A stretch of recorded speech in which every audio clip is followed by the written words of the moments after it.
Get ready to match the stars. Michael Landon, Vicki Lawrence, Jack Klugman, Joanne Flug, Richard Dawson, Anita Gillette, as we play the star-studded Big Money Match Game 73. And here's the host of Match Game 73, Gene Rayburn.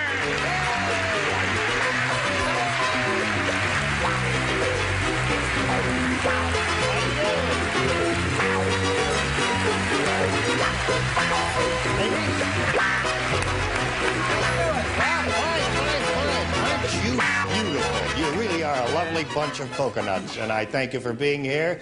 Listen, What Jack. is that border they got over there? This, what is that lace? That's it's not lace. It's just a little fancy stitching because it's a fancy show. Uh-huh. Now, you've been putting Brett down on some of your previous answers here, and she's a lovely lady. Why do you do that? Dude, she's a lovely. How well do you know her? I have lived with her for 20 years. I put her down. She's a lovely lady. She's a lovely lady. We have to pay the rent, so I put her down. Oh, I see. That's all an act. All right, here we go. Everybody ready out there? Ready. Okay, I welcome you to Match Game 73, and now the first thing we ought to do is say hello to our two contestants. Hello there. How are you, Stanley? And Kay, nice to have you with us again. Now, Stanley here is our current champion. She's won $1,050, and she's doing very well. And her challenger, Kay Pinkston. When time was up yesterday, the score was 4-3, and we had completed the first round, and that's where we're going to pick up in a moment or so, and we're going to do that right after this. Match Game 73, we are ready to proceed, ladies, with the second and final round in this game, and here we go. Now, the score is 4-3, and Kay, remember, you must match one celebrity to stay in the game, and you make the selection as the challenger. May I have A? You may have A. Now, in the previous round, Kay, you matched Mike, Jack, and Richard, and now with this, you'll be trying to match Vicki, Joanne, and Anita. Ready? Here we go. Mary always made blank in the morning. Mary always made blank in the morning. All right. For some reason, that tickles Mike. I don't know why, but there he is. Everybody ready over there? So, Kay, we'll call for your response to this. Mary always made... Eggs. Eggs in the morning is her answer. All right, now remember, you must match one celebrity to stay in the running, and let's see what happens here now. We'll begin with you, Vicki. May we see your response? Michael's being no good up here. Yes, he is no good.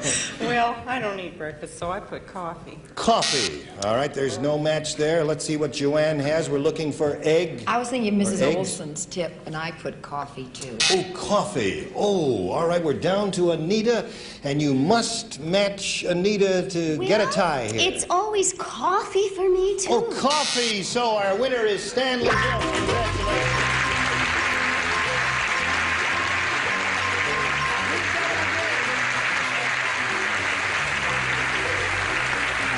Well, we're sorry to say goodbye to this lovely lady, Kay Pinkston. We thank you for being with us. We've got a gift backstage, and thank you for playing Match Game 73. Kay Pinkston.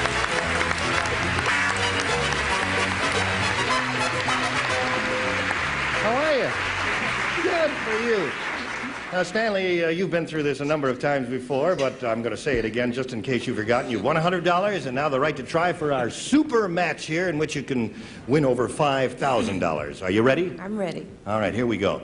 We polled a previous studio audience for their best response to this. Watch your blank. Watch your blank. Now, the most frequent response given to that audience is worth $500 if you can match it. The second most common answer, $250, and the third, $100. Now, whatever you win here is yours to keep. But more important than that, you get the opportunity to go on and try for 10 times your winnings, okay? Which means if you match the $500 response, you'll have a shot at $5,000. All right, you know that. Now, the panelists are going to help you. You'll choose 3 celebrities, one at a time, get their suggested responses, and then select one. All right, now, who do you want to start with? Mike. Mike Landon, how do you do this? Watch your step. Watch your step is what he says. Okay. Another celebrity, Stanley? Anita. Anita? Watch your weight. Watch your weight. Okay, no significance to I that. try. All right. And your third one? Joanne. Oh, no. Joanne. Let's see. Let's see. Watch your... He said step. We've got step and we've got weight. Watch your... You wouldn't watch your tongue. Watch your wallet.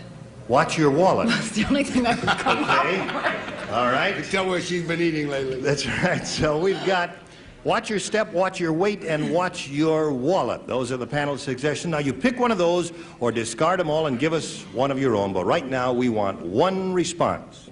Step. Watch your step. That's the one that Mike gave you. All right, here we go. Let's find out how the audience responded. We're looking for watch your step. May we see the $100 response? Watch your language. That isn't bad. There, okay, it's not there. We're looking for watch your step. May we see the $250 response? Watch your weight. Oh, Anita gave you that one. Here's your third and last chance, Stanley. We're looking for watch your step. May we see the $500 response? Watch your step.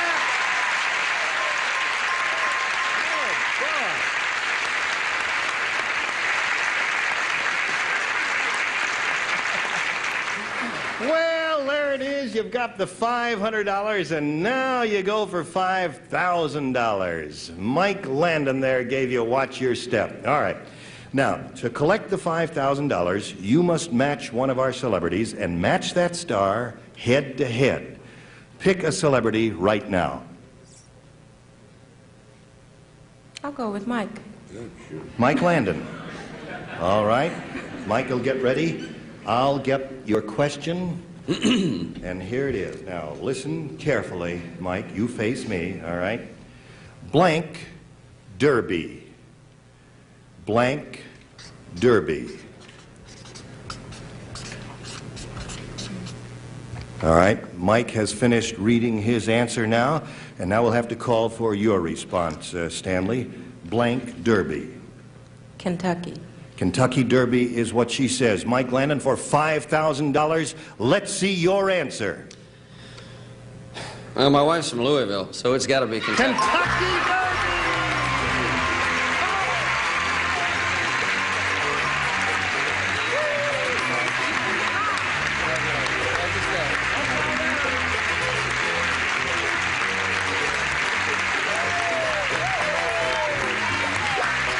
You know that lady down there? Who's she? Oh. There's a lady down there in the first row here bouncing up and down and really happy, and she's a friend of yours, right? Well, we're all very happy for you, Stanley. You won $5,000 a moment ago. You now have a total of $6,650, and you're not through yet. You can take on a new challenger, and she's going to do that right after this. We've just had a big winner here on match game 73. I just asked Stanley what she's going to do with her winnings, and she says, I really never expected to win. I haven't thought about it. And she said, I can't. Take a deep breath. She said she can't get her breath. It really is an exciting moment for her. Now, let's say hello to our new player, Phil Gilman.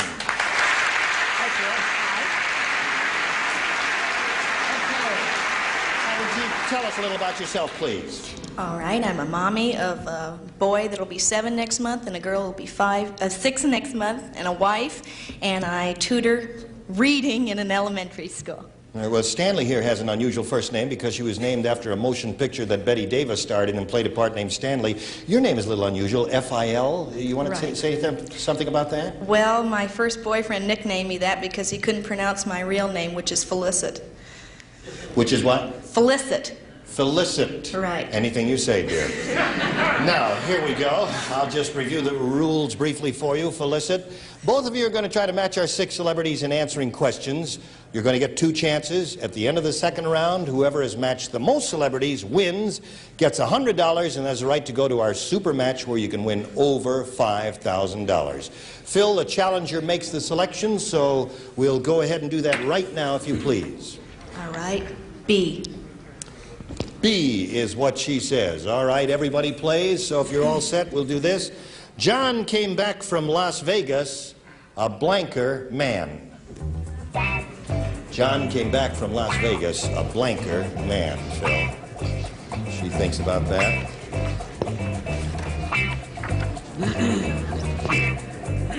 All set up there? Okay, here we go. Now we'll call for Phil's response. John came back from Las Vegas. Broker man. A broker man. Will these have to be exact matches there, Your Honor?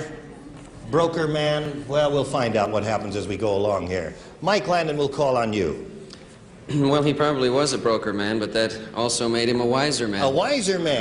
All right, now let's call on Vicki Lawrence. We're looking for a broker man. I tried to think positive, so I put wealthier. Wealthier man.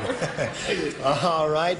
Jack Klugman, who has never been to Las Vegas. Yeah, maybe John came home a broker man, but Jack came home a poorer man. A poorer man. That is a match, okay? They don't have to be the exact words, same idea. In this case, Joanne. All the tales I hear about Vegas, I would say home a poorer man. A poorer man. So there's another match for you. And Richard. Yeah, you don't have to be a poorer man. The one way to beat the tables at Vegas is when you get off the plane, you walk straight into the propeller. I said poorer man. Another match for you. Phil's very happy about that. And Anita Gillette. Well, I've never come back any other way but poorer. Poorer.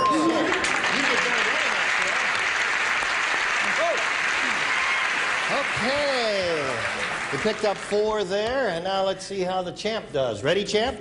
All right, here we go. Everyone plays. Morris said to Evelyn. What? What was that? Oh, that was Morris. Fire John and Mary. No, John and Mary, a short hiatus. Morris said to Evelyn, why do you spend so much time in the blank? Watch it, sir. Morris said to Evelyn, why do you spend so much time in the blank?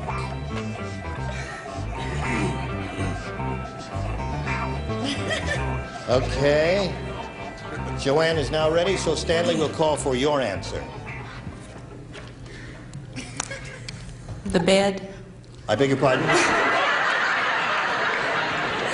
Would you repeat that for... B-E-D. Oh, B-E-D. That's what I thought she said. The bed is what she said. Why do you spend so much time in the... All right, Mike, it's your turn now. Well, I don't think he would complain about that. I said the bathroom. In the bathroom. Yeah. That's his answer. No match there. Vicki, what do you say? We're looking for the bed. I was told no 4-letter words to be a cute, good little girl, but I had to put John. In the jar. Okay. All right. You're a cute, good little girl in my book any day. Jack, what do you say? Well, then Evelyn saw that the box of prunes was gone, and she said, bathroom. Okay. Joanne Flug, we're looking for a bed. I beg your pardon.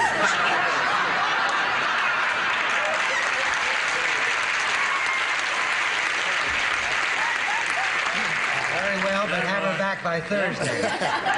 My syntax is all mixed up here. Joanne, we're looking for the answer, bed. Would you show us your card, please? I thought he might be like my husband. He's always working on his Porsche. So I put the garage. In the garage. Morris and Evelyn. Okay. Richard, what do you say? Well, you know John and Mary. John was married to Evelyn once. Oh, really? That was his other wife, and so I put John's other wife, other John.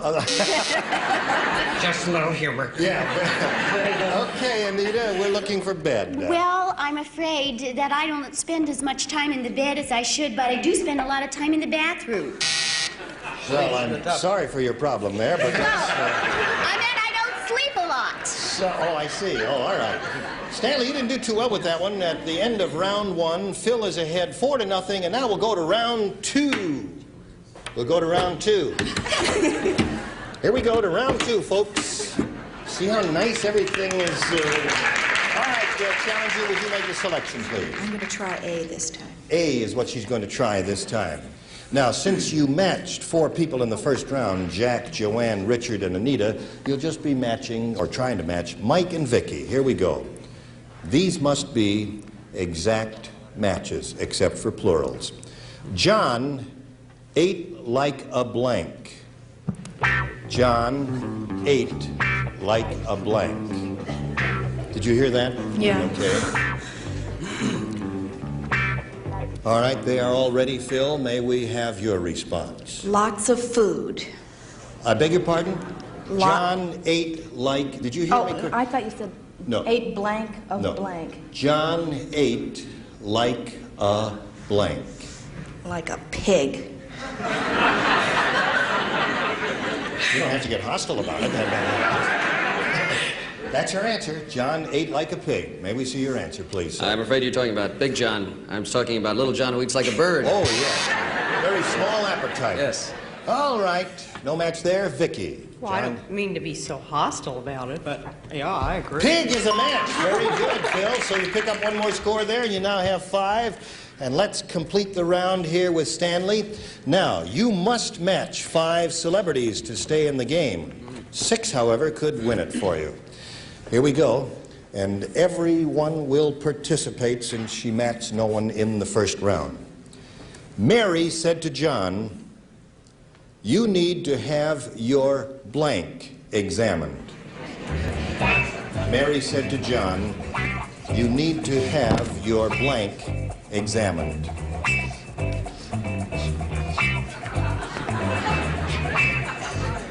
Everybody's ready. So, Stanley, we'll get your answer right now. Head. Head is what she says. And now you need 5 celebrity matches here to stay in the game. And let's begin with Mike Landon. You need to have your little old head. Head examined. You've got 1, Stanley. You need 4 more to stay in the game. Vicky? Head. All right, you've got 2 heads there. And you eat a box of prunes, you'll have your head examined. Okay. You've got 3. You need 2 more to stay in the running. Let's see if you get it. Joanne? Well, let's see. I said head. Head. There it is. All right, you need 1 more to stay in the game, Stanley. Richard? Stanley, I know you'll think that I'm just doing this to be cruel, but head. All right, so the score is tied. 1 more, and you win the game. Anita Gillette. Well, I don't know what else you can have examined on the air except your head. So...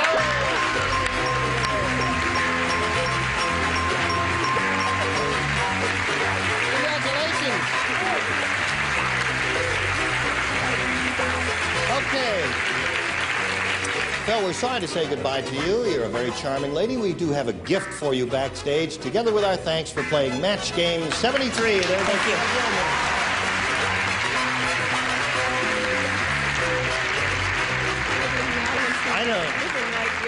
I don't know how much more exciting this is going to get for you, but remember, for winning the game, we're going to deposit the $100 in your account, give you a chance at our super match, which can pay over $5,000 here.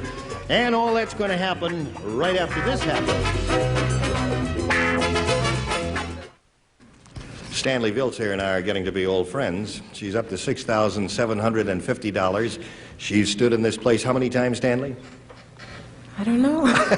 She doesn't know how many games she's won. She's won about 4 or 5 games. She's doing very well. You all ready for the super match? Yes, I'm ready. All right, here it is. Shall we have a go at it? Okay, we asked a previous studio audience for their best response to this. Blank belly. Blank belly. Now, you remember the top response pays $500, the second $250, and the third $100. Whatever you win here will be yours, but more important, you'll have the opportunity then to go on for 10 times those winnings and a chance at $5,000. All right, now select 3 celebrities and get their best response. Number 1? Joanne. The only Joanne. thing I can think of is Jelly Belly. Jelly Belly? What made you think of that? Never mind. Okay, Jelly Belly is her answer. Another celebrity? Mike. What do you say, Mike? I would say Yellow Belly. Yellow Belly is what he says. All right, 1 more. Jack. Jack Klugman, how do you respond to this? Blank. Fat belly. Oh, I mean, no, I didn't mean it personally, sir. Oh, nothing We were talking personal. about losing weight before. No, fat belly. Okay, I'll just suck it in and do the rest of the show like this. So we've got Jelly Belly, Yellow Belly, and Fat Belly. This is disgusting. All right, now, Stanley, you may take one of those or give us one of your own, if you please, but now we must call for one answer. Yellow. Yellow. You've decided to go with one of the celebrities' responses. Yellow Belly, the one that Mike Landon gave you. All right, now let's find out how that audience responded. We're looking for Yellow Belly. May we see the $100 response? Pot Belly. Oh, that's a good one. I don't know why I didn't think of that. Well, I couldn't give it to you anyway. We're looking for Yellow Belly. May we see the $250 response? Beer Belly. Well, I had the same idea that Jack had in mind, but not it exactly. We're still looking for Yellow Belly. Here's your third and last chance. May we see the $500 response? Jelly Belly, who gave you that? Was that yours? Yeah. Well, it really is amazing. That's very good, Joanne. Stanley, I'm sorry you didn't match any of your celebrities. You still have the money you won for the game and the right to take on a new contender. Just to recap, your total amount is $6,750.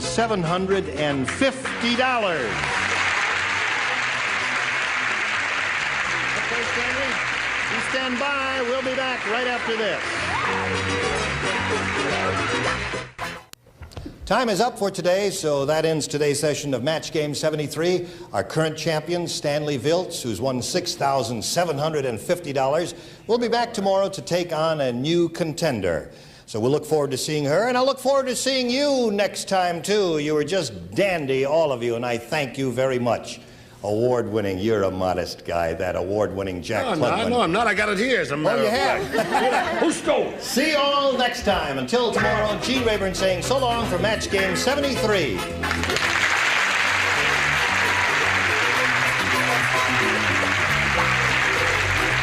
Today's consolation prizes are the Weekender by American Tourister, designed to go everywhere by land, sea, or air. Fiberglass reinforced construction, strong, lightweight luggage by American Tourister. And delicious fill and eat Ready Crust. Your dessert will seem like it came from the pastry chef. Ready Crust, a special treat.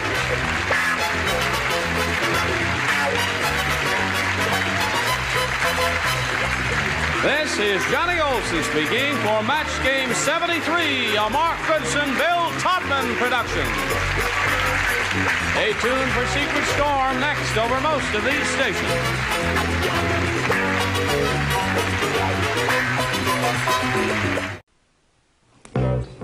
Get ready to match the stars. Pat Harrington, Brett Summers, Charles Nelson Riley, Joanne Flug, Richard Dawson, and Betty White as we play the star-studded Big Money Match Game 73. And now, here's the host of Match Game 73, Gene Rayburn.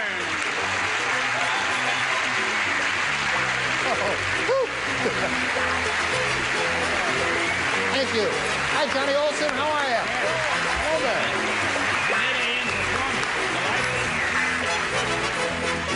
I thank you very much for your warm and enthusiastic greeting and welcome. Thank you for joining us here wherever you are. I'd like to say hello to all of these beautiful and talented people. Why don't you? A special welcome to a gentleman who hasn't been with us before, but a man we worked together with. Hello, Pat. I didn't know I had that effect on you. Hi, Gino. Pat and I worked together for a long time. Pat who? It's a good start. I think that's marvelous. He's just had his nose fixed, now his mouth won't work. All right, so there are celebrities, and our regulars are happy to have all of you here. Now let's say hello to our two players, Rita Rossler and Chaplain Tom Schultz. Hi, how are you?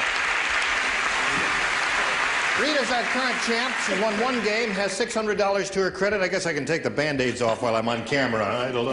I'm a do-it-yourselfer, and I was just fixing things at home, and I got, oh, well, it's nothing. And are you ready? Oh, yes. Okay, we kind of came out even last time. We finished a game and finished the super match and all that. And she's going to be challenged now by Chaplain Tom Schultz. Would you tell us a little bit about yourself? Yes, I'm from the Naval Station at Long Beach. I was with the Marines for a tour in Vietnam, and I have 3 sons and a wife in the audience. And they're here. Well, there goes that. Okay, all right. You didn't have a shot anyway. Rita, you know who's on his side, we'll wish you both luck, and we'll begin this game right after we have a look at these commercial messages. Here we go. Round 1. Chaplain, we asked the challenger to make the selection. Some people find some questions harder than the others. That's why it's entirely up to you. A, please. He wants A, new game, everybody plays. This is it. Yikes! Little Johnny was so angry at his mother, he made Jell-O in her blank. Lady out there in the first row with a dirty laugh. Little Johnny was so angry at his mother, he made Jell-O in her blank. not look so quizzical, Brett. Can we call Mount Sinai and have me taken away? The bottom tier is ready, and we're waiting for you, Brett. I wouldn't let that Betty White get ahead of me for anything in this world. Got it.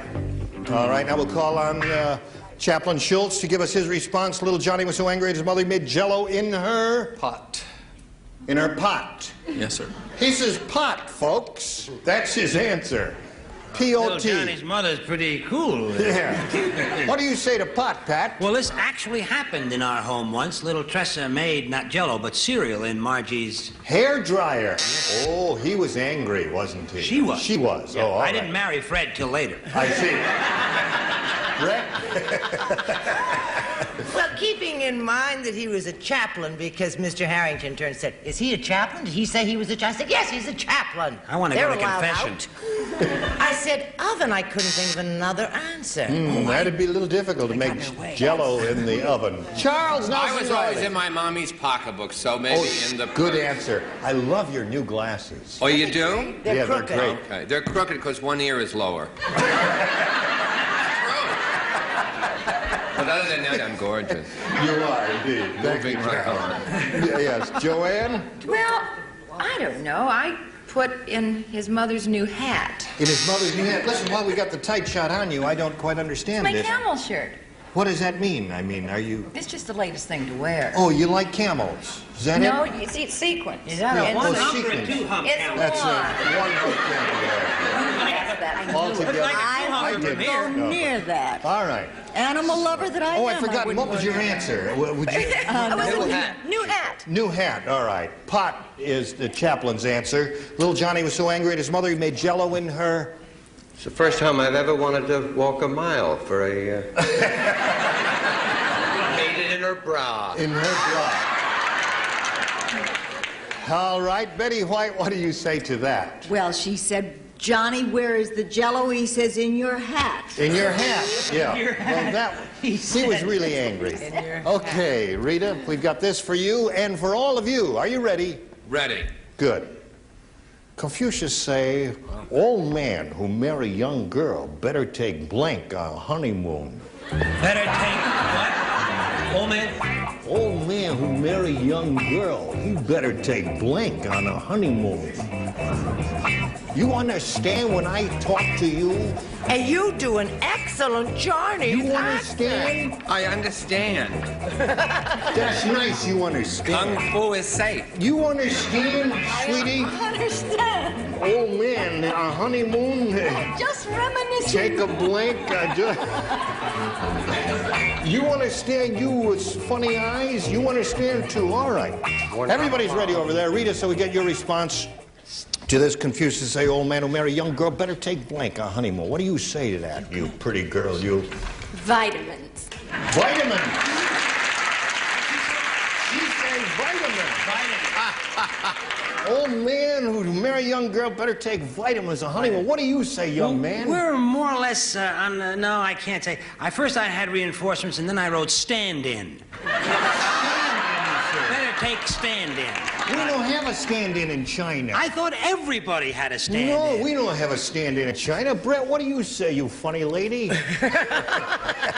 I said I thought it would be a good idea if they took along a friend. Take a friend on a honeymoon. So they could find Three-handed a bridge. That's right. What do you say, man, I with said funny a glass? copy of Playboy magazine. Playboy magazine. Preferably the Christmas edition, because that's... Vitamins the is Rita's answer. So I heard that. exciting. What do you say, lady, with the funny thing up here? What do you say? I there? married a young man. You very... No, I married a young man. Oh, you married a young man. Has nothing to do with it. Yes. But I believe in health foods and taking vitamins, so I figure if you marry an old man, that you should have to take vitamins along. Vitamins. Rita, that scores once for you. Here's the sage. Well-known Oriental saying. What? Old man who marry young girl Yes. on honeymoon must take understudy. Understudy. Cut out rehearsals completely. Very good, number one son. You say very good. What do you say? I say also a good book. All right, so Rita scored once at the end of round one. It's 1-0 favor of the champ. We'll start round two right after we talk to you about this. We have finished round one, 1-0 favor of the current champ. We go to round two. Chaplain Schultz, would you make a selection? B, please. He wants B.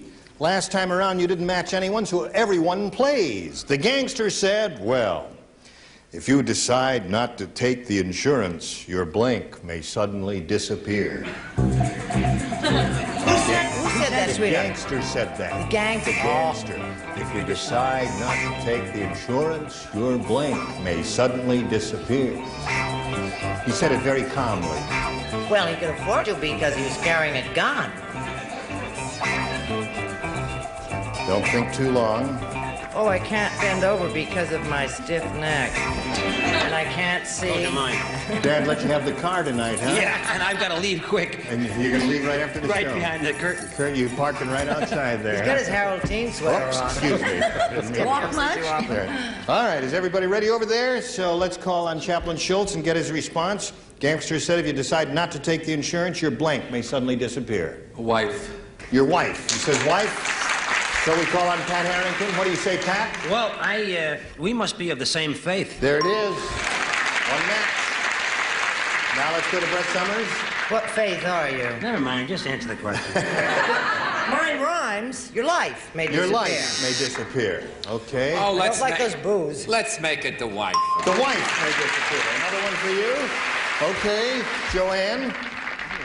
Ta-da! Wife. Another wife. I have family and parentheses. The whole family. But you got wife, that matches. Now. Said your wife may disappear, and if you don't keep up the policies, we'll bring her back. The answer's wife. Another one. You're doing very well with this one. All right, Betty, wife it is. Right after this show, Joanne wants to get something off her chest. It's wife. Wife. It only took you 3 minutes to come out. All right. So, Chaplain, you scored 5 times with that. You did very well. And now we'll go to Rita's end of the round. I remind you, you must match 4 celebrities to stay in the running. 5, however, will win the game. Last time you matched Joanne, so now you'll be trying to match the others. Tony is such a busy man, he even blanks standing up. Tony is such a busy man, he even blanks standing up. What was his last name? Tony. Oh, well, I don't know his last name. You know, we don't reveal everything here. Oh, no, not by a long shot, a short shot. You've watched this show, have you? Yes. All right, everybody's ready, I guess. So here we go with Rita Rossler. Champ, what do you say? Tony is such a busy man, he even blanks standing up. He sleeps standing up. He sleeps standing up. Her answer is sleeps. You must score 4 times to tie the score. Let's see if it happens. Pat? I wouldn't mind scoring once if I... Sleeps. There it is. Okay. Brett, what did you say? I told you should have sent me to Mount Sinai. Eats. He eats. All right, you must match the remaining celebrities who did not match Charles, so that means our winner is Chaplain Tom Schultz. Congratulations. Would you come around, please? What did you have there, Betty? Eats was the answer. Right here, if you would, sir. We congratulate you. You've got $100 for winning the game. And now we've got some money for you, Rita, in the amount of $600, together with our thanks for being with us and playing Match Game 73. Let's say goodbye to Rita Rossler. Thank you. Bye-bye. Bye. Bye, Rita. Now, Chaplain, you're going to have a go at the big money here, where you can win up to $5,000. You all set for it? Yes, sir. You know how it goes? Yes, sir. All right. We polled a recent studio audience, and we got their best response to this. Love blank. Now, the answer they gave most often is worth $500 to you if you can match it. The second most frequent response, $250, and the third, $100. 3 celebrities are allowed to give you a little assist here. You may choose them one at a time, and... Beautiful Joanne. What do you say? How do you feel in that? Camel lover. Camel lover. Love blank. The only thing that pops into my mind is lovelorn. Lovelorn is her answer. All right, another celebrity, Chaplain? Betty, please. The thing that popped into my mind, you should excuse it, Chaplain, is love affair. Love affair. You excuse that, Chaplain? That's excusable, yes. That's excusable. Love affair is her answer, and that's her contribution. Pat, please. Over here, Gene. Oh, that's Yeah. you. I thought of love mate. Love mate. So.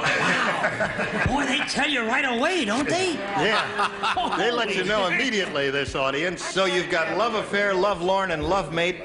You may choose one of those answers or think up one of your own, but we need an answer now. Love story. Love story. You like that one? You like that one. He thinks that's under there, somewhere under the big money. We're looking for love story. Let's start revealing them right now. Here is the $100 response. Love American Style. Who's on that show? You're on that show. Everybody's done it. Everybody's I've done it. You've been on that show? I haven't been on that show. Find somebody who hasn't been. I haven't been on that show. All right, still looking for a love story. Here is the $250 response. Love and marriage. Got a lot of help from your celebrities, didn't you, Chaplain? Sing a chorus of that? No, no. Love story is Okay, it. third and last chance. We're all hoping it's here. For your sake, Chaplain Tom Schultz. I know it like I know my own. Here is the $500 response. Love story. You got it. Very good.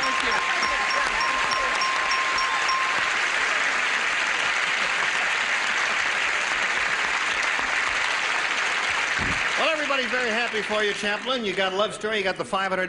That means you're going to be playing for 10 times that amount now, or $5,000. To collect the amount of money, you must match one celebrity on a head-to-head basis, and it will have to be an exact match in this part of the game, so please choose one now. Betty, please. Betty White, would you get ready to write? Chaplain, I you helped you face so much me. the last time. Would you face me? I know there's not going to be any hanky-panky or anything going Just on, who's Chaplain, robbing this because train? of your calling, but nevertheless, the rule is you must face me. Here it is for It's a the religious $5,000 thing here, Betty.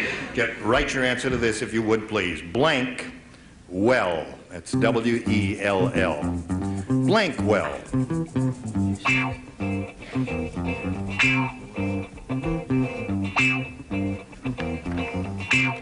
Betty is finished.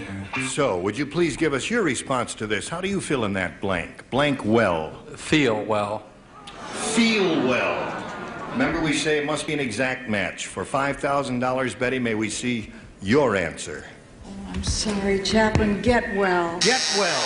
Ooh. You know, you were both kind of on the same track there. Get well and... Known as a religious experience. Not close enough. Very Well, good, listen, though. Chaplain, you're the champ. You've got the $600. You're going to play another game, or someone is going to be out here to challenge you right after we pass along these messages. Here we go. Chaplain Schultz is now going to be challenged by Joanne Breen. Let's welcome her. Hi, Joanne. Hi, Gene. Nice to have you with us. Would you please tell us a little bit about yourself? All right, I'm a native Californian. I taught school before meeting my husband, and we've been married 5 years and have 2 little boys. Okay, good luck to you. You know that you and Tom Schultz are going to be answering questions in an attempt to match our 6 celebrities. Which isn't The easy. one who does that most often at the end of the second round will be the winner and has to go at the big money in the super match. You ready? Please make a selection, Joanne. A, please. A is what she wants. New game, everybody plays. Are you ready to play? Ready, ready. All right, here Ready, we we're go. all ready. Ready. Sherlock Holmes took out his magnifying glass to look at Watson's blank. Sherlock Holmes took out his magnifying glass to look at Watson's blank. It's got to be a better one. I don't know. I don't understand. It's up to you. In the meantime, Joanne is trying to think of an answer that will match as many celebrities as possible. Pat, are you ready? Yes. Quickly. Okay. Okay, all celebrities are ready. So, Joanne, we call on you for your response. Took out his magnifying glass to look at Watson's Mustache. mustache. You like that? Somebody likes that. One guy likes the answer. Wrong. How do I know? There are really no right or wrong answers here. Well, just mustache may come up. You never can tell. Pat, what do you say? Mustache. Mustache. No, because when he shaved the mustache, underneath the mustache, he had a little... Pimple. Pimple. He looked at his pimple, I see, with his magnifying glass. All right. I spell everything May we wrong. see yours, please, here. Very clever. Thank you, Charles. I'm glad you No, the noticed. Chinese wasn't that good, but this was clever. Brett, what do you say, Brett? Okay. Yes. Charles Riley's wearing socks this week, which I think is a step forward into is. society. Right. I think he's trying to get into He's somebody's joining the country rest of club. us. Does anybody want to hear my answer? Yes, we all want to hear it. Show it Well, he out. actually had terminal acne. He wanted to look at his Okay. So that's... I don't go with the rash that's on my level. I said wallet. Took a look at his wallet with the magnifying glass. All right, we still don't have your mustache there, Joanne. Let's see if it comes up here. My mustache, Joanne. Her name is Joanne, too. Two Joannes. You don't have a mustache, or you just have a camel on your... I figured She has a mustache. She just shaves it very well. Go ahead, tell us about it. I figured if they were detectives, Right. the only reason he'd be looking at a magnifying glass at Watson is if he had a wound. A wound? Yes.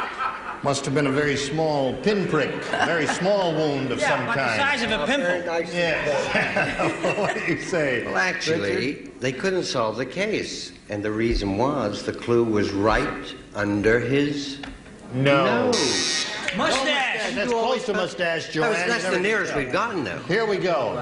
Well, the reason he was looking at his nose was to find the mustache. It was his nose. Yeah. Nose. It really was. That did not score for you, Joanne. We'll get to your half of round one right after this. So please come back.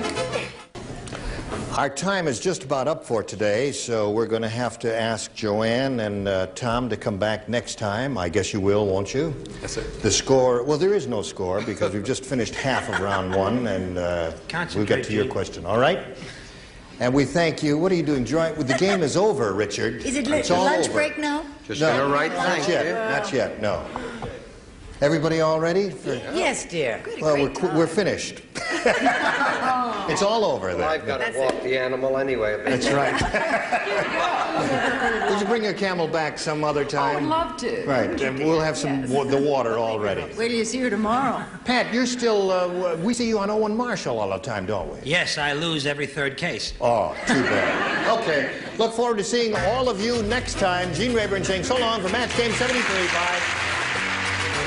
Today's consolation prizes are Charm Glow Wet, the completely portable gas grill that goes anywhere, instant flame without starter fluids or charcoal, Charm Glow Products, Antioch, Illinois. And an Airline 8-band portable radio from Montgomery Ward's Christmas catalog. It features shortwave and exclusive Citizen bands from Montgomery Ward's catalog. And Legs, super stretching, super fitting pantyhose made to fit your legs, no bags, no sags. Legs hug you, hold you, and never let you go. And Tootsie Roll Flavor Rolls, good old chewy Tootsie Rolls, now in a rainbow of 5 new flavors you can eat.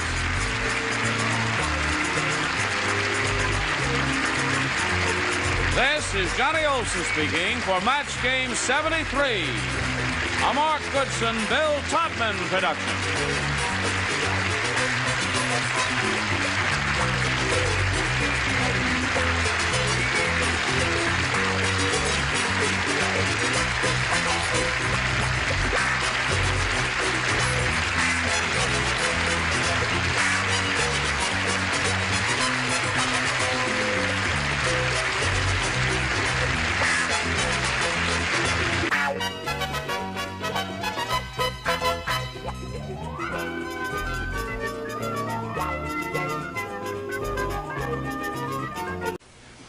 This is Match Game 74, production number 0276, and it is take one. Get ready to match the star. Donald Ross, Brett Summers, Charles Nelson Riley, Patty Deutsch, Richard Dawson, and Fannie Flagg as we play the star-studded Big Money Match Game 74. And now, here's the star of Match Game 74, Gene Rayburn.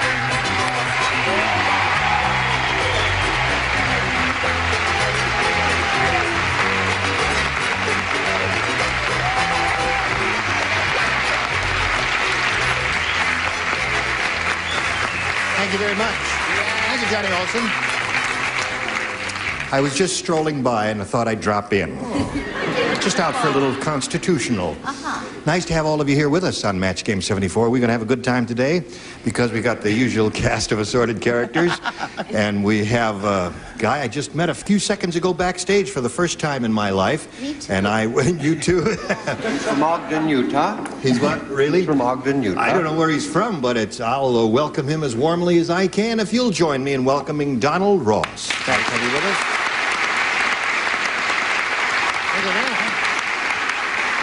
How about that shirt and tie, Donald? How about that shirt and tie? Yeah, that's a matching... But I'm not going to wear it on the show. Oh, you won't wear it on the show, okay. I think it's very attractive, the shirt and tie that matches. No, it doesn't match. It doesn't match? No. It looks like it matches to me. I think Patty dressed me again. Oh, you... I didn't want to match it out. Those two folks are married, this one and this one. Up until Just not in case. anymore. To me, and he's married to her. Let's get underway by welcoming our two players here, Janet Finn and Chris Keaton. Hello, ladies. How are you? Okay. Janet's our current champion. She's won $6,200. She's got a lot of money to her credit, and we haven't even started, and you're tensing up already, aren't you? Stay loose, Janet. And she's being challenged by Chris. We're in the middle of round one, and you've had your question, and you didn't do well with it, did you? And we've got a question for you coming up in a moment or so, but first we've got a little business we want to do with you, and this is it. Here we go. I'll push a button and reveal our other first round question. This is for you, Janet. Listen carefully. Everybody plays. Chiquita, the flamenco dancer, said, "I forgot my castanets. So, at tonight's performance, I'll be banging my blanks together."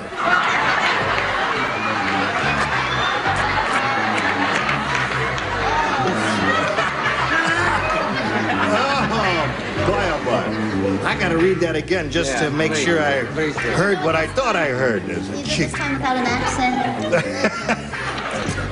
Chiquita, the flamenco dancer, said, "I forgot my castanet, so at tonight's performance, I'll be banging my blanks together." I'm already finished. And a girl, Brett. Brett's the best. She's the first one.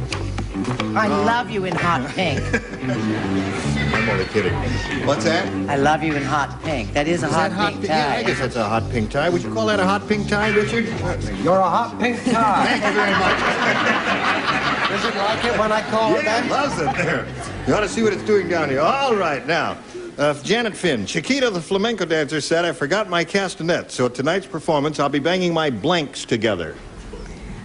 Boobs?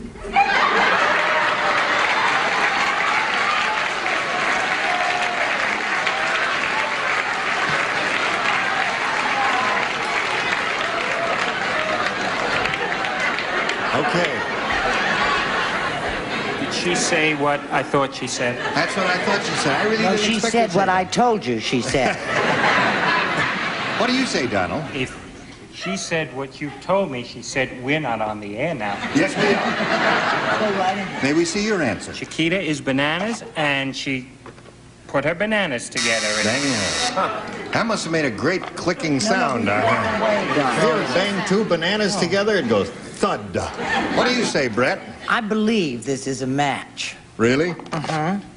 I said she knocked her knockers together.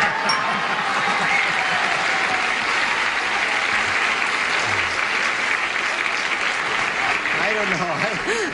I guess I have too logical a mind for you people. It's the last answer in the world that I would have said. I mean, you could do that all day. You wouldn't make a sound. I wouldn't make a sound. You chew gum while you do it, honey. From Alabama here. The lady from Alabama. No. You wouldn't make a sound, but you'd get a lot of bookings. Charles, what did you say? I said boobs. That's what she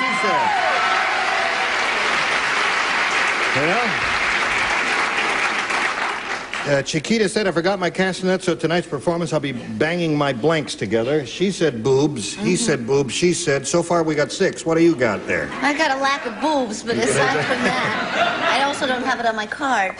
I said false teeth. False teeth would make a sound. Now, that would sound like a castanet, you see. Very good answer. Thank you. Logical. Wrong. Yeah, wrong, but good there. Richard? Present? Yes. When he says that like that, I know he's written a dumb answer. Whenever he says present like that, I know he's come up with a real weirdo answer. One day you're going to say that to me, and I won't have. No, they do a lot of this, don't they? That's right. Well, if they did that and then click... Oh! I just became a boy soprano, ladies. Anyway, I wrote heels. Heels would Isn't make it? Yeah, that's right. Oh, leg. No, but all right, let me see. I'll tell you what I thought in a moment, but I can't until... No, after you. Now, Janet, I take this game very seriously. I really do. And I was thinking of myself in terms, if I were Chiquita, what would I do? Now, logically, I would take off my earrings. Now, listen, please. Okay.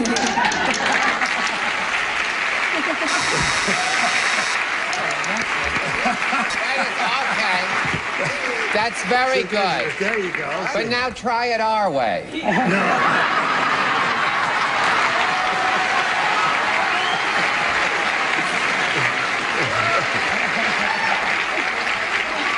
Did you hear something go click, click, click? No. I told you I'd tell you my answer after everyone has given his, because I'm not allowed to do that. I would say the thing that would make a noise if you forgot your castanet was to stand there and to bang your knees together. Just a second. Yeah. Well, that'd make a noise, too. That's very good. Yeah. Well, That's rottener than bananas. No, knees is a good answer. That's 2 for you and none for you. And now, Chris, you make a choice here. Second and final round. B, please. B. All right. You didn't match anybody in the first round. That means everybody plays in this round. The old prospector said... He's very old prospect. Boy, was he old. Very old. Sleepy and tired. I said, I finished.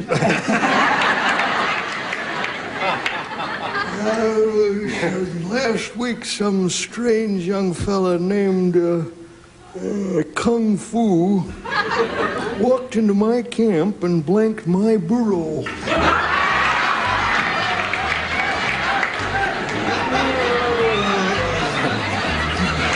Last week.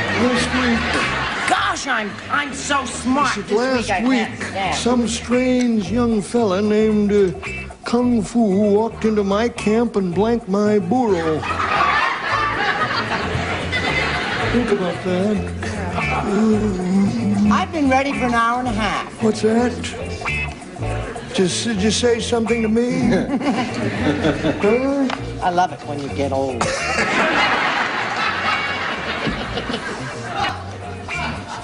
You sneak. All right. Everybody finished. Now, Chris Keaton. Did you hear all that? You want me to repeat it? Would you please? Oh, sure. Be glad to, Chris. Thank you. She wants me to repeat it. No, she doesn't. No. Yes, she does. Can somebody else repeat it? No, she does. The old prospector said... Last week, some strange young fella named Kung Fu walked into my camp and blanked my burro. For hell of my blank. No. Blank my burro. What do you say? What do you put in a blank? Kicked. Kicked my burro. Okay. Ha! He's always doing that, isn't he? Ha! What do you say? The question that became a 90-minute special. I said karate, judo chop. Judo chop my burro. That's what he does in Kung Fu. What do you say, Brett? I say with that matching shirt and tie, I'm going blind. Yes, it's a bit much. Gay. Could you get a little gate to put up here or anything like that? I said karate. Now, I don't want any comments about my spelling. Okay, he karate'd my burro. Kicked and karate do not match. Charles? I said also karate shot, but it's chop. It's chop, yeah. But karate is there. Yeah. Oh, hoop, yeah. What do you say? Well, that fella that does Kung Fu is a very spiritual person. Right. So I said that he blessed his burro. Chris, you're looking for the answer, kicked my burro, and you've got to match the 2 remaining celebrities to stay in the game. Let's see if it happens. Richard. Burro. Burro. I said it first. Burro. Well, at the risk of making an ass of myself, he stole. My Stole my burro. That does not match. So, Janet Finn, wins the game.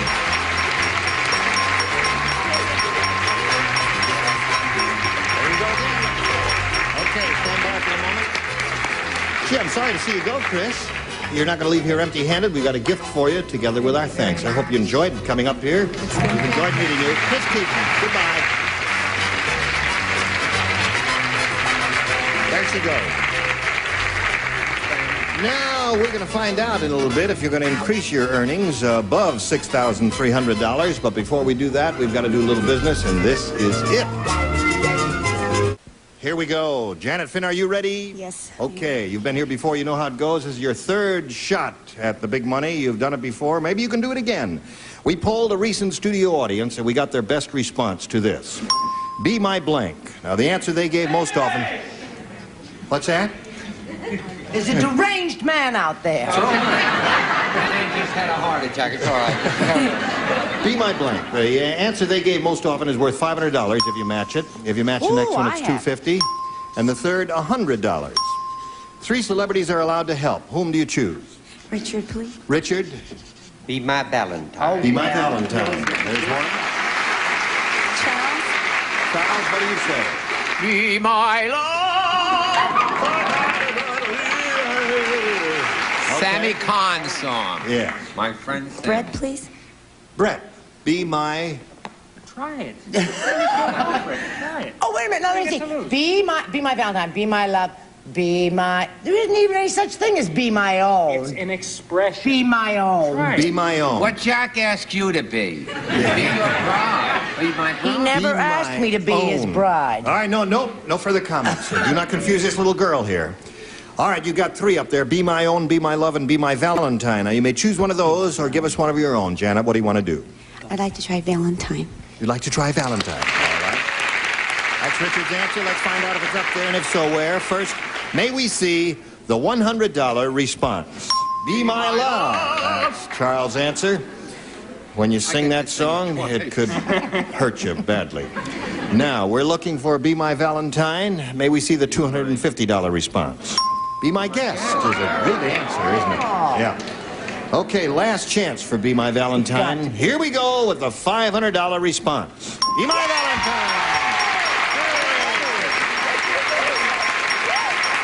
So you've got the 5. Now, that means you now play for 10 times that amount, or $5,000. Remember, you have to match 1 celebrity head-to-head in order to collect the $5,000. Which one will it be? I'll try Charles. You'll try Charles. Oh.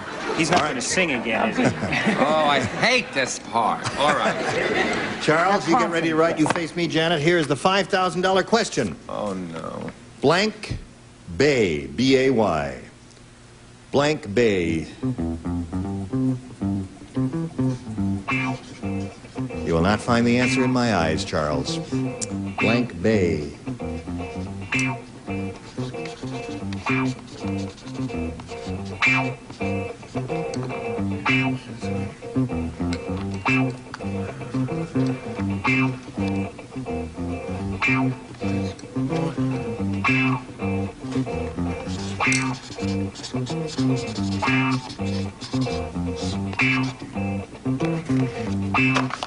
Finished.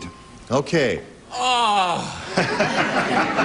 No, it's very nervous. Okay, now he's come up with his answer, and you're going to try and come up with an answer that you think will match his and collect that $5,000. What do you say? Blank Bay. Moonlight. Moonlight Bay. All right. I'd say, in view of the fact that he sang the other answer, Be My Love, why, it'd be a good bet that he might say Moonlight Bay. For $5,000, Charles, may we see it? Janet, I'm sorry. Chesapeake, Hudson, I took the nearest one, San Francisco Bay. San Francisco Bay. Yeah. Moonlight. Hey, you got Moonlight there? Moonlight Bay. Donald, you have Moonlight there. But she probably dated more than I did. Sheep's Head Bay. Yeah. You wouldn't say Sheep's Head Bay. Here in California, you wouldn't say Moonlight Bay. Moonlight Bay is a good answer. Moonlight Bay is good. Okay. So you're up to $6,800. You have improved your position a little bit, and you're going to play another game. Let's welcome Richard Fox. Hello there. I'm aboard the carousel. Janet, you know Richard? How are you, Richard? Very good, thank you. You got a great suntan. You look good. Yes. How do you feel? Great. It's good to be here. Doesn't he look good there? How can anyone wear a wild jacket like that? Venice Beach will do for you. Venice Beach will do that for you. Okay. Every time. What else you want to tell us about Richard Fox? I teach in Anoka, Minnesota, a suburb of Minneapolis. I have 12 brothers, 3 sisters, and 2 very tired parents. Good for you, Richard. Great. Thank you. Are any of those people here? No, they're all back east. They are? I'm sorry to say. Well, I guess they'll be rooting for you, though. There wouldn't be room for anyone else. All right, Richard. Good luck to you. We'll start this game right after we start this commercial for you. You hurry back. Okay. All righty. Richard Fox, you're the challenger. You make a selection if you would. I'll take A, please. A. I love that jacket. Thank you. It really is terrific. If you haven't got a color set, he's... No more tasteful than what I'm wearing. Patty, did you dress Richard also? Luigi, the Italian field goal kicker, lost his football. So he kicked his blank over the goalposts. Yeah. It's Luigi. Luigi, yeah. Luigi. An Italian football kicker. Now, is there a secret to this question that I'm not getting? Well, Or can yeah. I just make it up as I go along? He's Like Italian. He's Italian. Yeah, he lost his football, so he kicked his blank over the goalposts. Oh. I see. Okay, this lower tier is ready. I know. Charles is ready. I would like to make an announcement if I might have camera 1. Hello. I want to talk about loud jackets and shirt and tie sets and pretty pink ties, but my rather distinguished, stunning tie was a gift of the Dawson boys, Mark and Gary, and personally sewn by them. Mr. Dawson's sons gave me this simple but distinguished, as opposed to the rather loud, raucous things on my right, including the dress I'm next to. Yes, of course. That's very nice. From you. That's very nice. You're teaching your boys to sew, isn't that sweet? Well, they're also co-owners of a gay bar on La Cienega. I see. There's nothing wrong in sewing, is there? No, nothing wrong. All right, here we go. Luigi, the Italian field goal kicker, lost his football, so he kicked his blank over the goalposts. Richard? I'd have to say shoe. His shoe? Yes. All right. Shoe. What do you say, Donald? He said shoe. I didn't say shoe. No. Did Charles say something about my shirt? No, and he tie? didn't. No. Not Okay. the shirt or the tie. It's both. It's the shirt and tie together. May we see it? Yes. I said pizza. He's kicked his pizza. All right. Luigi, the Italian, kicked his pizza over the field goal. What do you say, Brett? Why did Patty marry him? Can Do she not answer a explain that question to with a us? question. No? No. Poor little thing. Plowing I ahead. said helmet. Kicked his helmet over. Look, I've got a fan over there. I'm That's not right. alone and lonely. That's right. That's a good answer, according to him. Yeah. Charles? Don't put too much Romano cheese in, and you can kick your meatball. Right. That's a good answer. Have you got the goodie? The goodie? Yeah. Well, I don't know, but another side order of meatball. Yeah, that's a good answer. All right. Then I wrote 3 meatballs. Boy, so far we've got 3 meatballs. I beg your pardon. 4. That's an order. Okay. Well, all right, Richard, you didn't do well with that at all. You're And right. we've got your first round question, but before we do anything, we've got to do this. All right. Oh, boy. Listen, no score in the middle of round 1. Your question will be coming up next time we get together. Bring that jacket back. I've got to see that jacket again. That's terrific. If that jacket's missing, we'll know where it is. It doesn't go with the shirt, though. No, it doesn't. Trust Absolutely me. do not do that. I have to thank you and say goodbye. It's been a pleasure, my pleasure, and your pleasure to join us next time. Gene Rayburn from Match Game 74. Goodbye.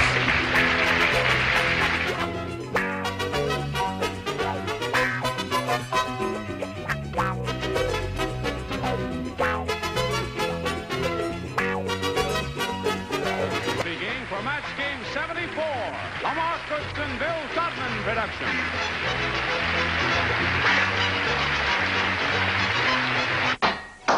Hello. This is Match Game 74, and it's production number 0286, and it's take one. Get ready to match the star.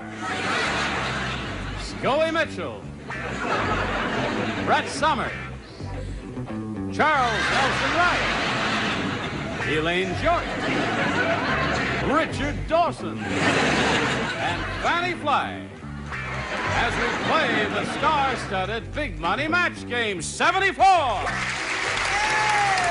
And now here's the star of Match Game 74, Gene Rayburn.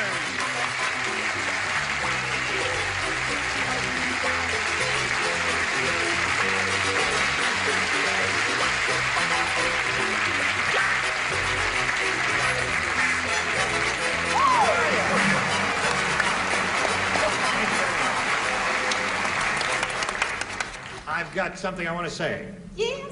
I got the horse right here.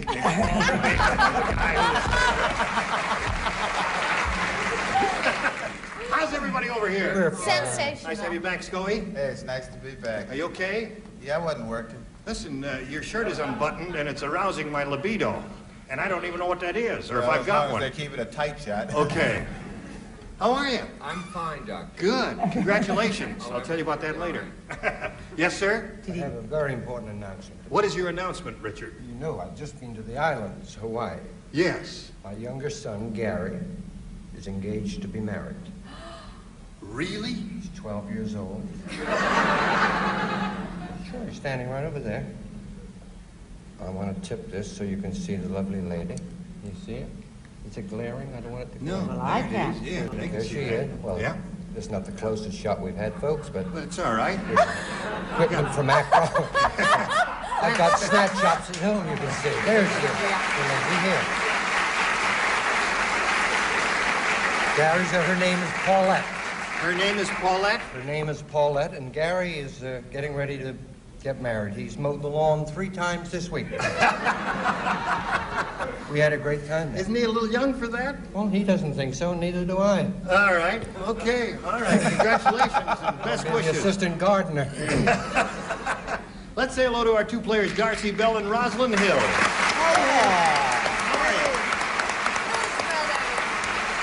Darcy is our current champ with $6,200. Are you happy about that, Darcy? I guess she is. Now, we're in the middle of round 1. She's being challenged by Rosalind Hills, which is this lady's name. It's not a place in Westchester County. And it's nice to have you back here again with us, Rosalind. You all ready? Thank you. Yes. Okay. We'll continue this game right after this message. Wonderful. Hello there. Okay, I'll push this button and reveal our B question, which is for Darcy. You had your first round question, match 2 celebrities. Now let's see how Darcy does with hers. At the gas station, Dumb Dora stuck the air hose in her mouth, and before she knew what happened, her blank was inflated to 10 times its normal size. Honey. Fanny, stop acting so tacky. What was that question again? At the gas station, Dumb Dora stuck the air hose in her mouth. Before she knew what happened, her blank was inflated to 10 times its normal size. Gracious. We all right. How are you? Okay. Good. Do we all right? Everybody writes, because this is a first round question for Darcy Bell there. And it's her first go Do at you it. know that Charles Nelson Riley could take the excitement out of an earthquake just by showing up? You've got to wake up now, Charles. Are you with it, Charles? Yes, but my light was flashing, don't right? Well, Charles, it's been a long weekend. No, today is Tuesday, though, isn't it? It hasn't been a long weekend. What is today, Ira? October. Today's Tuesday, right. Okay. All right, here we go, Darcy Bell. At the gas station, Dumb Dora stuck the air hose in her mouth, and before she knew what happened, her blank was inflated to 10 times its normal size. We need an answer from you, which you think will match the dingbats over there. What do you say? Her bust? Her what? Her bust? Her bust. Her bust. I'm sorry, what were you doing down there? I thought you dropped an earring. She said her bust, Scoey. That's the answer she's looking for. What do you say? You remember the last time I was on the show, I played so well that they almost didn't book me back. That's right. Frankly, I was kind of surprised to see her. I don't do the bookings, but here you are, Scoey. I try to cover myself as well as possible with little blanket answers like, I said her buns. No. Oh, I see. All right. Some of them know what buns are. All right, what do you say there? No match, Scoey. Geographically, this is a match. No, it does not match her answer. If you think it's a match, you don't know if you're coming or going. All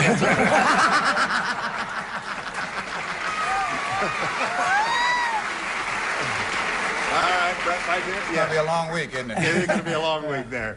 All right, Brett. Well, it wasn't easy because this girl had already borrowed Fanny's D cup. Oh. The bosom. Bosom, she said. So there's one match for Darcy. Charles? Only the last time Scoey was on, he said buns to everything, too, didn't he? Yes, he did. I think so, yes. I said busty. Okay, so that's now, my dear?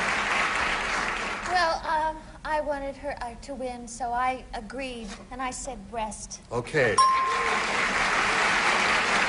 Well, Just one. had 3 different names for it so far. What do you say? Here it comes. Well, good things always come in pairs. Yeah. Bazoom. Bazoom. All right. What do you say? You tell him, Fanny.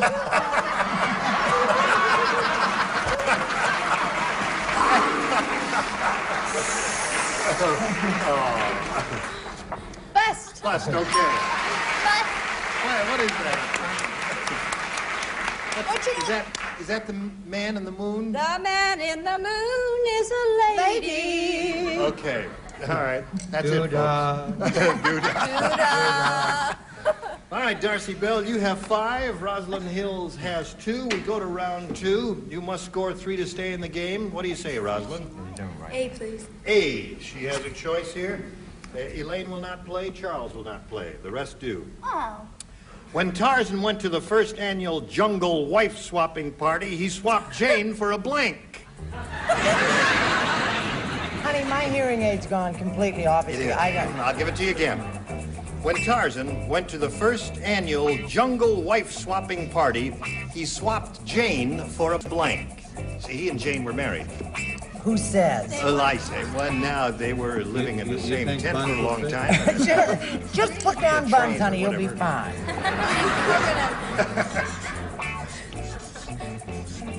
Could I hear the question yes, again? Of course. When Tarzan went to the first annual jungle wife-swapping party, he swapped his wife Jane for a blank. I recognize that they were married. B-U-N-S. They were not married? No. They were just good friends. No. They never got married. They never got married? I read the book. Okay, everybody's ready. Rosalind Hills. When Tarzan went to the first annual jungle wife-swapping party, he swapped Jane for a... For an ape. For an ape? Yes. Okay. All right. You got that? Think that'll work? Okay, Scoey. Rosalind says ape. Come on, Scoey. You can do it, sweetheart. He said buns. This is another geographical answer. What it is? Who else was at the party? I'm surprised Rosalind didn't say gorilla. Gorilla. What about gorilla? Same thing. It's a match. There you go. Brett? Scoey's in shock. He got it right. I said chimp. Is that a match? That's an ape. Yeah.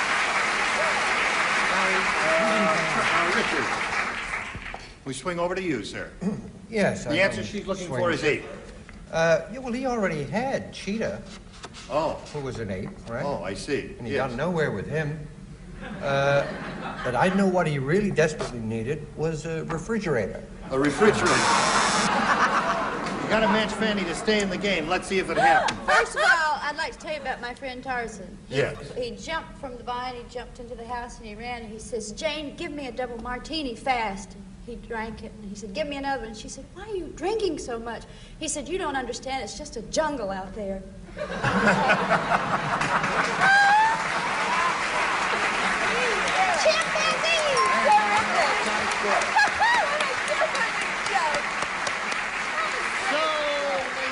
Gentlemen, we have a tie at this moment.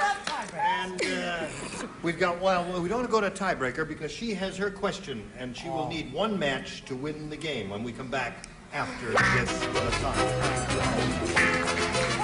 Here we go.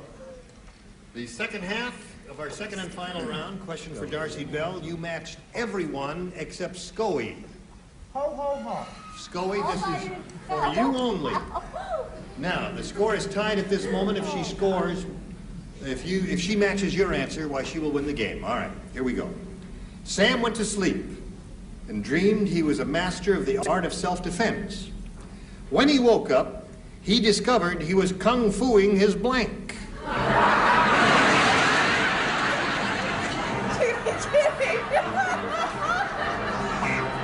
She'll never match this. How close, Scoey?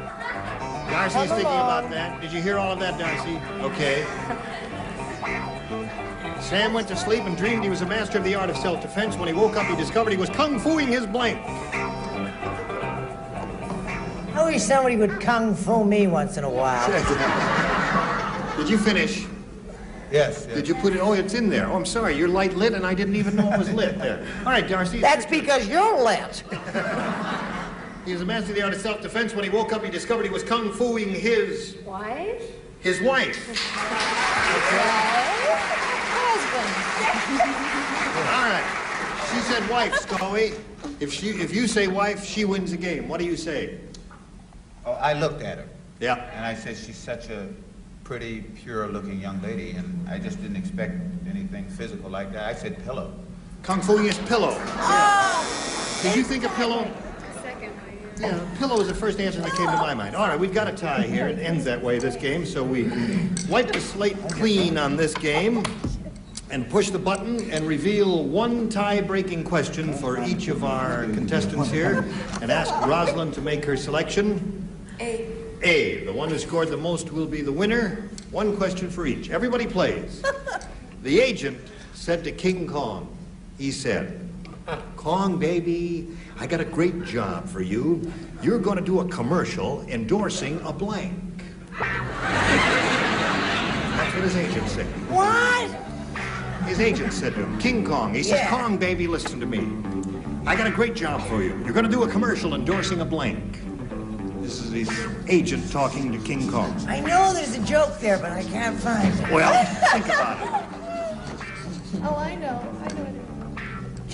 Now, don't talk about it because, you know... Endorsing a blank. Could I hear it again? Yes.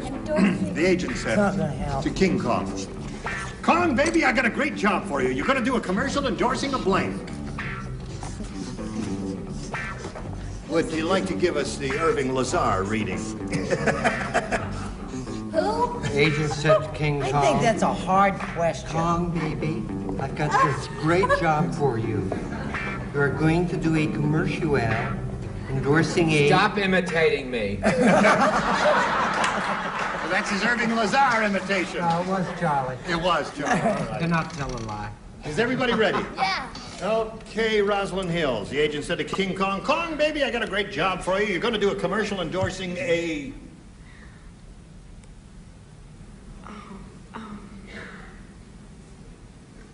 The only thing I can think of is a deodorant. A deodorant. Oh, really? Well, okay. Why do you think she did Some it? of you like that and some of you don't like it. We'll find out how it works over here with our celebrity. She said deodorant. Scoey, what do you say? Well, first thing came to my mind is the way apes are built. You know, they're very, you know. And I said bra. A bra, okay? All right.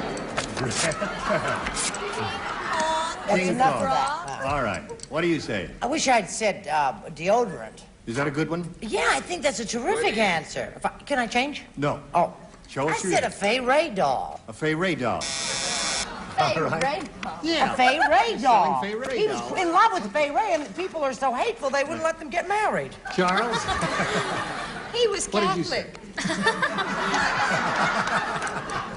May we see yours? I'm not. No one has kung fu'd you. Is that what you said before? Yeah. Banana. Banana.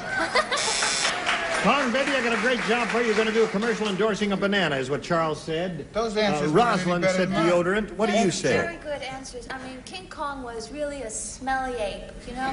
That's why he hung around on tall buildings, you know? Oh, because it was airy Nobody up there. could smell him. Yeah, that's all right. Enough of that. So, Just show us your okay, age. I would have said deodorant, but first he had to shave, so I said razor. A razor. Yeah. Okay. It's a hairy ape. Yep, the hairy ape.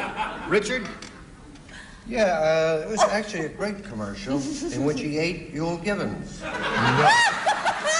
was for health food. You're going to endorse a health food. Okay. All right. Now, Fanny. Fay Ray doll. Yeah. You know, people make fun of Brett, but she really had a wonderful college. She was the first girl to go to college on a football scholarship. I'm proud of it. I said building, and endorsing buildings. A building. Yeah. Okay. All right. So, Rosalind, you didn't score there. Darcy, you've got your tie-breaking question yet to go. But before anything happens, we've got to have it going. Pay attention. All right. We're in the middle of a tiebreaker. Rosalind Hills didn't do too well with her half of the tiebreaker. Now let's see how Darcy Bell does with hers. You need one match to win another game. Here we go. Oh, boy. Vito said to Dumb Donald. Who? Vito. He's talking to Dumb Donald. What did he say? Who are these people? Well, I can see you're a novice when it comes to stick-ups. You're supposed to put a lady's stocking over your face, not a lady's blank. Now, you have to do a different reading. Yes, I do, because it all hit me as I'm as surprised as you are. Vito said to Dumb Donald, boy, I can see you're a novice when it comes to stick-ups. You're supposed to put a lady's stocking over your face, not a lady's blank. Oh, now. Now you got it, right? You're the best. Thank you. You got the idea? Yeah. You finished? No, Have you thought can of you something? see? It's nothing. Oh, I didn't say that. Oh. Gee, I can't Hello say there. anything. Now, I'm chilly. let's see. Brett is ready. Are you chilly? I'm glad to hear that. I'm Doc. Grumpy. Okay. Sneezy. Dopey. And I'm ready. Are you ready? Hallelujah. Charles is ready. Leave him alone. Put it in there. Okay. The upper tier is ready. And here I we didn't go. pick on him. I was Darcy just Bell. trying to help. Vito said to Dumb Donald, boy, I can see you're a novice when it comes to stick-ups. You're supposed to put a lady's stocking over your face, not a lady's blank. Bra? I can't hear you. Bra? Bra. She's so hesitant. This way? No, it's this Sure. way. Well, this way. Oh, I see. Sort of like Like a blinders. Not like earmuffs, huh? What do you say? No, it's sort of like Halloween mask. Yeah. I said whole pantyhose. Pantyhose all together. The whole thing. Okay. Brett? Bra's her answer. What do you say? Oh, I don't know. I say I'm exhausted. You are. I say girdle. Girdle. Girdle? Okay. Girdle. You know, that thing you wear on the dressing room. A living girdle. Charles? I'm afraid Darcy's right. It was the two-faced mugger. Bra wins the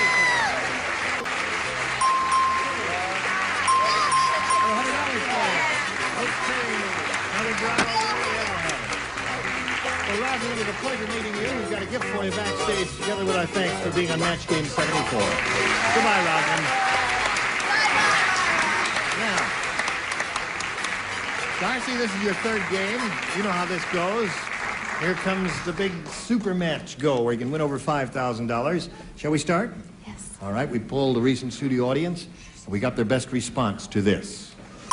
Beat the blank. Now, the answer they gave most often is worth $500 if you match it. Second most frequently given response is $250, and the third is $100.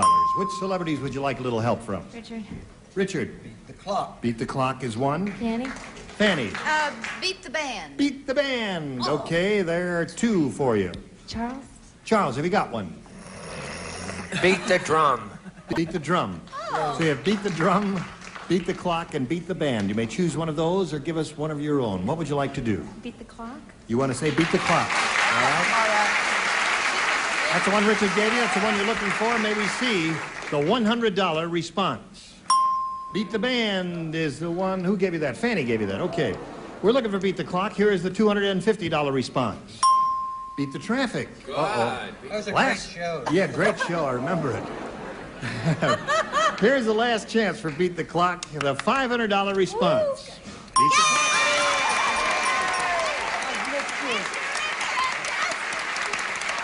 Congratulations. You now have $6,800. And you're going to have a go at the big money when we get together again, but right now we've got this for you. Here it is. Gee, it just seems like we started the show 2 minutes ago.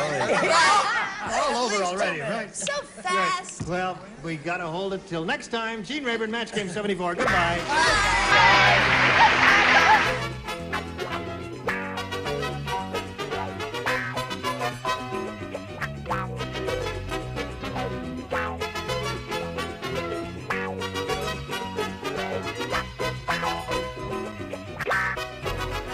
For Tattletales next over most of the CBS stations.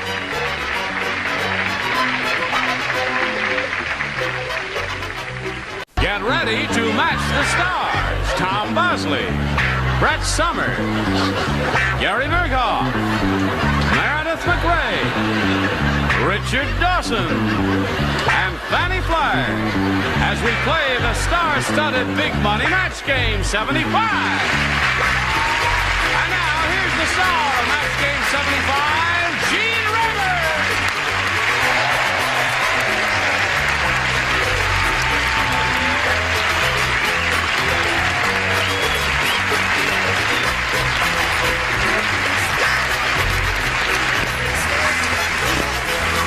What? Thank you, Johnny Olson. Janet and I have a whole set of those sheets. You have a set of those sheets? Right. It's the man from Glad. Very May I have a impressive. plain You look good so humor? handsome. Thank you very much. Really? No good humor jokes? I just did one. What? I said, could I have a plain good humor? Oh, all right. What'd you do to your head? Da, da, da. It's for me to know, for you to find out. You got a new wig. You got a new wig. No kidding. Shall all of us veterans say hello to the new kid on the block, Tom Bosley, with a warm round of applause. How the heck are you? I'm fine, Gene. How are you? I see you again. Good to see you. You do much of this kind of stuff? No. Or you do all that sitcom stuff? Yeah. What's the name of your sitcom? I think it's called Happy Days. Happy Days, yeah. You gonna wear those on camera, those glasses? I have to because I can't see without them. Really? I can see you Even from this here. close? What does this say? Made in Japan. No, it doesn't. He's all right. He can see. Now, let's say hello to our current champion, Maya Lake. How are you, Maya? Maya won one game, and she's got $600 to her credit. And as time expired last time, she had won another game and did part of the big money super match, but not the big part, did she? What are we starting at? For $5,000? Oh, you're going to play for $5,000? Yeah. You ready for that, Maya? Yes, I think You look, so. touch my hand. I'm Oh, she's shaking. cool, calm, and collected. She's ready for it, and we'll do that right after we do this message for you. Oh, hello there. What happened? Nothing, huh? Okay. All right, are you ready? Yes. All right, now, Maya, let's look up here. We polled a recent studio audience, and we got their best response to this. What? Oh, we've done that, you see? Maya, why don't you stay on the ball? We've done that. We've got the $500. Okay. See? You know what throws me? Instead of coming out on camera 5, he came out on camera 3, and I just got so discombobulated. She got the 500. Yeah, we did that yesterday. We're going to start right now with the head-to-head. In order to collect the $5,000, Maya, you got to match one of our celebrities. You want to change your suit, by the way? And it'll have to be an exact match. Time to choose one now. Richard. Going to choose Richard. Okay. Now you stand over here to face me. Thank you. Now here's the $5,000 question. Motor blank. Motor blank or motor blank. Okay, he's finished, Maya. Now we need an answer from you which you think will match his. What do you say to that? Motor Motorcycle. Motorcycle, she says. Okay, Richard, the $5,000. May we see yours? It said motor car. Motor car, yes. Okay. Wait a minute. Hold on now. Listen, don't do that, because he's still got his second papers. And the immigration department may not let him, you know, stay altogether, so... Well, that's a nice way to treat an alien. Yes, sir. Did you register? Listen, Maya, you're still the champ. You've got your $600. You're going to meet another player and play another game, and who knows what'll happen. So let's welcome Louise Miller.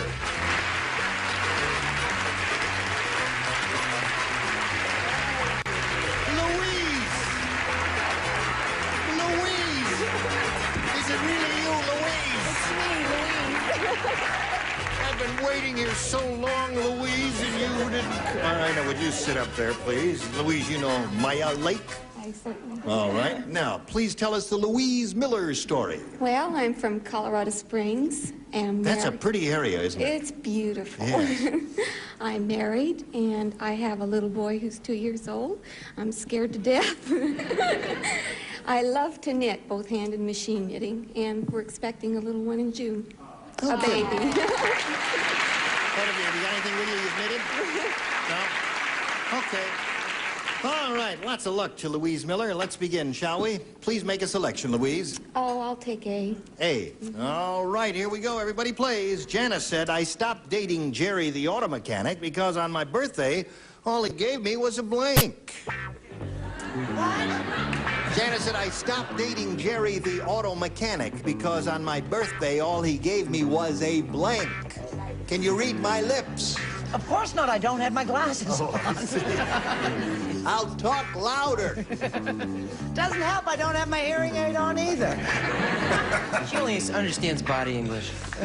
All right, everybody ready? So, Louise, Janice said, I stopped dating Jerry the auto mechanic because on my birthday, all he gave me was a blank. A wrench. A wrench. Yeah. Yeah. All he gave me was a wrench. You could take that two ways, Tom. Well, obviously, I must have dated the same mechanic. Really? How nice. So there's one wrench for you and a match? Yes. Hi there. Hello there, darling. Hate it. You hate my little orphan Annie wig? Oh, I don't like that wig at all. I love your... I've loved every wig you've ever worn, but I'm not too fond about this one. I can't say I dislike it. Dickie loves it. Didn't you like it when Frankie Lane wore it? No. Didn't like it on him either. It was alive then. Yes. Can we get back to the game? Never going to cut your hair again. Oh. My Janice is very highfalutin. Wrench is the answer. She wanted an airplane, and all he gave her was a car. All he gave her was a car. Why, she wouldn't stop dating him for that, would she? Don't you? I guess they forgot about my connections with the mafia. Now you, sir. Yes, you're their mechanic. I said wrench. Wrench. There's another one for Louise. That's two for you. Now, I hope you're not too rusty. You haven't been around here in a long time. No, I haven't been Meredith, in a have while, you? but I'm glad to be back. Let's see what First, you've I got. said kiss, Yes. and then I changed it to card. To All he gave me card. was a card. A Sorry card that about says that. happy birthday. Well, boo Okay. her. That's worse than Now you see why What was the question? The question reads as follows, sir. Thank you. I stopped dating Jerry the auto mechanic because on my birthday all he gave me was a blank. And she said wrench. And I said grease job. Grease job.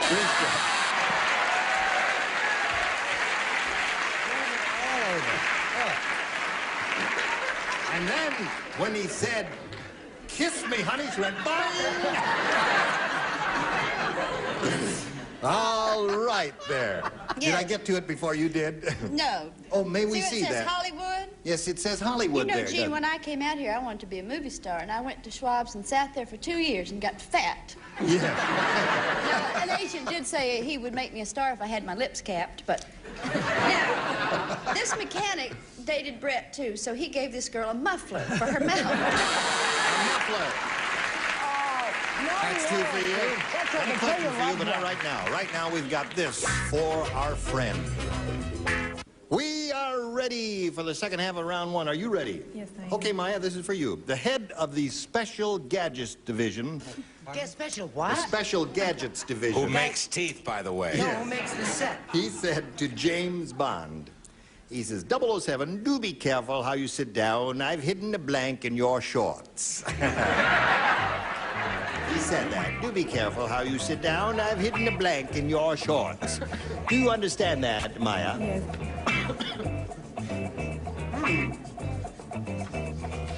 I'm just helping him out. Oh, yes.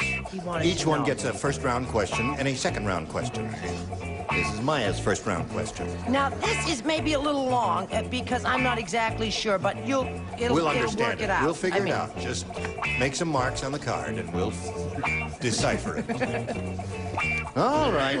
Ready? Okay, Maya. The head of the Special Gadgets Division said to James Bond, 007, do be careful how you sit down. I've hidden a blank in your shorts. A spring. A spring? Yes, a spring. Why would he do that, Maya? Why, I ask you? You don't know. This year. Spring out. Oh, like so that when he the sits seats down, he goes... in the cars in the James Bond movies. She said a spring. So she did. A spring in your shorts. Well, I said a bomb. A bomb. Okay. Brett, what did you say? Now, this may be a match. I'm not sure because the Shriners use these. They have their little hats. Yeah. And their little things. And then they have what Carol Burnett calls an electric whoopee stick, which is like a spring. An electric whoopee stick has electric charge to it, doesn't it? Yeah. Well, doesn't a spring? No. They both have the That's not same... what you told me in Encino. Oh, dear. Yes, Gary. Go. Where is Encino? I've hidden a blank in your shorts. I beg your pardon? I've hidden a blank in your shorts. Well, I guess my detective story era was during the 50s, and back then they packed rods. A rod. I said it. Hidden A gun. Hidden a gun in your shorts. Same to you, fella. The man said to James Bond, 007, do be careful how you sit down. I've hidden a blank in your shorts. Well, I was thinking of all these days that we've had of Watergate and everything, and I said microphone. A microphone. I was going to say bomb, but... That'd be interesting. Hello there. Do you hear me? I only want to sit down. What was that? Hello? Go. No, I actually thought they'd hidden a gun in there. A gun? Yes. Nothing gaudy? Okay, Single simple shot gun. dead and Right. Just a minute. Just a Brett, minute. The Humane Society is here for your wig. I said machine gun. A machine gun. No springs there, I'm sorry to say, Maya. So we go to round two. Score is 2-0 in favor of Louise. Please make a selection. B. B. Now, 4 of you play, 2 do not. Tom does not, Gary does not. Everybody else does. Mr. and Mrs. Elephant were having an argument. She said, and you call yourself an elephant, she said. Why, you can't even remember my blank. That's what she said. She said, and you call yourself an elephant, she said. Why, you can't even remember my blank. What's wrong with my pen? It's very thin today. Do you have another one on the other side? Switch pens, that's it. Oh, that's better. Okay. Pen isn't thin, your eyes Now, are fat. Louise, Mr. and Mrs. Elephant were having an argument, and you call yourself an elephant. She said, why, you can't even remember my blank. My name. My name. Elephants always remember. Okay, Brett, you're first. She says you can't even remember my name. I'm going to get that fanny flag. I'm not going to mash the potatoes the next time I come to your house for dinner. I went to her house for dinner, and I mashed the potatoes while she was conducting a business meeting and acting like Rockefeller, and then she said, these potatoes are very watery. I'm not lying to you. You put too much water in them. But she only had heavy cream. Wasn't my fault. Name. Name is the match. Okay, Louise. Why, you can't even remember my... Name. Ta-da! 4 for you. Got 2 more to go. Let's see what we get for disappointed because Brett told that marvelous anecdote about the mashed potatoes, which I'd been saving. So I'll just say name.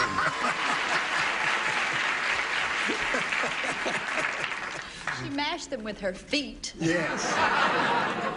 God knows they look like grapes. My old flame, I can't even remember his name. So you got 6. You're going to have to work very hard and listen carefully now. You got to match everybody to stay in the game, Maya. Dr. Frankenstein said, Oh, he's back. Oh, I love him. "When my monster eats, he doesn't use his hands. I built a fork into the end of his blank."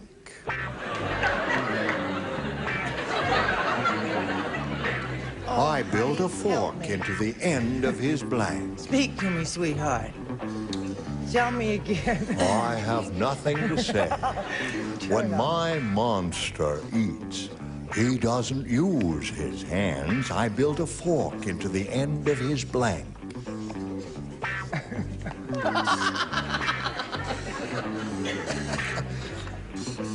That makes a terrible noise when you do that. All right. All right. Is this a chicken joke? Here we go. It's a monster joke. Yes.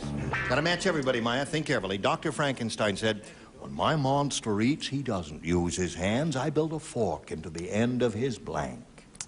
His nose. End of his nose. That's good.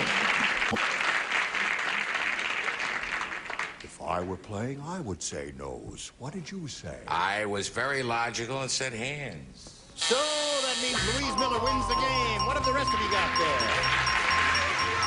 Nose, one nose. Come on down, Louise. Congratulations. Okay. Now, Maya, we're going to have to part company with you, I'm sorry to say. We've got a gift for you, together with our thanks for being with us. Thank you. And $600. Maya Lake. Goodbye, dear. Hello there. You stand by for a moment while we do a little business, okay? All right. Here we go. Okay, Louise Miller. Yes. That's you, isn't it? Sure is. Okay. I'm doing a little dance. You doing a little dance? Yeah. Anna, you got that way? No. Oh. When are you expecting? June. June. June. Oh, okay. All right. He's You ready for busting this out now? all over. Polled a recent studio audience, Louise. We got their best response to this.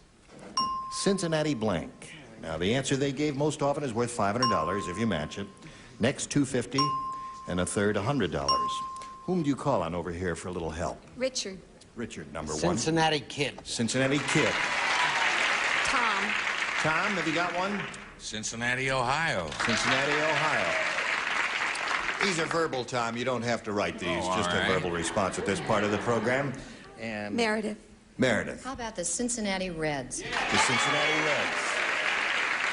Well, you got three there, Louise. You got the Cincinnati Reds, the Cincinnati Kid, and you got Cincinnati, Ohio. What do you want to do about that? I think I'll try Kid. You'll try the Kid. All right, we've all got our fingers crossed for you. Let's find out if it's up there, and if it's there, where is it? That is the question. And we'll begin at the bottom by revealing first the $100 response. Cincinnati Kid, you've got it. Congratulations, right off the bat. There it is. All right. Now, before we go on and play for your $1,000, let's find out what's under the $250 response. Cincinnati, Ohio, that's the one that Tom gave you. You think Reds is up there in top? Right, here it is. Right. Cincinnati Reds, that's the one Meredith gave you. And yes, indeed. All right, now to collect your $1,000, you remember you have to match one of them head-to-head. It has to be an exact match. Time to choose one now. Richard. Okay, Richard, get ready to write. Louise, you'll face me. And here is the $1,000 question. Log blank. L-O-G blank. L-O-G blank. Log blank. All right, he's finished. And now, Louise, we ask for your response, which you think will match his. What do you say to that? Log? Cabin. Log cabin. All right, Richard. She says log cabin will match you. What do you say? I say, I guess I better go back to England again. That's two in a row? On behalf of all of us here, a little something for the baby.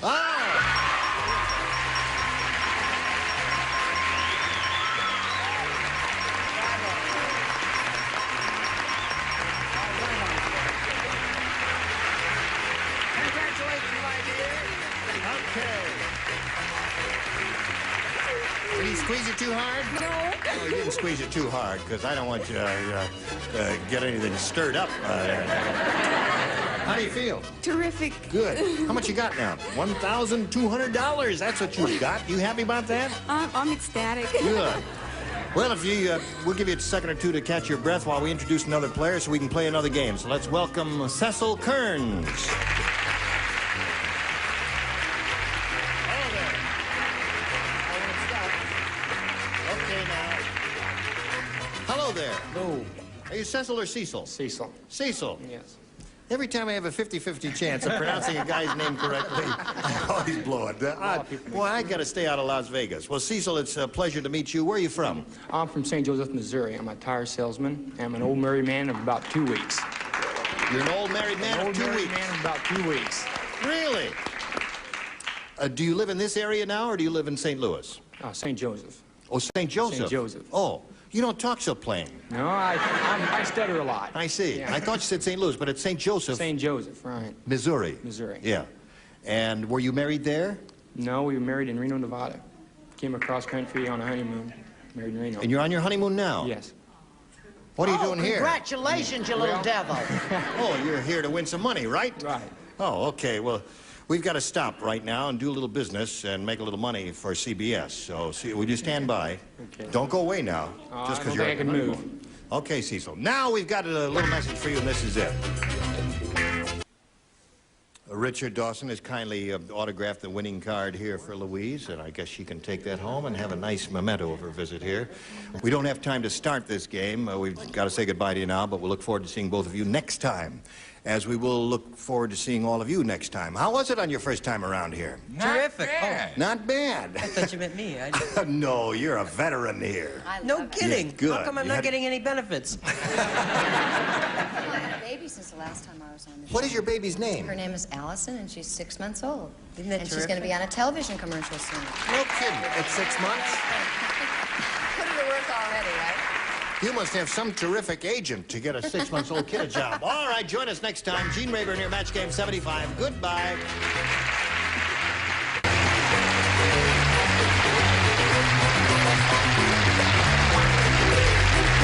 This is Johnny Olson speaking for Match Game 75, a Mark Goodson, Bill Todman production.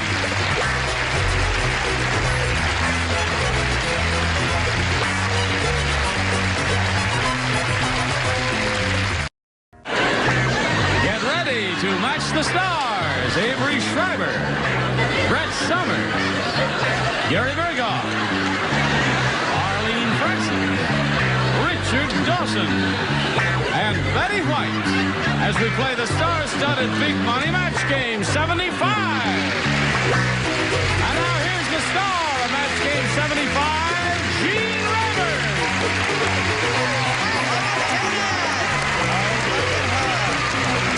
Talk about pretty.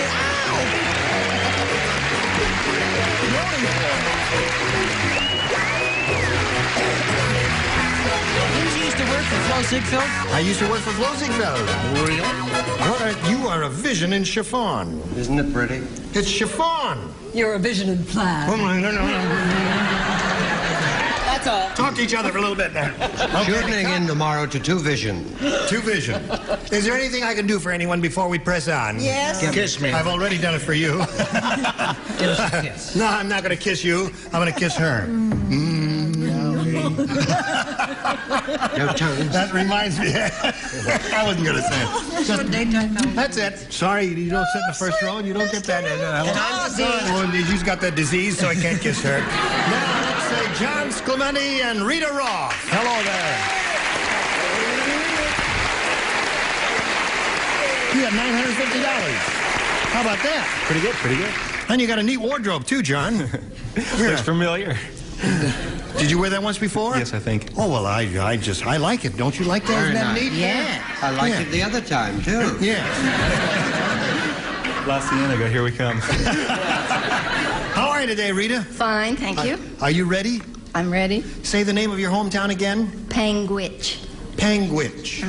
It means big fish. In Indian. In Indian. Are there fish there? Oh, yes. Oh, really? In streams and rivers? A big lake called Panguitch Lake. Oh, sure. That's right. The little town is right near the lake, isn't it? Panguitch Town and Panguitch Lake.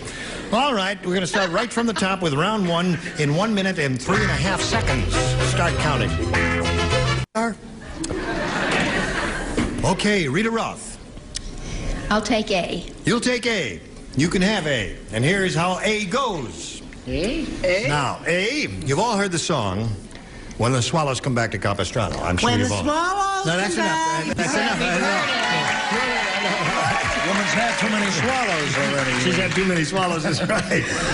There's a new song out called When the Vultures Come Back to Blank. When the vultures come back to blank. Did you hear the one? Yeah. Did you hear the one that goes, strangers in the blight, exchanging rashes? Did you hear that one? No. When the swallows... When the vultures come back to Three groins When the on a vultures mountain, come back to blank. That sounds perfectly good to Dumb me. and Jewish, why is it wrong? Come on now, write something down. I have no idea what this is all about. When the Swallows Come Back to Capistrano, as you know, is a famous song. Well, there's a new one called When the Vultures Come Back to... Oh, I get it. Oh. Betty's not gonna like this answer. That's pretty good. I didn't know they had left. No, it really kind of isn't. Pretty good. Son of a gun. You see what she wrote? That's pretty good. Thank you, Doctor.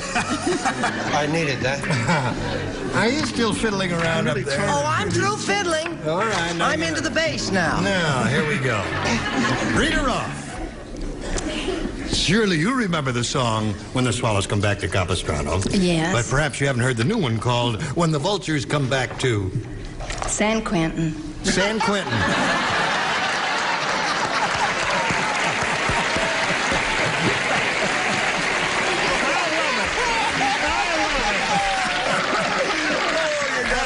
Marvelous answer. Oh, it's wonderful. What did you say? Well, I said when the vultures come back to swallow. To swallow.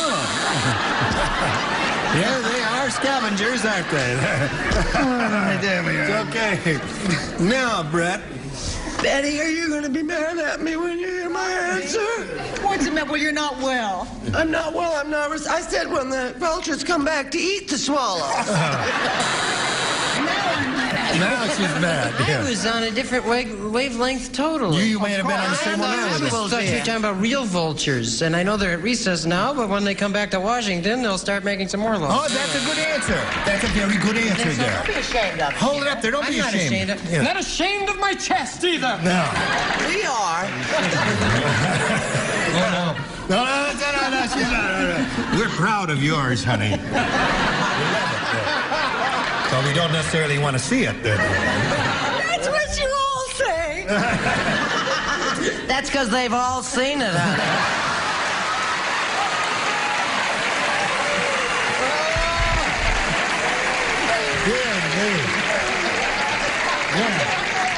Excuse me, just one second. That was a vicious thing to say. That was a terrible thing to If you say. don't behave yourself, I'll put mirrors in your room. You've heard the song When the Swallows Come Back. The new one is called When the Vultures Come Back To, and Rita said San Quentin, which was rather amusing. I wish I'd said it, but I happen to be on Brett's wavelength to get the swallows. Jeez, when the vultures come back to get the swallows. Now, what wavelength were you on, Richard? Shortwave. Shortwave. Killing skulls. Now, this young lady Yes. would remind you of doves. Beautiful doves. That's right. She's a Lovebird. soft, gentle lady. Yes. So I say when the vultures come back to Brett. To Brett. I don't understand that. They would account for the ratty hair and everything. That's right. They will get eaten by the bats in her belfry. That's enough. Now, here we go. Betty White, you're Once on. is enough. When in doubt, if you don't say Cucamonga, you say Burbank. And I just took Burbank. The vultures Come back to Burbank. Yeah, that's possible. Well, okay, you didn't score with that. Now let's see how John Sclementi does with his first round question. King Arthur said... He did not. Yes, he did. He said, when my wife Guinevere gets amorous, she goes wild. So when I go to bed, for protection, I bring along my blank. Now, I'd like night, Would you John, like to read it as King Arthur would have read it there? When my wife... No, that's not King Arthur. That's Sir Lancelot. She gets dangerous? No, when my wife Guinevere gets amorous. Amorous? Yes. She goes wild. She goes wild. So, when I go to bed for protection, I bring along my blank. Got it, honey. I got it. You got it? I think now there are two wonderful, I should brilliant act as answers. Yes, bagel and Pillsbury Okay. You're going to. Splendid. We haven't seen the end yet. Yes, I've got it. Oh, I don't know. She, when she gets amorous, she goes wild. So when I go to bed for protection, I bring along my... Mr. Rayburn. Yes. Could you just check this out? Let See me if I just- understand the questions. Yes, that's terrific. Yeah, you're all doing okay Oh, up then here. let me write something out. Except the guy with the fuzzy hair, he can't think. Okay. John Davidson. That's all right. I know. Splendid. Everybody ready over here? John Clementi. King Arthur said, when my wife Guinevere gets amorous, she goes wild. So when I go to bed for protection, I bring along my... Armor. Armor.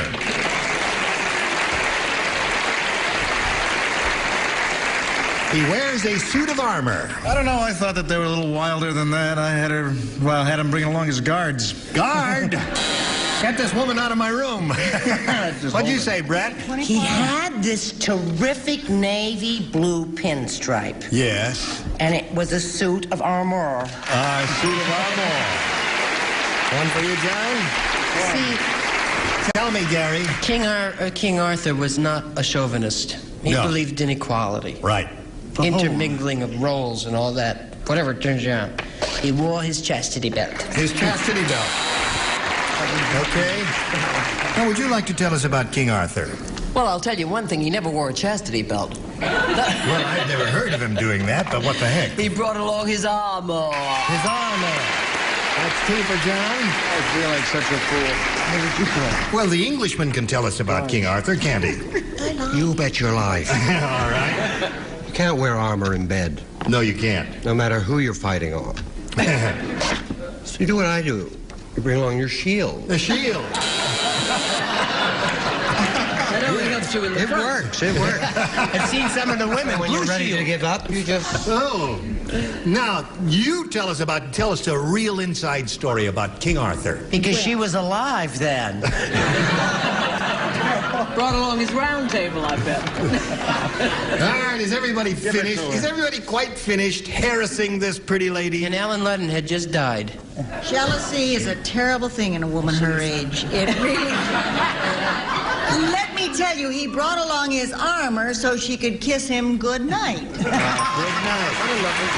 Back sleep. So the end of round one, 3-0. Round two will occur in a moment or so, but right now this is going to occur especially for your benefit. Now I'm ready. Okay, are you ready? All right, here we go. Now, Rita Roth, you got a choice of A or B. Try B this time. You had A last time. It's terrible. Yes, it was. I wouldn't go for A again, ever again, if I were you. B. Oh, wait till you hear this, Rita. Zulu the cannibal was such a slow eater that before he finished eating his dinner started to blank. Wait, go ahead. No, say that again, straight, because I think I've got it. Zulu the cannibal was such a slow eater that before he finished eating his dinner started to blank. Oh, honey, I got it. His dinner started to blank. Well, don't give it to me, as it were. Ruth, you don't have a thing in the world to worry about, sweetheart. I do. Now, we're waiting for Avery and Gary. Before he finished eating his dinner started to...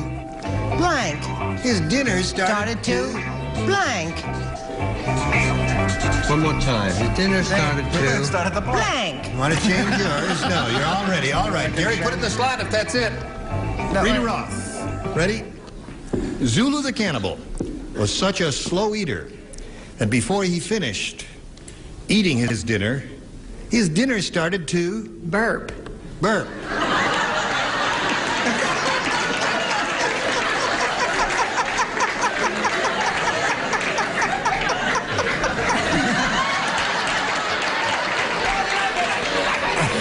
Miss Lady. She really is very, very hip. Were you ever a stand-up comedian, though? Marvelous. Yeah, really She may not terrific, win the Rita. game, but does she have her own show? No, she doesn't, but she's going to get it after this. I think, Rita, it would be a gas. Yes. Don't sneak those in there, Avery. Why not? Just show us your card. Burp. Burp.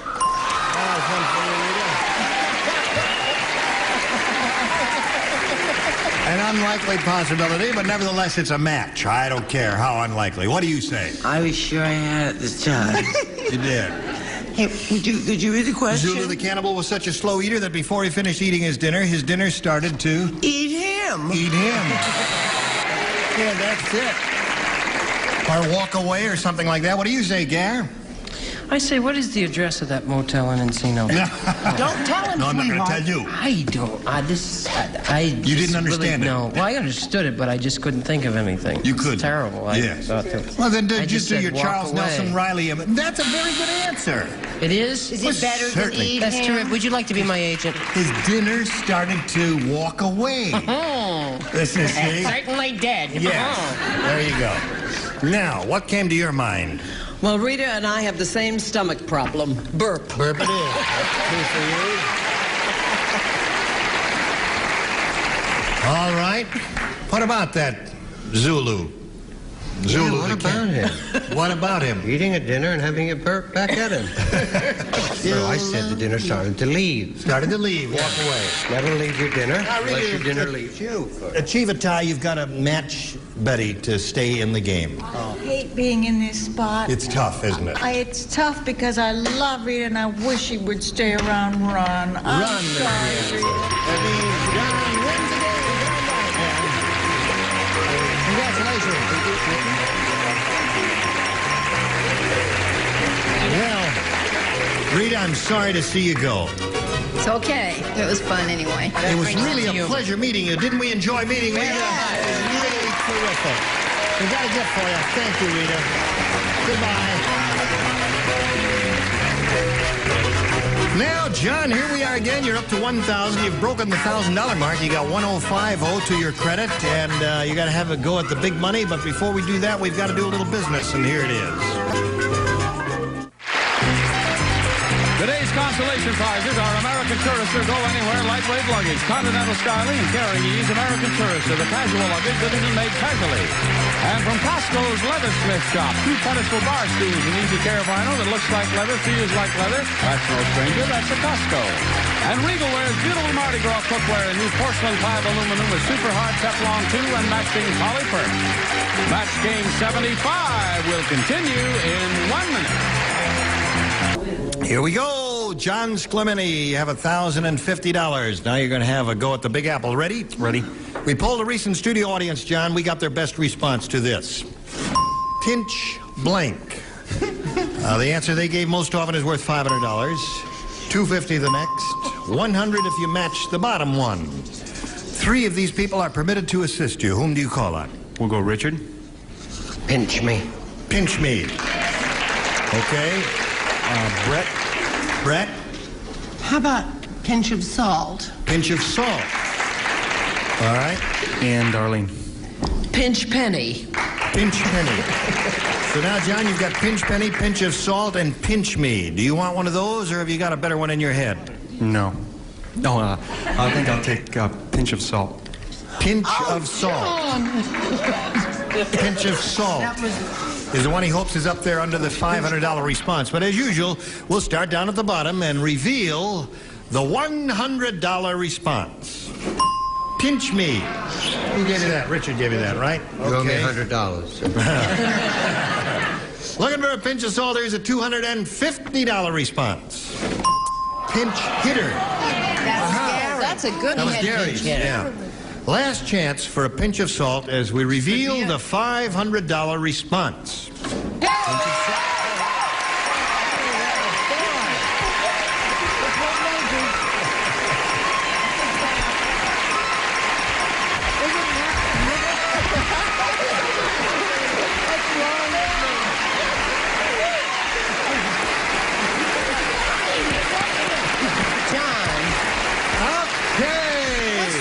wrong with your wife? She has no enthusiasm. Yes. Your wife is really flipping out over there. All right, now you got 1,550. That means you're going to play for 5,000 right now. Remember, you have to match one head-to-head. Try him to choose one now, please. I think I'll go Richard this time. Thank heavens! Poor little girl. All right, Richard, you get ready to write. Here we go with the $5,000 question. Will blank. Will blank. Will blank.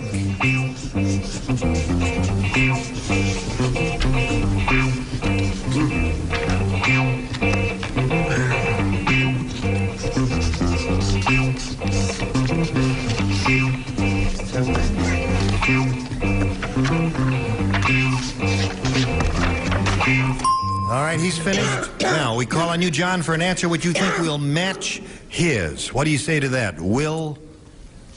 In testimony. Will and testimony? Must be a lawyer. That's the only thing I can think of. The only thing that came to your mind? That was a blank. You drew a blank on that one. Well, in the unlikely possibility that you've matched Richard, you will get the $5,000. I would have said last will and testament. Last will and testament. But no, there were so many. Will you marry me? I didn't know what to do. I just said, will you? Will you? Hoping he'd say yes and we'd get out of town. You know, what would you say? What I thought would come to everybody's mind is Will Rogers. We'll do it again. All right, we'll do it again. All right, ask me quickly. Blank. What do you say? Choose me this time. Will you give me that address? Will and testimony. Will and testimony. Okay. All right. So I'm sorry it doesn't match. Well, listen, you're up to 1,550, John, and you're going to meet another player now, so let's welcome Sandy Vasco. Hello, Sandy. Okay, John. You know Sandy Vasco, right? I guess you two have met backstage. How's Sandy Vasco on this day? Fine, thank you. Where are you from, Sandy? I'm from East Detroit, Michigan. And are you living here or vacationing here? Vacationing. And what does your husband do? I'm single. Oh, and that's what he does, huh? Well, of course. I'm a student at Wayne State University and a tennis instructor, like part-time, to put me through school. You're a tennis instructor? Yes. What can you do for my tennis elbow? Practice your forehand. Practice my forehand. Okay. Follow me. Well, we don't have time to start right this second. We've got to do a little business first, and then we'll see what happens after that. So you come right back. One more? We don't have time to start. We just have time to thank you for showing up and hope you'll show up next time. Because if you don't, we're in a lot of trouble. All right? Okay.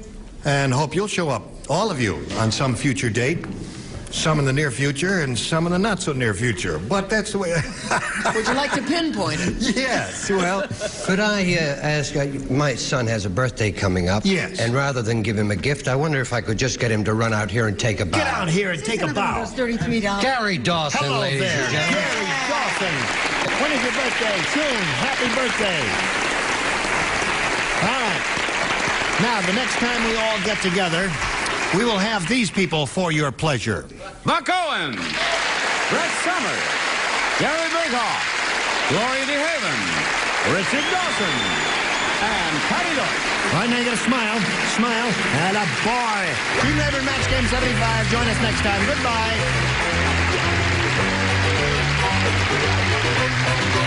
This is Johnny Olson speaking for Match Game 75. A Mark Goodson, Bill Todman production.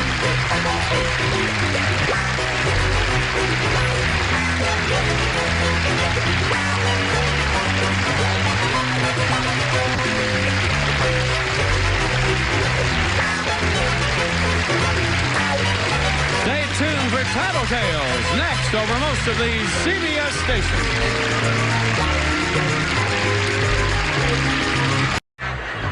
Get ready to match the star. Jack Cassidy, Brett Summers, Charles Nelson Riley, Connie Van Dyke, Richard Dawson, and Betty White, I'll get you, as we play the star-studded Big Money Match Game 75. And now here's the star of Match Game 75, Gene Ray.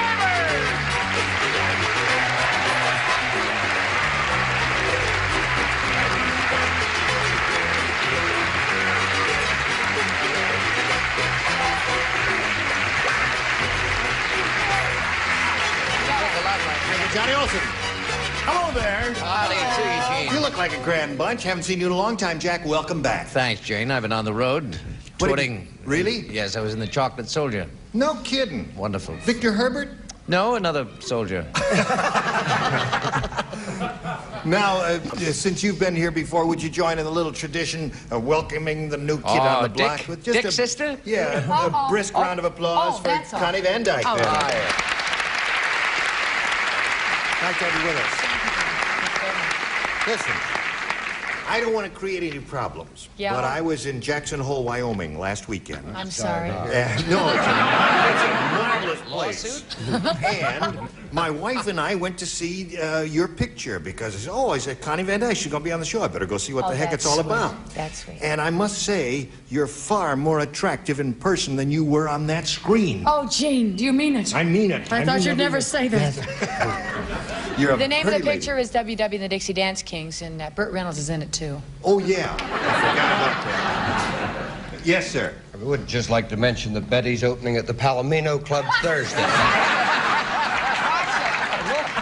I know. Let's not knock that. I would like to say one more thing. One more, and that's it. We know that Betty won the Emmy, but she's requested now that she's a winner instead of a loser, that we call her Miss White. Okay. All right. Miss White, we welcome you and we congratulate you. And let's say hello to our players, Ron Valenti and Janice Long. All right, Ron. He's a champ. He has won $11,800, this rascal. And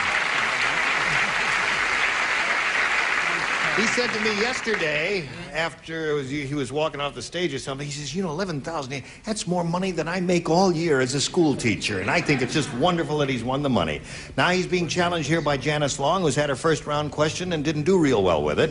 But she has another shot at it, and you'll have your first round question in 1 minute and 3 4/5 seconds exactly.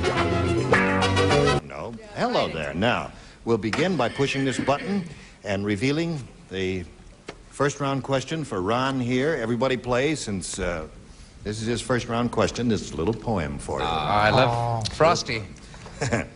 Said nutty Aunt Jane to old Mr. Crane, I'm going to Spain to get a new blank. Said nutty Aunt Jane to old Mr. Crane, I'm going to Spain to get a new... I usually like little poems. No, that's an interesting little poem, and everybody understands the rhyming scheme, Jane, Crane, Spain. Okay, that's as far as I can take you. You're very quick That's right. for the new kid on the block. She's not bad, She huh? writes fast, too. She writes fast, too. Thanks, yeah. Betty. The words of the immortal Joey Lewis, who once said, let's go over to Barcelona and watch the Spanish fly.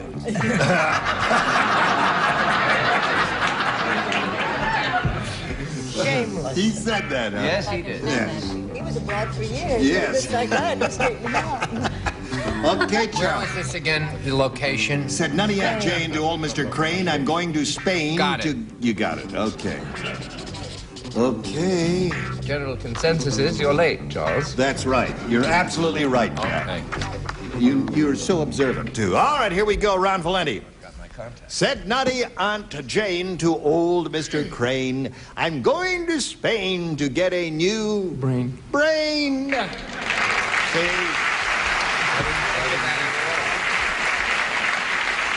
Well, he says, I'm going to Spain to get a new brain. I don't know if Generalissimo Franco's going to let him out of the country with that, but we'll find out. Jack, what do you say? I say I'm putting a niche in your 11 big ones. I said plane.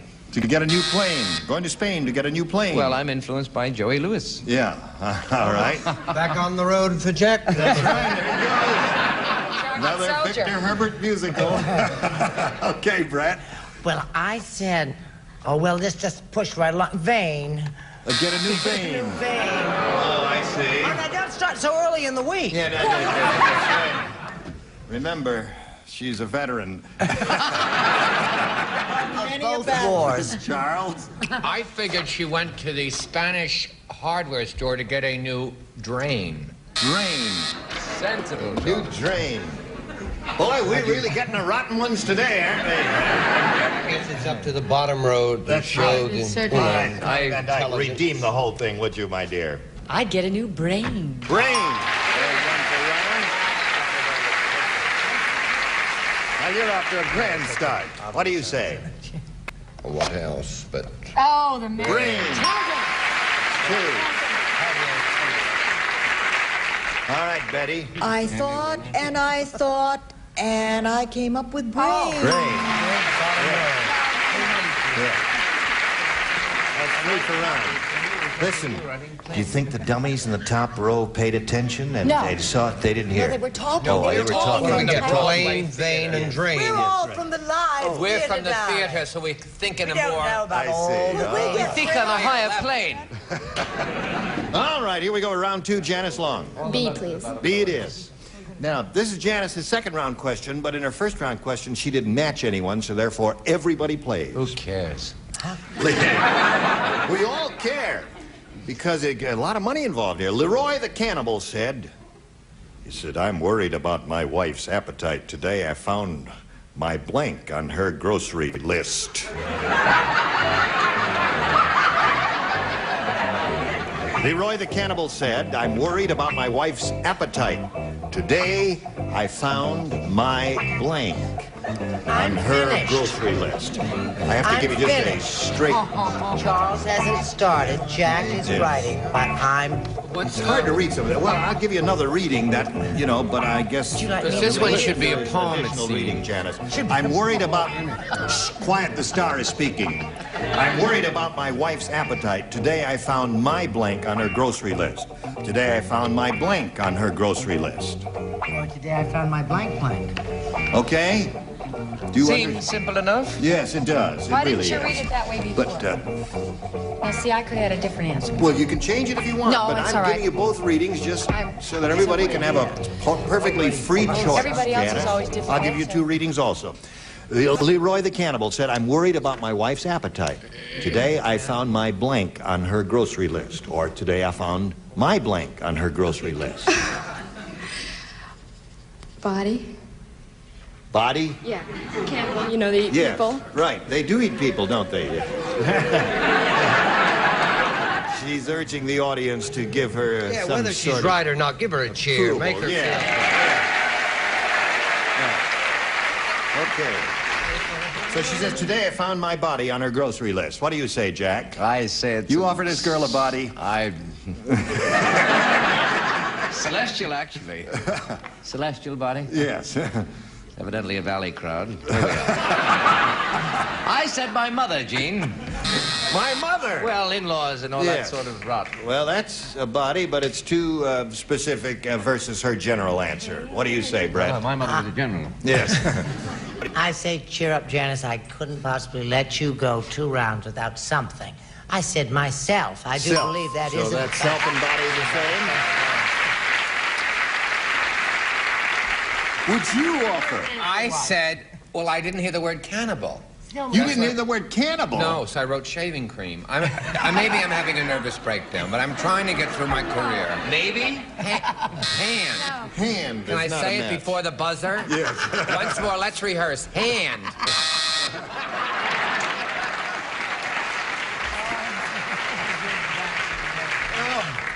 Madness. Today I found my blank on her grocery list, and Janice said body. I'm so terribly sorry, darling. I said leg. Leg. Okay? Now you must match the 2 remaining ones to stay in the game, Janice. Richard, what do you offer this girl? Now, what I'm going to ask the judges to look at this, because I mean this to indicate the person. So I got worried. I found my name on her grocery list. Name and Thank body would be you. the same.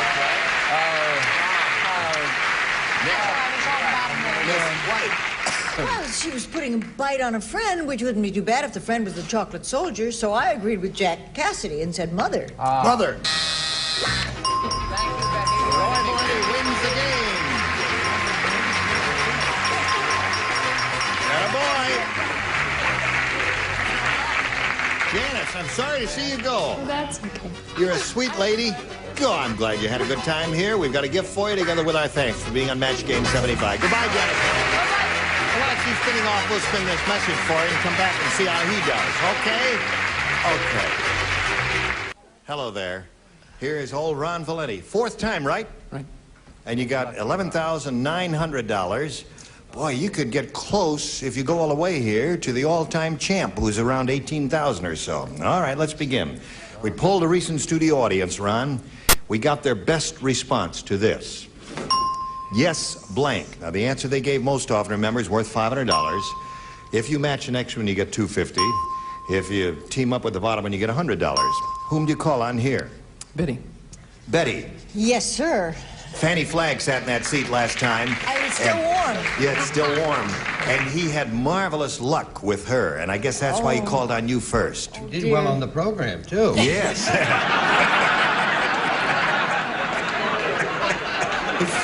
Yes, ma'am. No, yes, sir. Yes, sir. Oh, I beg your pardon. Yes, yes, they do. Yes, sir. Okay. Richard. Yes, sir, that's my baby. Yes, sir, that's my baby. No, sir, don't mean maybe. Yes, sir, that's my baby now.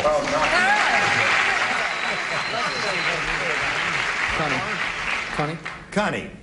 Mm-hmm. That's really tough. Yes and no. Yes and no. Mm-hmm. Okay, so you got yes and no. You got yes, sir, that's my baby. And you've got yes, sir. You want one of those? You don't have to take one of those. I'll go with yes, sir. You go with yes, sir. Man. That's a hard decision to make, isn't it? Yes, man. All three pretty good. Yes, sir is the one he's looking for. Naturally, he hopes it's under the $500 response. We'll begin, as usual, at the bottom with the $100 response. Yes, we have no bananas. We have no bananas today. How old were these people being polled? That's enough of that.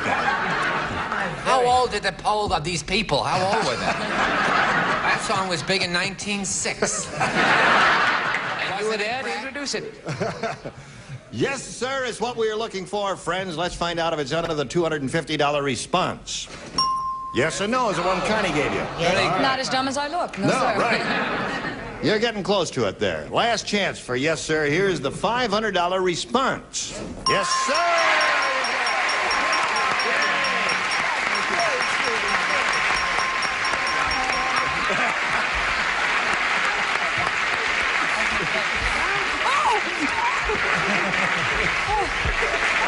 Sorry about that. I've been radished. Listen, I gotta tell you something. Is that how you welcome all your that's guests? That's it. That's the way everybody, we do a lot of kissing on this show. Oh, that's cute. When Fanny Flagg won for him, I noticed he kissed you on the cheek. When Fanny Flagg, he kissed her right on the lips. Honey, I'm new here. Oh, you're new, that's right. Evidently, he saw me in the Iger section. $12,400 is Ron Valenti's total. He's going to try for $5,000 now. To collect it, you've got to match one celebrity, and it's time to choose one, remember? How you did it last time. I'll go with Betty again. Okay, Betty, get ready to write. Even if I answer wrong, do I still get the kiss? Yeah. All right. $5,000. Blank lens. That's L-E-N-S. Blank lens.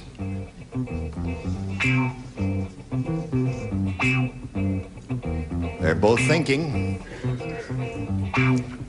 Now, Betty's made up her mind. Ron, we need an answer from you, one you think will match hers for $5,000. What do you say to that? Blank lens. Contact. Contact lens. That's pretty good. We'll find out right now if you do match her. Betty, for $5,000, may we see yours? He says contact. Oh, darling, I am sorry. I said camera lens. Camera lens. Gus, you don't have to buzz a buzzer so long. It makes her feel bad. She hasn't been here in quite a while. She is an Emmy winner. That's enough of that. All right, listen. You'll play another game in a moment or so. The Emmy's gone to her head. No, it hasn't. You're going to play another game in a moment or so, but right now we got to play a game with our audience out there in America, and this is it. All right, here we go, friends. Oh, no. Hello, let's welcome this lady, Susan Rogan. How are you, Susan? Fine, thank you. You know Ron? Yes, fine. That's the way you say your name? Rogan. Right. Okay. Now we will all hear the Susan Rogan story. Pay attention now, because we may ask questions about her life later. Susan? Well, for the past 8 years, I've been working in a bank. I'm married to a wonderful man, and we're expecting our first child in August. Thank you, Susan. Expecting what in August? You're expecting your first child in August. Okay. Well, good luck with that blessed event, and good luck here, Susan. I'll push this button and ask you to make your selection. B, please. Here it is. Everybody plays. The tiny, tidy bowl man dragged a tongue depressor into his tank, and now he uses it as a blank. The tiny bowl man. Right. The tiny, tidy bowl man dragged a tongue depressor into his tank, and now he uses it as a blank. I said to Charles, what is she? I said, what? I didn't hear that. What is she expecting in August? And Charles said, a streetcar, Susan. What would we be expecting in March? In August. She's August. gonna have a baby. All right, here we go. Now, Susan. The tiny, tidy bowl man dragged a tongue depressor into his tank, and now he uses it as a blank. As a paddle. As a paddle, that's good. Not bad. That's it. All right, Jack, she says he's got a paddle. I'm sure she does. Good luck with the child. I'm the father of 18 myself. I reminisced.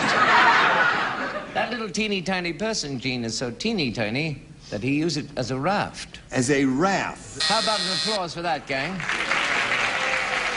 Now, the jury... Oh, I saw your work, too.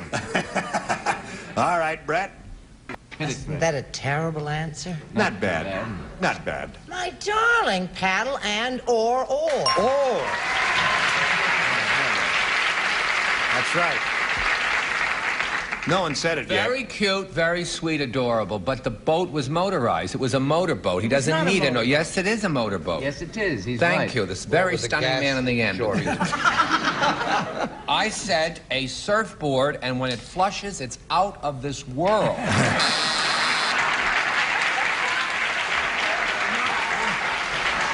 Now, wait a minute. Let's get that straight. Is it a motorboat or is it a sailboat? It's a motorboat. Is it a motorboat? I've never studied it. Yeah. He putzes all Apparently over Charles has.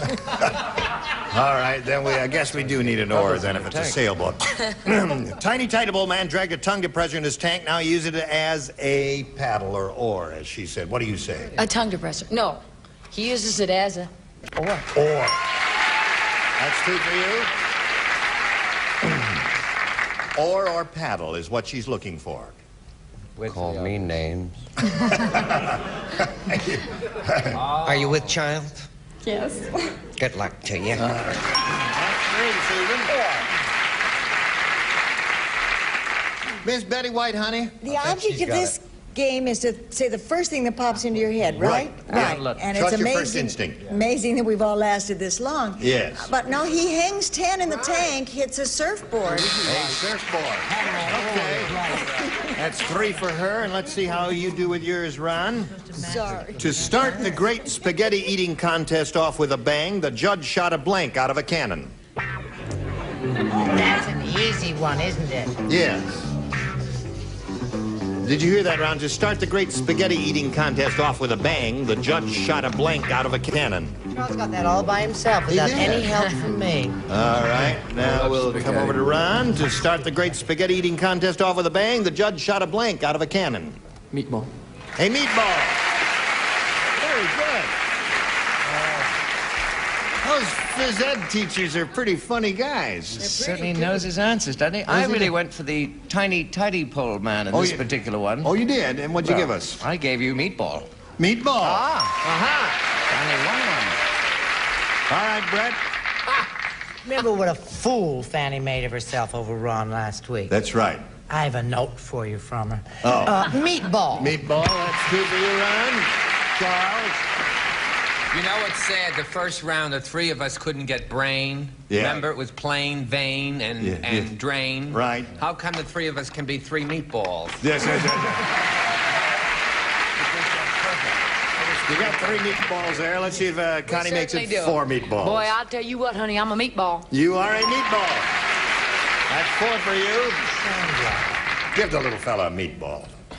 I wouldn't give him the time of day. The women are absolutely crazy about him. Well, he's a good-looking guy. May I say something to you, man to man? I love you. Meatball, that's five. And Betty. I didn't no, not surfboard. I don't even mind taking Fanny's hand-me-downs. Meatball. All right. So at the end of round 1, 6-3, you get another shot at it right after this. Hello there, and goodbye. Thank you, you were just splendid. G-Raver Match Game 75. Goodbye.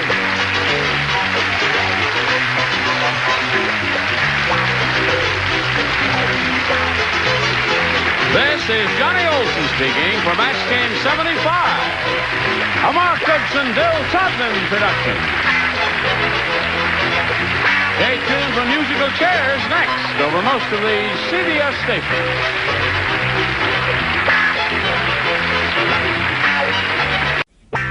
Get ready to match the stars.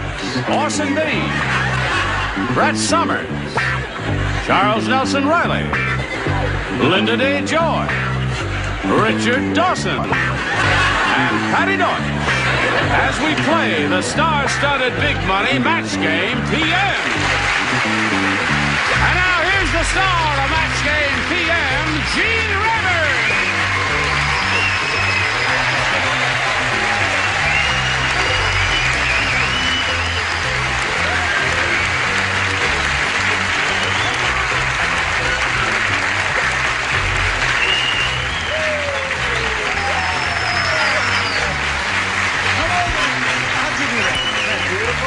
Thank you, Johnny Olson and friends.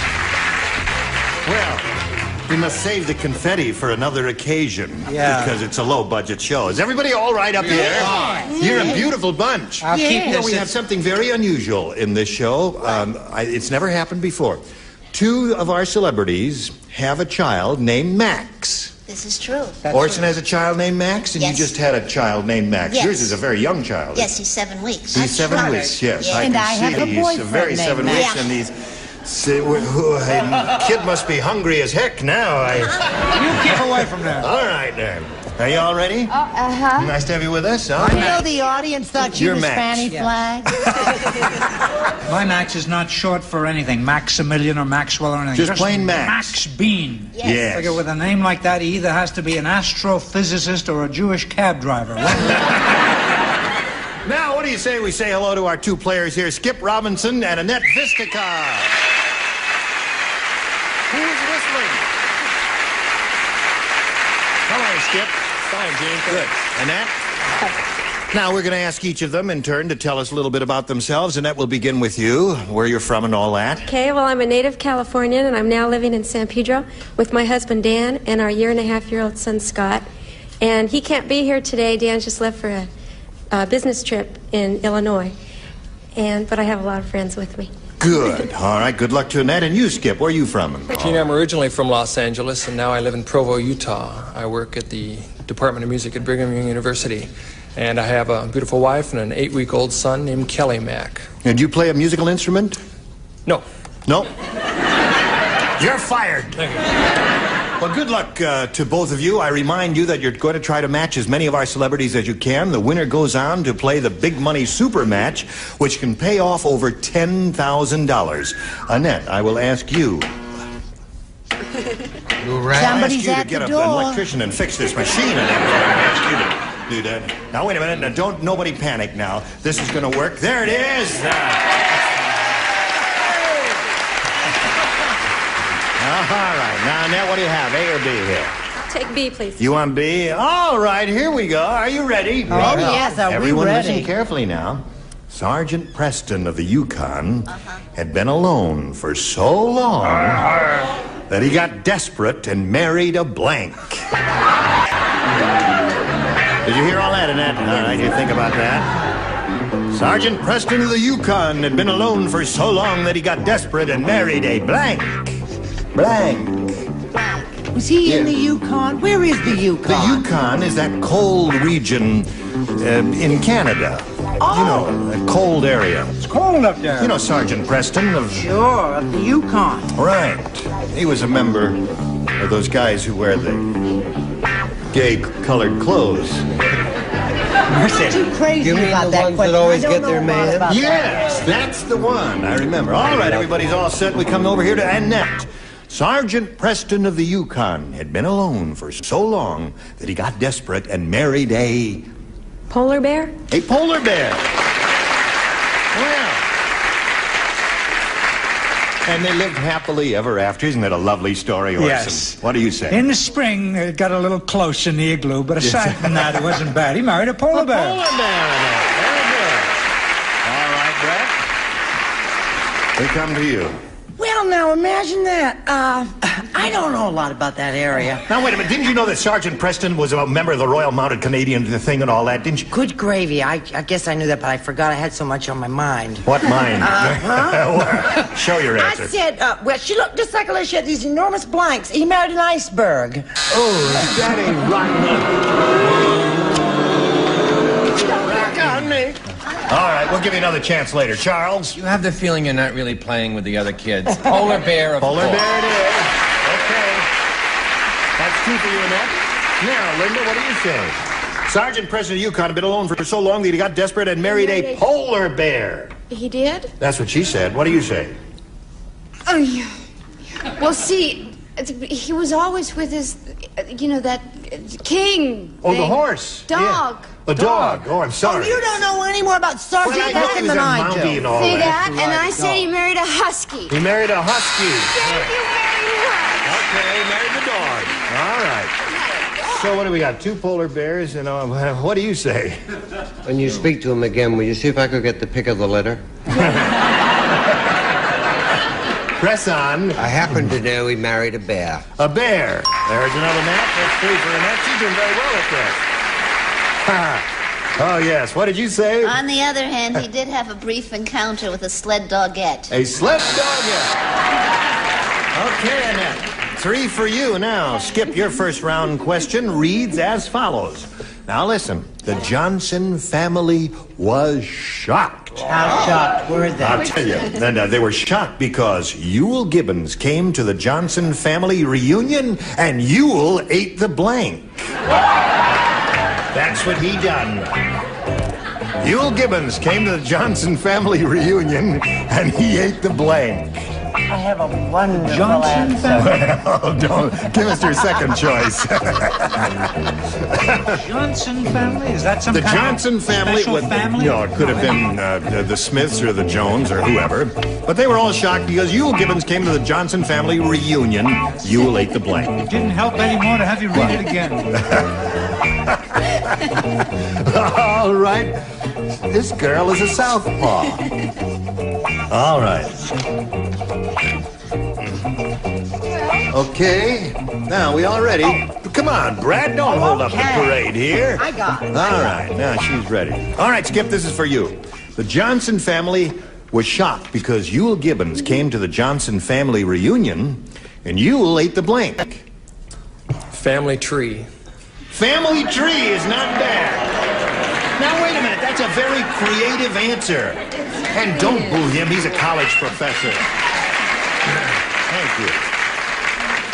Listen, Skip says Ewell ate the family tree, but he's eating hickory nuts and things in the forest and all that. This time he ate the forest. I know. What do you say? I love your answer. I'm only sorry I didn't think of it. Do I have to show my... Yes, you do. Well, don't blame it on me. Blame it on Ewell Gibbons. They really were shocked. He ate the baby. Oh, really? Sorry. And you, what do you say?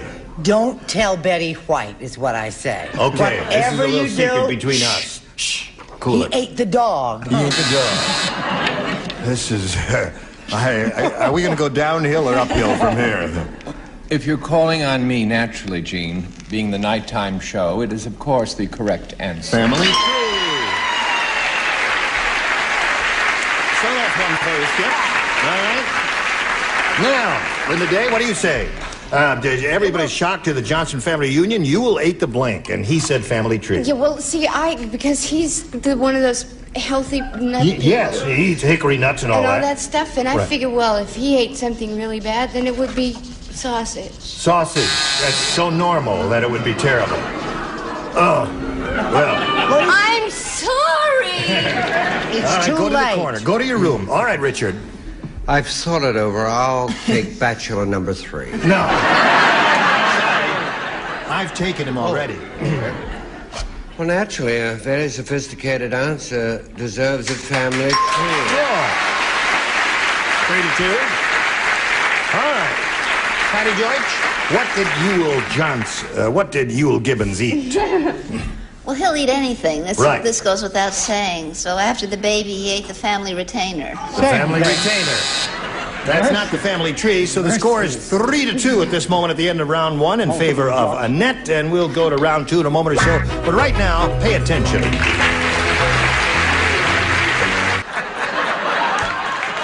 this case... Okay. Now, we've ended round one, and we go to round two, and let's see, it's 3-2. You're ahead, Annette, so we'll ask you to make the selection. I'll pick B again. B it is. Here we go. Now, who does not play? I does not. Gene, you don't play. I does. You don't play. And Chuck. And Chuck doesn't play. The rest do. Here we go. I have a TV guide listing for you. Oh, Listen to good. this now. Sunday night, NBC, Columbo. And here's a synopsis. When Lieutenant Columbo takes off his raincoat, everyone is shocked because Columbo has blank underneath it. Everybody relax, I've got it. He walks in, you see, and he says, "Oh, excuse me, lady. I didn't mean to brow your gin on you this way." Sure, that's it. I'm ready, and I'm waiting for, oh, you're ready. I'm waiting for you, my dear. Come on, Okay, she's got her answer, so I'll walk over here and talk to Annette. Put her in the slot there. The TV guide listing, Annette. Sunday night, NBC, Columbo. When Lieutenant Columbo takes off his raincoat, everyone is shocked because Columbo has blank underneath it. Nothing. Nothing.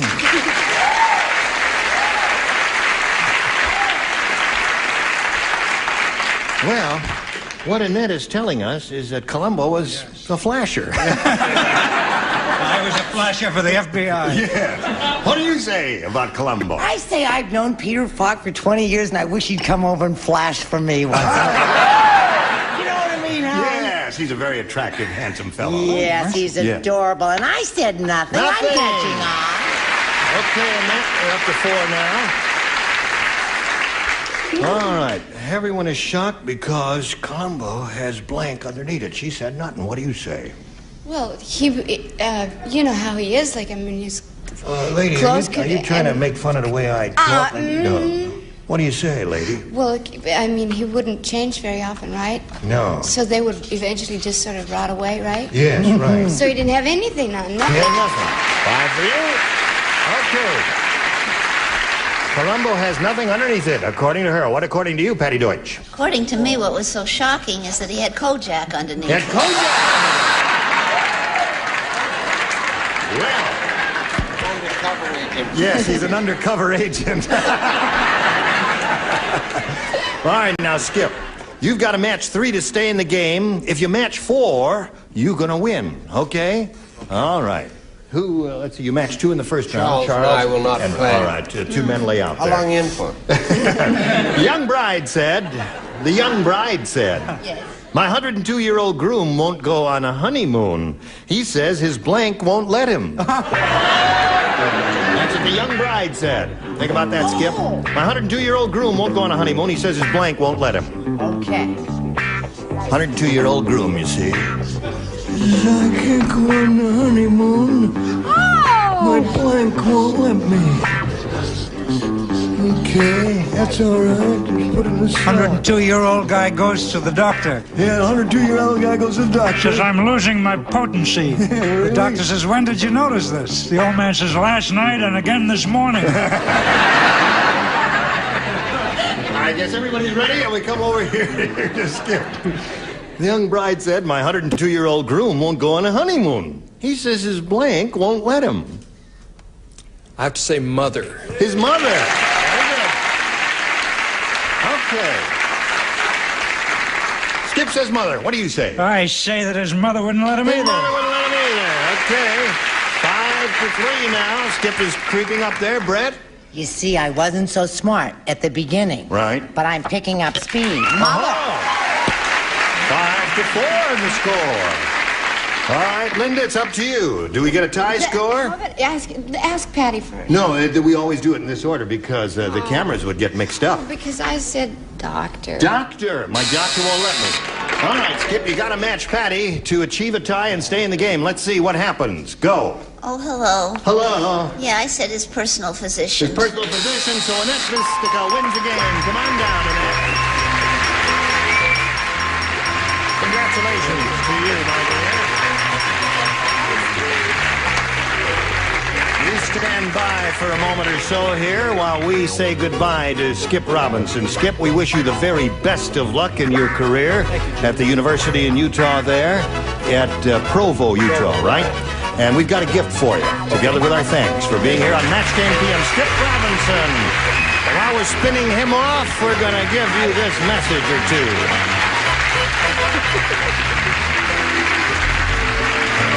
All right, here we are with Annette Vistica. How do you feel? Okay. Good, I'm glad to hear that. Well, Annette, it's time now for the Big Money Super Match, where you can win over $10,000. Now, to do that, we have 2 audience matches for you. And whatever you win in these audience matches, you'll have a chance to multiply by 10. Are you ready? I'm ready. Okay, here comes the first one. We polled a recent studio audience, and we got their best response to this.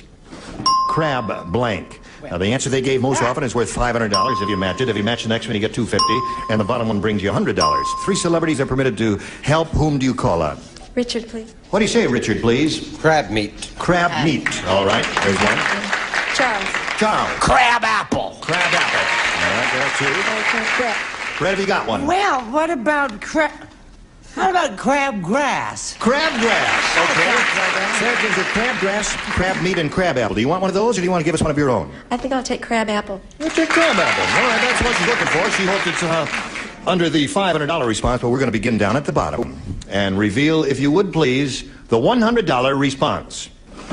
Crab grass. Who gave you that? Brett, that was yours. All right, that may be a good omen. And let's find out now if crab apple is under the $250 response.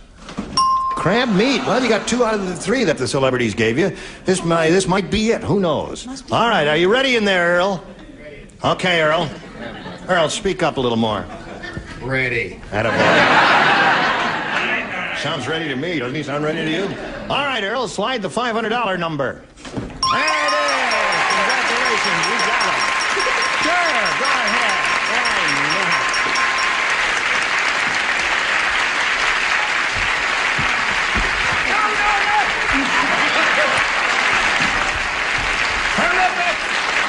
Congratulations to you, Annette. You've won $500, which means at least you'll be playing for us 10 times that amount, or $5,000. Now we're going to see how much more you can win with a second audience match, and here we go. Slide it. Blank lash. Blank lash. All right, you know 5, 2, 1500. Now it's time to call on 3. Charles. Charles. I got 2 good ones. Oh, boy.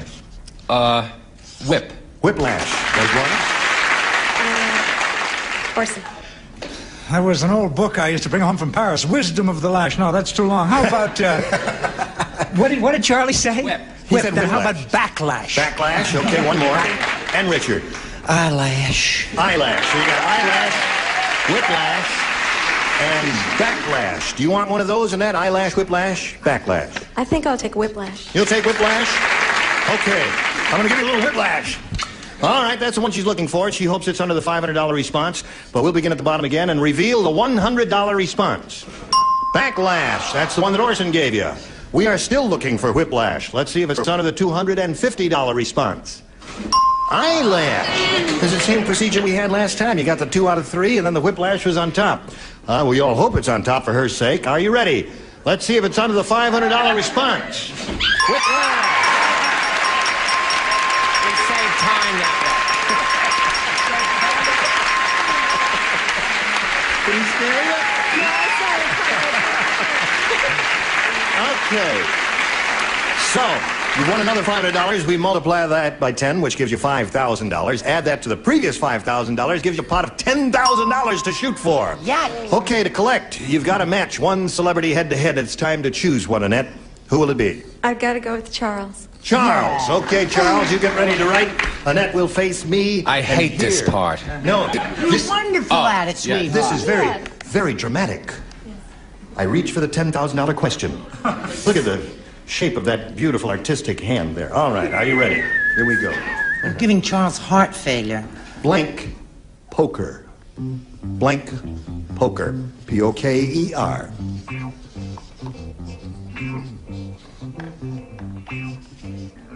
Excuse me. Blank poker.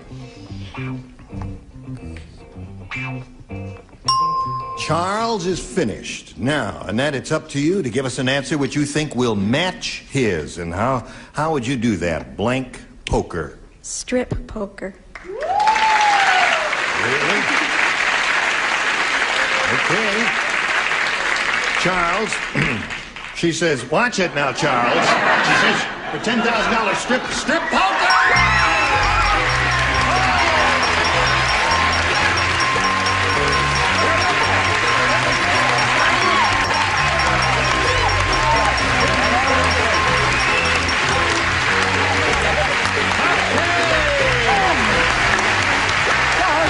She needs a partner. Congratulations. Okay, my dear. Got $11,000. $11,000. All right, we congratulate you, and we'll come back to you in a moment or so. But right now, here are some messages for you. This little lady has just won $11,000, and I'm curious to know what she's going to do with that. She may not have any plans for it. What do you say, Annette? Yes, we've just bought a new home, and I'm going to carpet it. And then I'm going to put the rest in the bank. And a lot of other stuff, too. Put $10 bills, wall-to-wall, green stuff there. Wouldn't that be terrific there? Now, where do you live again, Annette? In San Pedro. San Pedro. And we're moving to Long Beach. Are you carpeting the old house or the new one? The new one. Oh, the new one in Long Beach. Well, I am very, very happy for you, aren't you? I wonder if she needs a financial advisor. Do you need a financial advisor or someone? My husband's an accountant. Oh. In that case, I suppose a kiss is out of the question. Yeah. We congratulate you, and we ask you to join us next time for Match Game PM. Gene Rayburn here. Goodbye.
Get ready to match the star.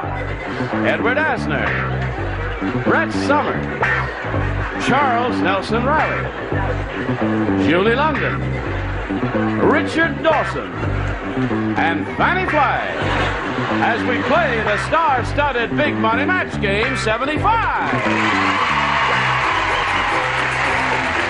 now here's the star of Match Game 75, Gene Rayburn.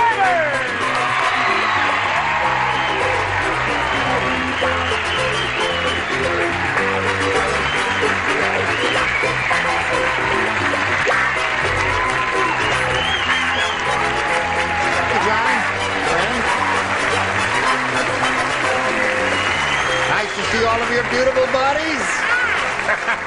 Everybody okay over here? Right. Our regulars, Brett, Charles, and Richard, and our semi-regular with the dollar sign on her front there. Save your pennies, honey.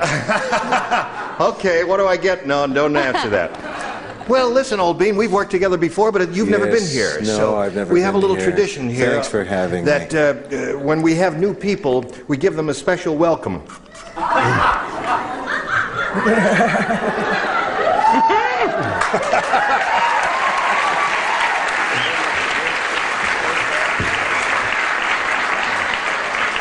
You got it. Okay.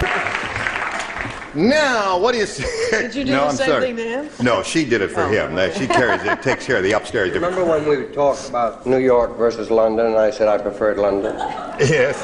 This is what I was talking about. Julie London, right towel. Okay, now let's say hello to Dorothy Seibel and Terry Richardson. Dorothy's our current champ. She's won 3 games, has a grand total of $7,000 even, which is pretty good for her. 7,000. Listen, is that you bought a Poochie since we last saw each other? You're starting to spend the money already, and we haven't even sent it to you. I got carried away. Well, good for you. And she's being challenged by Terry here.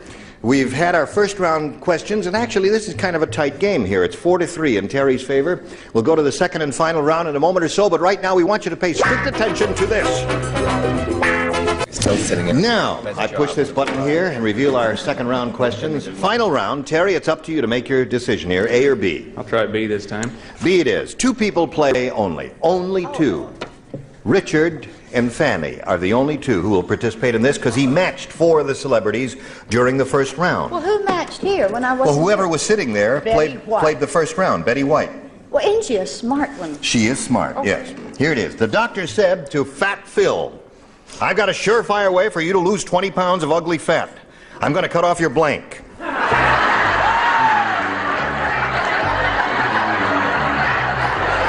Surefire way for you to lose 20 pounds of ugly fat. I'm going to cut off your blank. Okay. I suppose now Julie London's here this week, you won't even notice Fanny and I at all. No, I will be up there sometime during the course of the week to kiss your lips, just as I did hers. I know that you're just going to be hugging She's a good Julie kisser. and Are you ready, Fanny? Yes. Okay, Terry Richardson. The doctor said to Fat Phil, I've got a surefire way for you to lose 20 pounds of ugly fat. I'm going to cut off your blank. Your head.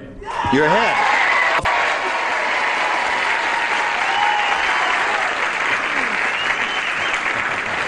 All right. You're up first. Yeah, Terry, he wouldn't care whether he was fat or thin if his head was cut off. I thought he'd take a little slice of his derriere.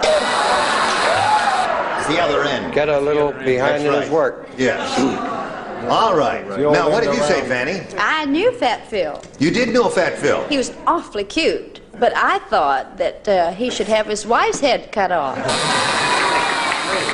Head and wife's head does not match. So now, Dorothy, here's what you have to do. You have to match 1 celebrity to tie, 2 to win. You ready? This is it. Listen carefully. Only 3 people play. The top row. The top row plays. Oh, the pretties are playing. Yeah, the pretties are playing. No, we're not. The top row's playing. Here it is, at the restaurant. Jerry said to the waiter, he said, about this soup, aren't these matzo balls a little heavy? And the waiter said, to tell you the truth, we ran out of matzo balls. You're eating blank balls.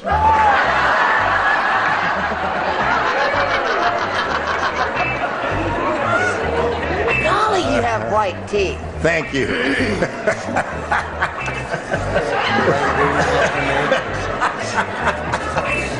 All right. Ed? No, Ed isn't hurrying. Ed is poking along. Okay. All right, now he's finished, and we'll come over here to Dorothy Seibel. At the restaurant, Jerry said to the waiter, about this soup, aren't these matzo balls a little heavy? And the waiter said, to tell you the truth, we ran out of matzo balls. You're eating blank balls. Golf balls. Golf balls. I think that's pretty good. By Jove, I think that lady came up with a rather acceptable answer, don't you, Ed? What? It's, I wasn't playing, but That's right. You have golf balls there. I won't Okay. help her, but- Yeah. Ed? well, suffering the the newness of all this, I feel like a virgin again. Oh, really? I don't care to hear about it. I was a little... well, you were there. You don't have to.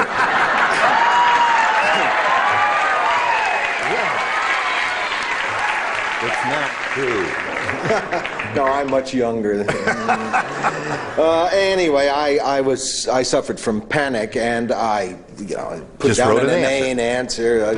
Well, I'm glad you did something. Snowballs, okay? Is that wrong? To tell you the truth, you're eating snowballs. Oh, yes, All right. that is about as wrong as you can get. Leave him alone. He's a new kid on the block. You mind your own beeswax here now. I once made matzo balls, and I literally threw them into the sink, and they went like that, and they bounced. That's true. They're very hard to make. I said golf balls. Golf ball. Now we have a tie score. Charles? And she used the broth from her homemade soup to polish her car. She's fabulous. I'm sorry, sir, golf balls. Golf balls wins the game.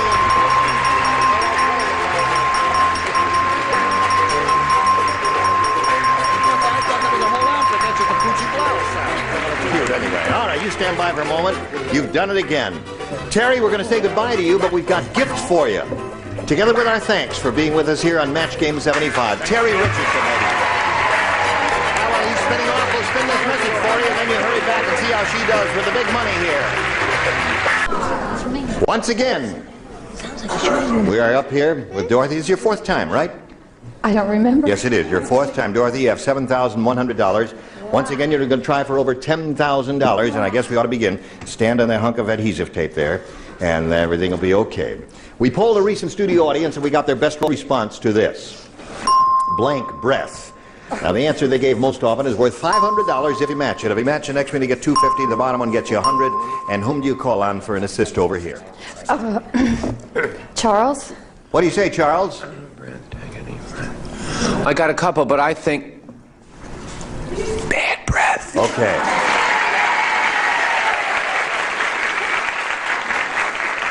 All right, that's one. Brett? What about out of breath? Out of breath, that's two. And Richard. Came to me third, eh? Well, don't hold your breath. Don't hold your breath is one, bad breath is two, and out of breath is three. You want one of those? Yes, I would like to go with Charles' answer, bad breath. Bad breath? I think you're letting the audience influence you, aren't you? Only in America could bad breath get a round of applause. That's right. It's a strange situation. Really strange, doesn't it? Let's see if we can find bad breath. Blah. I hate this whole routine. May we see the $100 response? Sweet breath. Yeah, why can't that give you more Nothing money? for sweet They don't breath applaud here. sweet breath. Bad breath is what they applaud. Weirdos. All right, here's a $250 response. Deep breath. They don't even applaud that. Oh, the guy's gasping. Takes a deep breath there. I tell you, I'm really going to be disappointed in America and our studio audiences and everybody if the bad breath pays off $500. I'm really going to be terribly disappointed there. Oh, I want you to have the money, but I don't. All right, go ahead, slide it, Earl.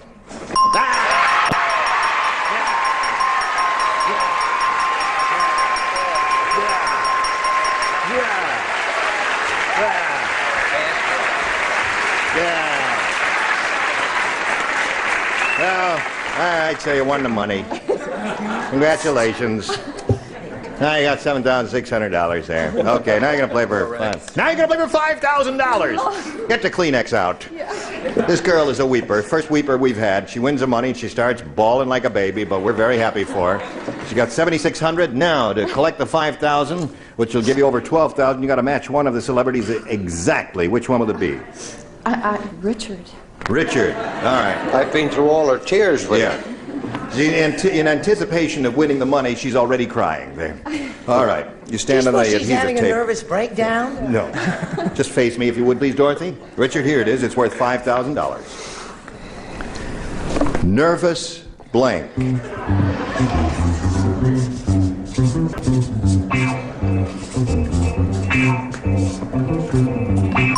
Okay, he's finished. Now, Dorothy, what answer do you want to give us what you think will match his nervous blank? Well, I really have to say breakdown. Why? Are you close to one, are you? Yes. Are you close to one?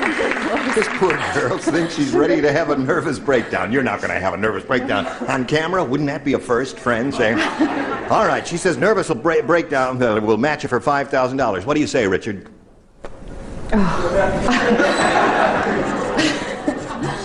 I'm sorry, that didn't even occur to me. You didn't occur to you? Nervous breath, that's all. Maybe I'll cry this time. Nervous as a cat. Nervous breakdown, she said. Nervous as a cat in a room full of rocking chairs. Enough to give you a break.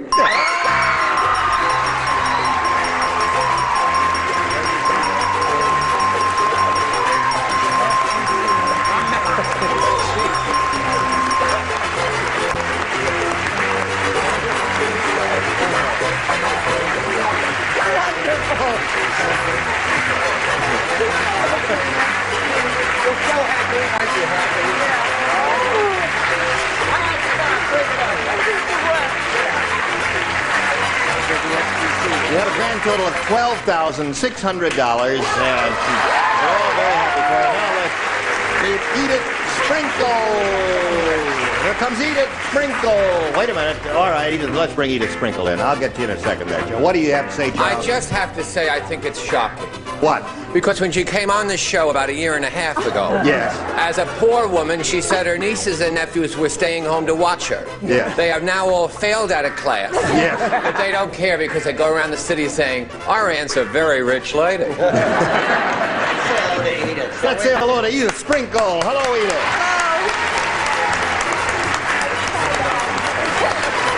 Edith, you're very happy for her, right? Oh, excited. Good. Where are you from, Edith? Miami, Florida. Yep. You live here now? No. You live in Miami? Well, I come back and forth to see my family here all the time, as much as I can. Yes. And anything else you want to tell us about yourself? Yes, I'm a married lady and have been for 30-odd years. Yep. To a marvelous man. I have 2 wonderful, wonderful children. One of them's out there. Good. And one of them teaches at Johns Hopkins in Baltimore. Mm-hmm. And life is beautiful. I'm happy to be here. We're happy to have you, Edith Sprinkle. Good luck to you. I'll push the button, reveal our first round questions. Dorothy, you ready? Is there something we can do for you? Want some water? This is not Road of Life, Dorothy. This is Match Game. I'm smiling. That's all right. She's smiling too. Sip of something. There's your winning card. Right, thank you. It says on there, you'll soon have enough to support me. Take a sip. I must have it back, though. Take a sip of that. That'll be good for you. Thank you. Where's the bang on the drum there, the way Jackie Gleason always had? Boy, all right. Love this. Thank you very much. Now, I ask Edith Sprinkle to make her selection here, A or B. Well, my granddaughter said take A. Is that what she said? How old is she? I take B then. She's 8. She's 8. All right, everybody plays. This is it. Murray said Dr. Soul, the foot doctor, is really strange. After...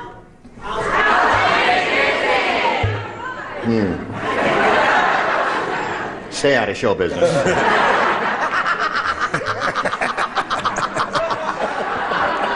Dr. Soul, the foot doctor, is really strange. After he removed my corn, he blanked it. So do I. Just the kind of question I loathe and detest. After he removed my corn, he blanked it. First round's finished. We're all finished now. Splendid. All right. Ed's ready here. And I guess we're ready up there, too. Okay, here we go. Yes. Fanny, did you put it in the slot? Yes, right. Didn't, She was the not first one quite ready. get in there. All right, Edith, here we are up to you. Murray said, Dr. Soul, the foot doctor, is really strange. After he removed my corn, he blanked it. Pickled it. He pickled it? Yeah. I think our doctor was a little stranger than that, as you will find out when we call upon our celebrated guest. Edward? Well, the cost of meat these days and the I see what you're leading up high to. cost of feed grains, Yeah. I felt that the doctor wasn't as strange as... Oh, he planted it. He planted it. Oh. All right, that's an interesting answer. Sure. Hadn't occurred to me. That's okay. Brett, what did you say? I'm going quickly by this answer because I strongly resent this question, but I said he boiled it native. Boiled it native. Well, the audience thinks that's the popular favorite, according to their applause and yaying. Charles? He almost popped it. No, he ate it with butter and salt. Today's program is really revolting. All right. Give us a good answer. Well, I'm just as revolting as everybody else. Revolting Julie London said he ate it. No, ate is the answer. Yeah, ate is the answer. If you got a weird foot doctor, he'd eat that corn after he cut it off there. What'd you say? I was going to say that he sold it to the Jolly Green Giant. Edith, it's no good going like this, because I never heard of pickled corn, otherwise I would have written it. I wrote 8. I thought that's what you would say. So as a matter of fact, there is, you can buy those tiny ears of corn in quart jars, and they are pickled. Yeah. Yes. You've had those, haven't you? I honestly have never heard of that, but I would have written it either. But it's a rather esoteric dish. What did you say, Fanny? I say Ed Asner's the cutest thing since Santa Claus. That's right. But I said 8, unfortunately. 8 it is. Yeah. Well, if you had said 8, you did well. You would have done very well with that. Your brilliance is Yeah. stunning. Sybil, we'll have a question for you in a moment, and we'll give you a chance to get it together while we do a little business with America. This is it. Now, we go, Dorothy, this is all yours, your first round question. Everybody plays. Here it is. When Harvey was arrested, the police gave him the world's most horrible torture. They locked him in a room with blank. Gave him the world's most horrible torture. They locked him in a room with blank. It's a first rounder, you know how they are. So just put something down, and away we go.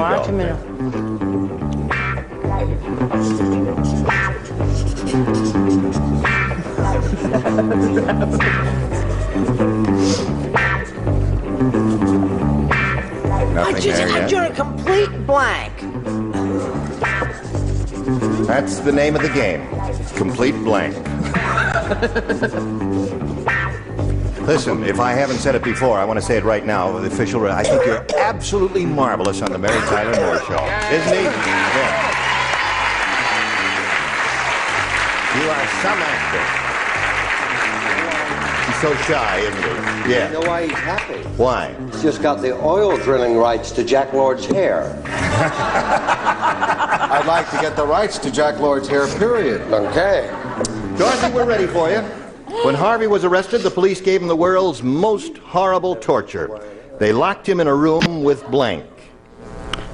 I blank too. You drew a blank too? Yeah, well, Well, these are a little hard.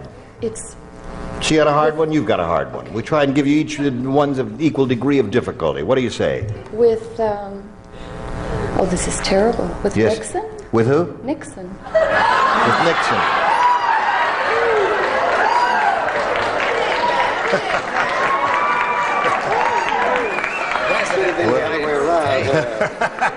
Well, that would be good or bad, depending on your viewpoint. Edward? You know, She drew a blank. Now, this is a difficult I just question, I gotta admit feel that. so rotten, and the way you've you know, your previous remark to me and all Yes, that. and I've been so gracious to you and so kind. And you're letting us down. Please, no. Just please write this off as a case of nerves on my part. Oh, you rascal! He said me. What would be so bad about that? Okay. Shall I tell them? Oh, no, I bet. No, better not then. Now, what do you say? Well, darling, I couldn't think. I went totally blank like Dorothy, but I loved her answer. I thought that was a terrific. I'm on her side. I said about the Seven Dwarfs drunk. The Seven Dwarfs drunk. I mean, That'd drive you right up the wall, wouldn't it? You'd go crazy. All right. Hello, Charles. I'm with San Clemente now, area code 7. Yes, I understand. The nieces and nephews will be put in prison, sir? Yes. Just a moment. He suggests that it be Howard Cosell. Howard Cosell! That would really hurt. Okay. My dear, you are up. Go. I don't really mean this. Who are you kidding? I just said it, but I don't really mean it. I said Brett. Stop it. I really mean this. You really mean this, Brett. We're looking for the answer, Nixon. What do you say? I say he was locked in the room with his mother-in-law. Mother-in-law. Okay, no score at the end of round one. Now we've got this message for you. Gene Reverend here. Goodbye.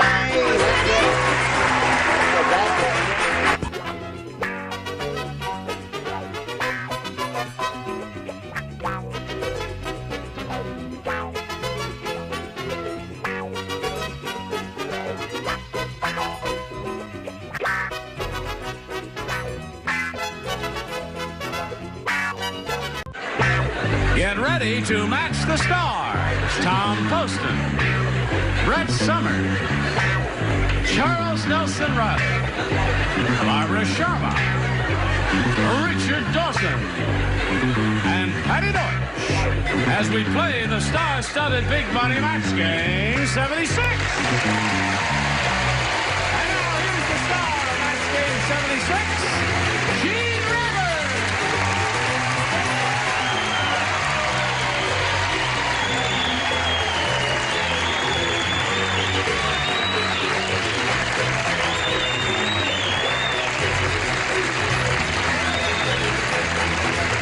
Thank you, Johnny Olson.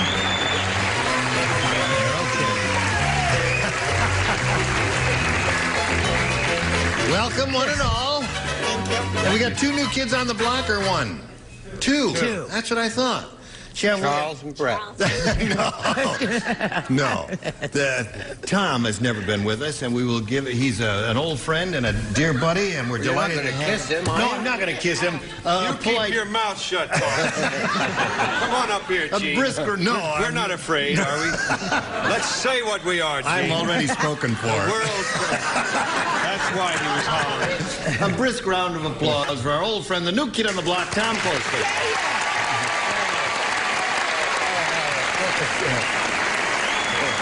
Our things that on the rocks. I think that's a show that used to be on, isn't it? Isn't it still on? Is this mic working? No, this is the mic right here. And the other new kid on the block, whose face and body you've seen in Broadway, and if you haven't seen it there, you've seen it on with us. She was on just Laughing, yes, and Rhoda. Right. This is the bad news. I have to welcome her. Welcome.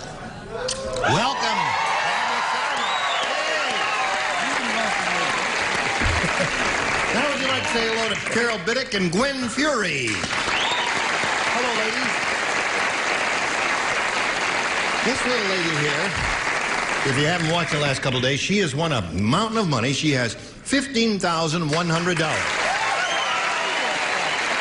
It just goes along like old men with it. We're beginning with round 2 in this game, and she's being challenged here by Gwen Fury. They're both good game players, and so far it's a pretty close game. 4-2 is the score at the moment. We'll carry on with round 2, our final round, in 1 minute and 5 seconds. Tune in for sure. Hello there. Now, we are ready. Round 2, final round. Gwen, it's your choice, A or B? B. B. 2 people play. Brett and Charles, the rest of you lay out if you would, please, because she matched the rest of you on the first round, or at the positions at any rate. At the restaurant, yes, George told the waitress that his knife wasn't sharp enough. So she brought him another one. To show him it was sharp, she stuck it in his blank.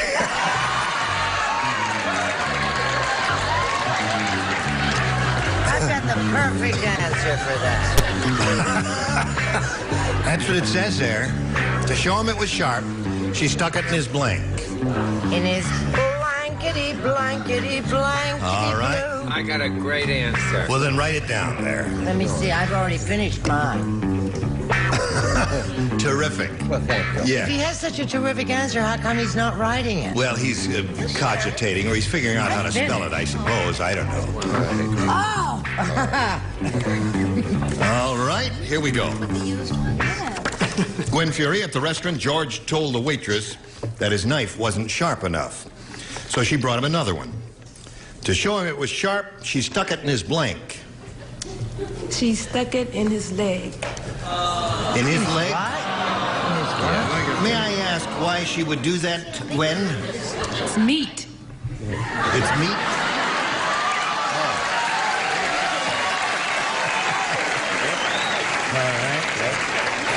I can just visualize her rummaging around under the tablecloth looking for this guy's leg. Ah, gotcha!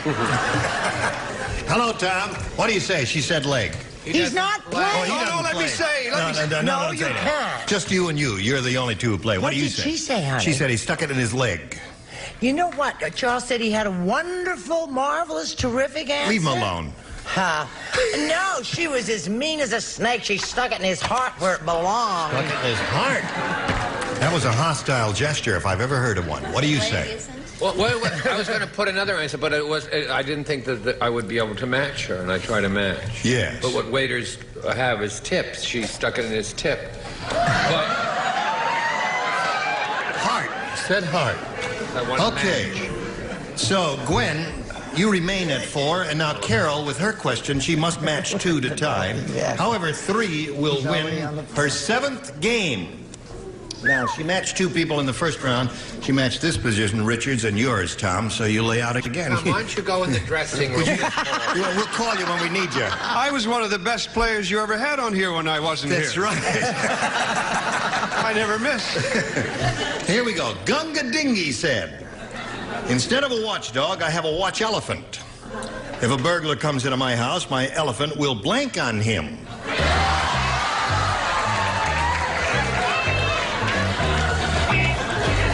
Instead of a watchdog, a watch elephant. I know, If a burglar comes into my house, my elephant will blank on him. There are a lot of choices, aren't there? Yeah, there are a number of good ones. That's good. That's very good. Just put it in the slot there, and away we go. That tune just haunts you. Okay. There we go. What? That's better how I can dance to that. Who? Broderick Crawford. What's that? Highway Patrol. Broderick Crawford just came by. He's late today. Yes, My he is. elephant will... Are you still fiddling around? Oh, heavens, no. Not. There you go. That's fine. And away we go now. Over to Carol Biddick. Carol. Gunga Dingy said, instead of a watchdog, I have a watch elephant. If a burglar comes into my house, my elephant will blank on him. Tinkle. Tinkle on him?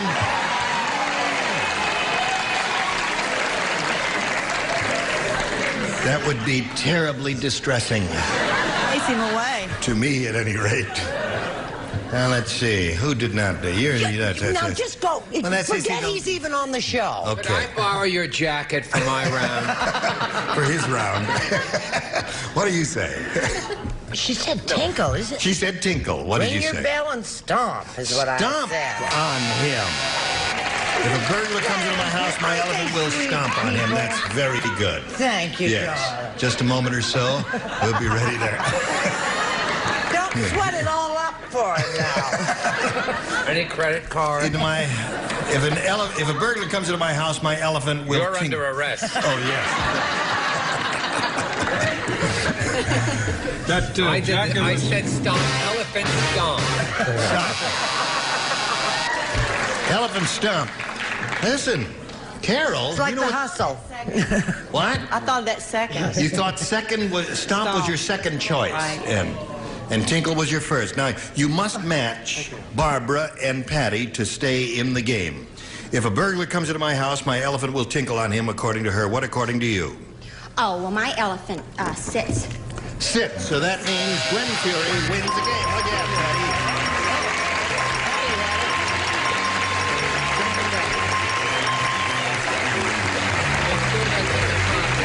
Hello there. Congratulations. Hang around here for a minute, will you? Will you hang around? Okay. Now, well, Carol, it's been a long and pleasant relationship. You've been here for a long time. You got $15,100 in Carol Biddick from North Carolina. Goodbye, my dear. While she's running off, we'll spin these messages exactly for you. Put her down. Yes. Hi. Now listen. Next was time, on my CB radio. You have to request permission the next time you want to leave the room. Oh, okay. Now, here we are with this lady who's won her first game. How do you feel, Gwen? Feel good. Good. Now, you got your $100. You're going to play for over $5,000 now in the big money super match. Shall we begin? No. Okay, let's just stand around here. No, Gwen, we polled a recent studio audience, and we got their best response to this. Blank and Johnson. Now, the answer that group here in the studio gave most frequently is worth $500 if you match it. If you match the second most frequently given response, you get $250, and the third gets you $100. And you're allowed to solicit some aid from our celebrities. Call on them, 3 of them, one at a time. is. Richard. Charles. You only do one at a time. Oh, Yeah. one at a time. Well, you get us so excited otherwise. Okay, Richard. Well, a book that I spend a great deal of time studying because I want to improve. Masters and Johnson. Masters and Johnson is Charles. one. Charles. Why not keep it in the family? Johnson and Johnson. Johnson and Johnson. Brett. Why not go right down to the bottom of the barrel and say Olson and Johnson? Olson and Johnson. So, Gwen, those are the three. Olson and Johnson, Masters and Johnson, and Johnson and Johnson. Johnson and Johnson. Johnson and Johnson's the one for you. Did you let the audience influence you? No, that was the first one that I thought of. Okay, let's find out if it's up there, and if so, where. Let's begin at the bottom, then reveal the $100 response. Olson and Johnson is the one that there were some old folks here that day. Yes, indeed there were. Okay, let's find out if Johnson and Johnson is under the $250 number. Masters and Johnson is Richard's answer. We're going up the ladder. We're getting there. This may be the one. Watch it carefully now. All right. Earl, slide it. Johnson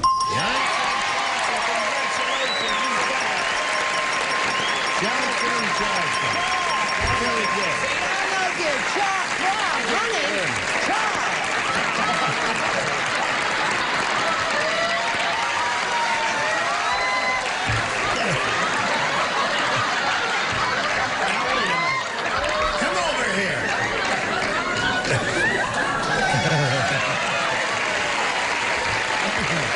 So excited there? Yeah, I got them all mixed up. You got them all mixed up. Okay, now listen, you got the $500. You got a grand total of $600 now. You're going to play for 10 times 500 or 5,000.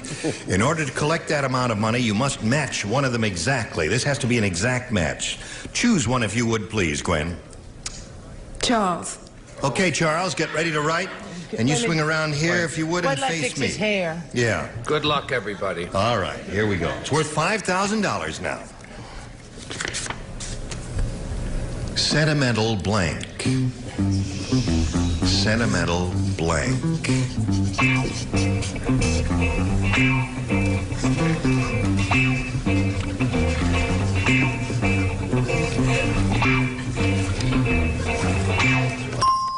All right, now he's finished, and we need an answer from you which you think will match his, Gwen. What do you put in that blank? Sentimental... Sentimental reasons. Sentimental reasons? For sentimental reasons. That was a lyric in a song, wasn't it? I love you for sentimental reasons. Oh, yes, I did. 70 mental reasons. Yes. Now, Charles, she says sentimental reasons will match you. What do you say? I'm sorry. This is another song. Sentimental Journey. Sentimental Journey. You're too young for that song. What other ones are there? Sentimental Journey is the first one I thought of. Can anybody think of any others? Sentimental Me. Sentimental Me? Sentimental Me. Sentimental Fool? Yes. Sentimental Fool? What is that one? You sentimental fool. Anyway, Gun, you got your $600. You're going to meet another player. You want to do that? Yeah. Here comes Danny Burke.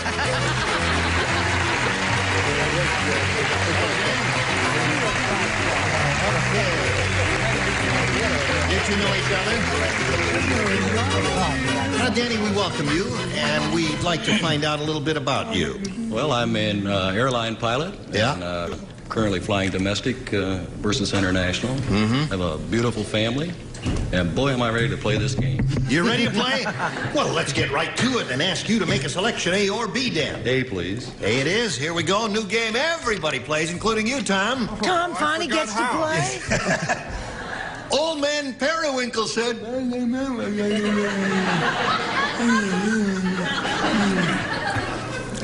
My wife and I just had our second honeymoon. We did the same things we did in our first honeymoon, except this time we did them blank. All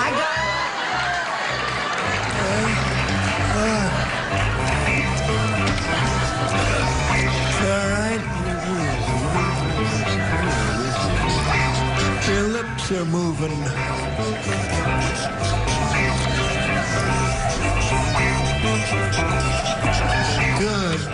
that down. Finish writing that. You're under arrest again. Why am I so crazy about Charles today? Stop there, little girl. How old are you? Yeah, I'm sorry, you're too old for me.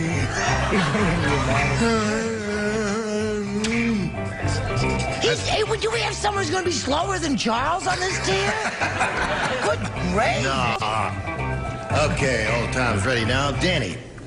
Old Man Periwinkle's... My wife and I just had our second honeymoon. We did the same things we did on our first honeymoon, except this time we did them blank. Slower.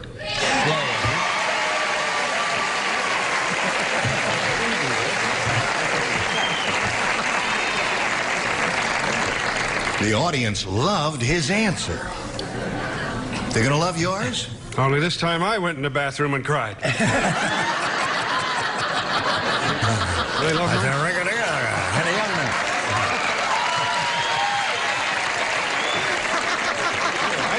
I did mentally. I didn't know how to. Except this time we did them mentally. I thought it had to be. I'm an old man. I forget. The audience has a love-hate relationship with you. I can see that. First they cheer you and then they boo you. What did you say? Do you remember the day on this show you said, what can we do in 30 seconds? And I said the same thing you used to do in 30 minutes? Yes. But so I said they did it with a lot more alacrity, or, for those who don't understand that word, or faster. I just did it the reverse, yes.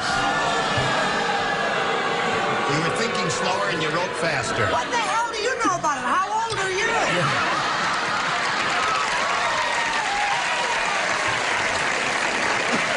What do you say, Charles? All right, Chuck. Because I fly myself. That's what I've heard. I'll only use pilot's terms. Okay. So I'm going to wing in with this answer. Slower.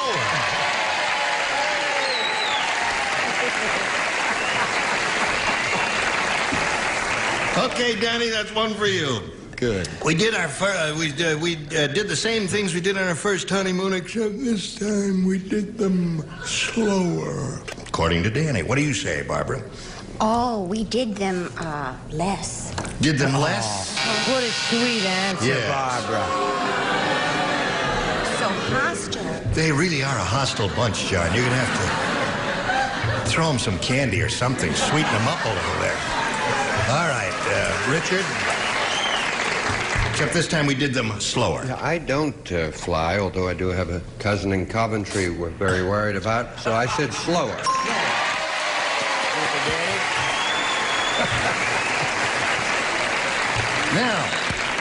Now we come to Patty Deutsch. Yo, Yes. see, I figured they were so old. Yep. How old were they? Get your own TV show, will you? Nevertheless. Yes. Nevertheless is a punchline to an old joke, and that's why we were all laughing. Next. Go ahead. They really couldn't get it together anymore, so they did the same thing separately.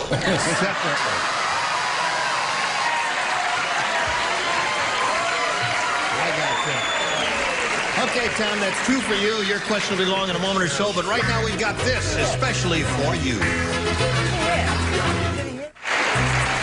Today's consolation prizes are first.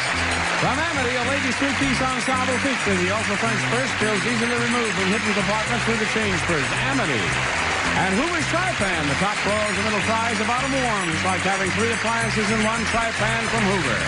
And a selection of 50 varieties of fresh, delicious Dunkin' Donuts, jelly, glazed, and cake donuts. Something's always cooking down at Dunkin' Donuts. And a shoppers stove from Parsons Ammonia. Freshens every room, walls to windows, costs little, cleans a lot. Parsons, America's #1 selling ammonia. Dope that barge and lift that veil. Get a little blank and you land in jail, where you can watch match game 76 when it returns in a minute. Here we go, the other half of round one. Are you ready, Gwen? This is yours. Hey! Can I play this time? Yeah, everybody plays. You see the new sign over the hamburger store? No, Let me tell you John. about it. It says, over 10 billion hamburgers sold, over 5 million people blanked. Aren't you glad you came? Good. Over 10 billion hamburgers sold, over 5 million people blanked. Darling, you're interrupting me. I'm writing my answer. Sorry. Ends in ED, past tense. Yes, I understand that. All right. 2 people are ready down here, 3 people. I would have been ready, but somebody interrupted. I'm not sure I can do this. But Yes, you can. You're going to be okay there. All right, here we go to Gwen Fury. You see this new sign over the hamburger store, Gwen? Let me tell you about it. It says over 10 billion hamburgers sold, over 5 million people blanked. Over 5 million people dead. Dead. Okay. 5 million dead, she said. What'd you say? I said 10 million dead. And I'll raise you Let me see. I said poison, which is the same idea. Well, no, they could just poison an upchuck and that'd be the end of it without expiring. What do you Different say? word, right? Hang in, Gwen. Just to make sure I did it twice. Crocodad. Crocodad. Okay, there's one for her. What do you say, Charles? Well, this could be a match because, seriously, it's 1/2. She said 1/2 died. Yes. I had survived. So if 1/2 survived, 1/2 died. The other half didn't even get sick. What do you say, Barbara? Oh, I said, died. Died. Her score tied 2-2. Richard? I said died. Died. That's 3-2. And Patty? Mildly nauseated. Mildly nauseated. So at the end of round 1, the score is 3-2 in favor of the champ. And now this message for you. Right, right. Oh boy, Gene Rayburn here. Join us next time, Match Game 76. Goodbye.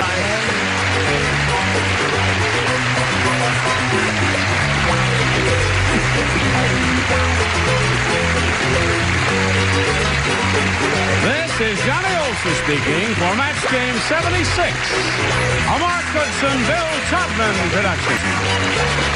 Stay tuned for Tattletales next over most of the CBS stations. Get ready to match the stars. Pat Morita, Brett Summers, Charles Nelson Riley, Lee Merriweather, Richard Dawson, and Patty Deutsch as we play the star-studded big money Match Game 76. And now, here's the star of Match Game 76, Gene Rayburn.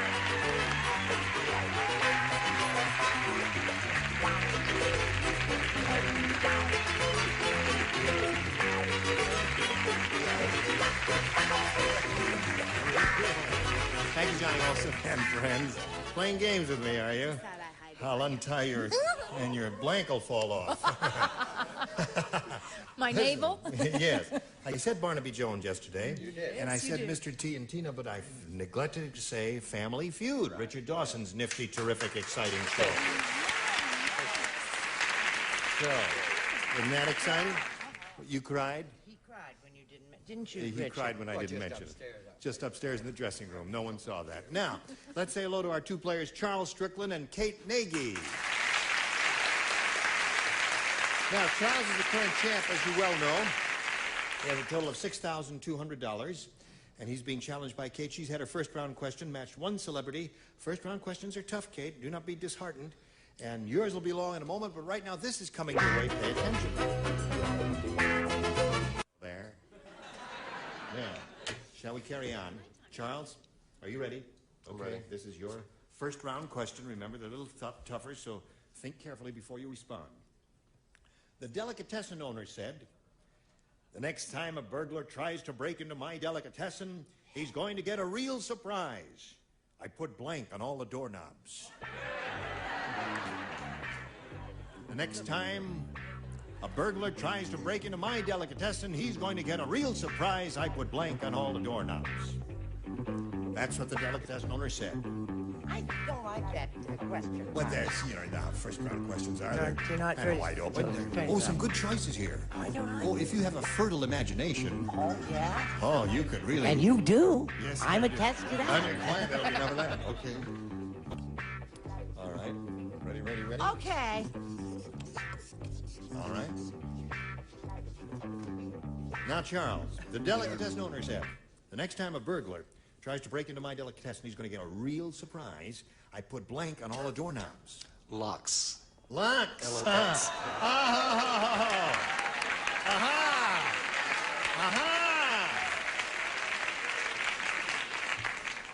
You know what locks is? Yeah. It's a little play on words he's doing there. Of course, it means something that put a key in turn, but locks, it's a smoked fish of a sort.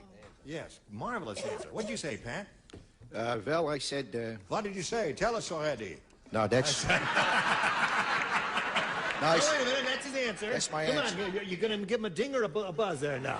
Make up your mind. Let's put the judges on the spot now. Come on, Judge. Met you halfway. Yes, he met his hand. Now, what is your real In answer? my country, we call it chicken fat. Chicken fat. Another good answer. Oh, we got some Lulus here. What do you say? Well, it's not the definitive answer, let's put it that way. Neither is it Lux, which is terrific, Charles, and he's not even Jewish. I said tax. Tax. Yeah, go ahead, because, I mean, Yeah. you know, what the heck? If she gives the right answer, she admits it and knows it. What do you say? Chopped liver. Chopped liver. Already we got chopped liver, we got lox. And what are you offering? Mustard. We'll Little put it all mustard? together, Dad. If we could only have a nice bagel now. I'm embarrassed that I never thought of that. Yes, and you being a comedian I in even show matched business. Charles. That embarrassed me more. Chopped liver. Lox is so great. Lox is terrific. Yeah. What do you say? I said marinated herring and sour cream. Holy mackerel. Marinated herring and sour cream. Well, that'd make it kind of slippery, too, wouldn't it? Messy anyway. Chicken fat, who said that? Pat. Who said that? Pat said that. Well, Lox, I can't get over how excellent that was, Charles. Best losing answer we've had in ages. Okay. All right, Kate Nagy, what do you say? A again, please. You want A again? A again. Murray the Mountie was mighty strange. Let me tell you about strange Murray the Mountie. After Murray got his man, he blanked him. Isn't that cute? Didn't even bring a smile to your face, Pat. I'm trying to be inscrutable.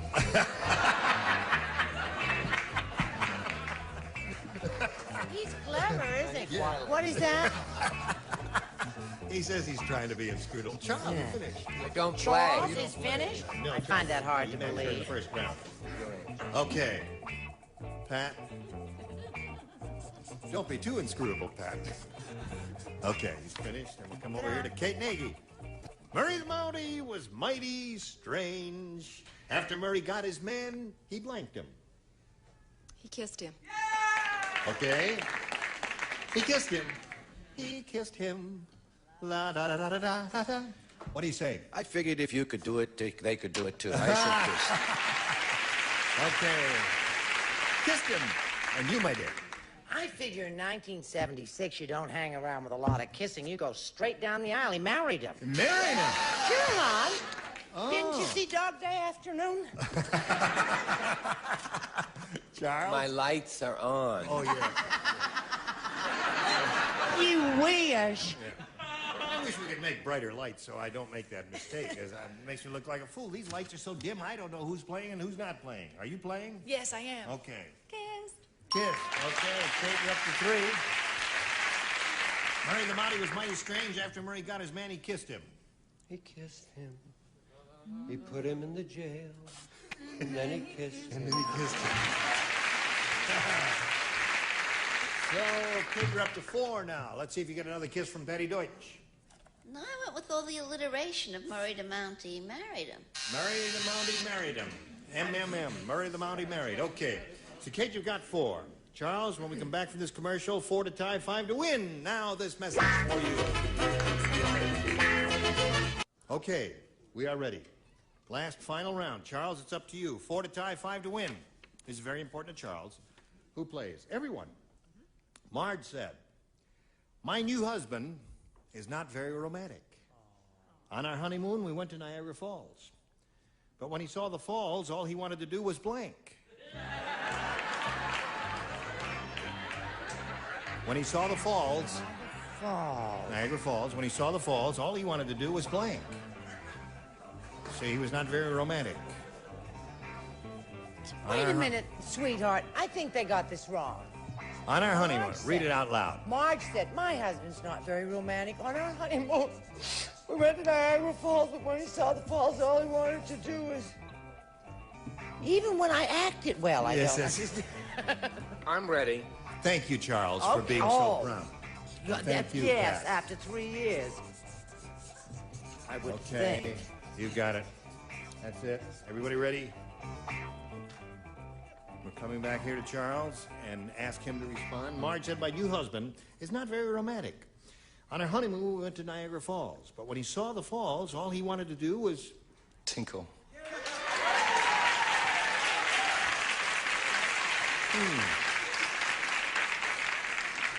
Yeah, I suppose it would make sound of the water and all that. What do you say?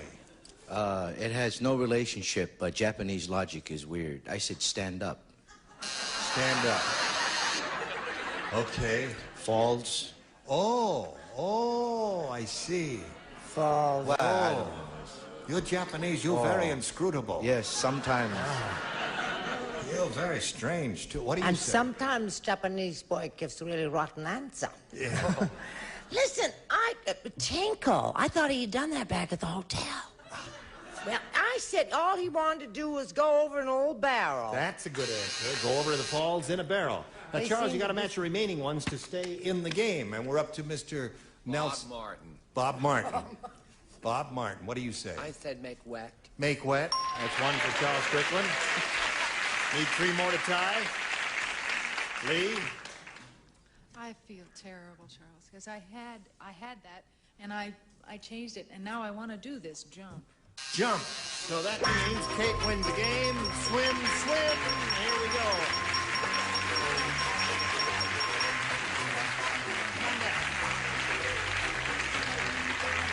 It's exciting, isn't it? All right, hang around there for a minute.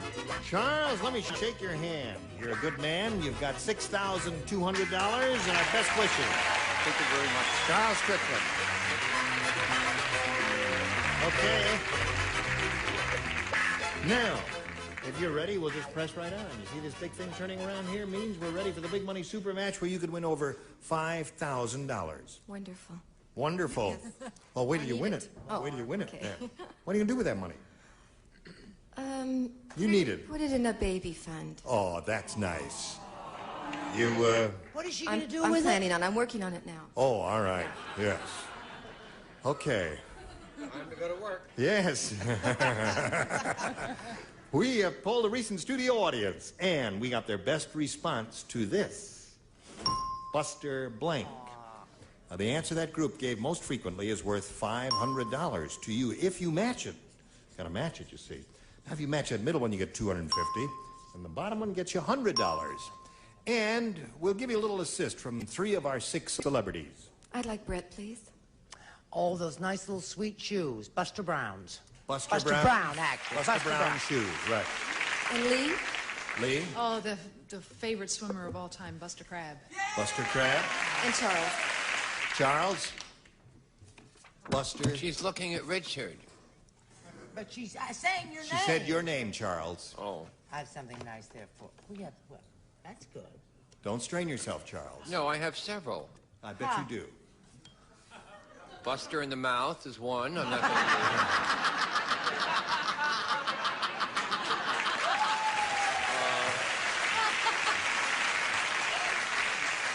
I'm going to go incorrigible. What? with Mr. Buster Keaton. Buster Keaton.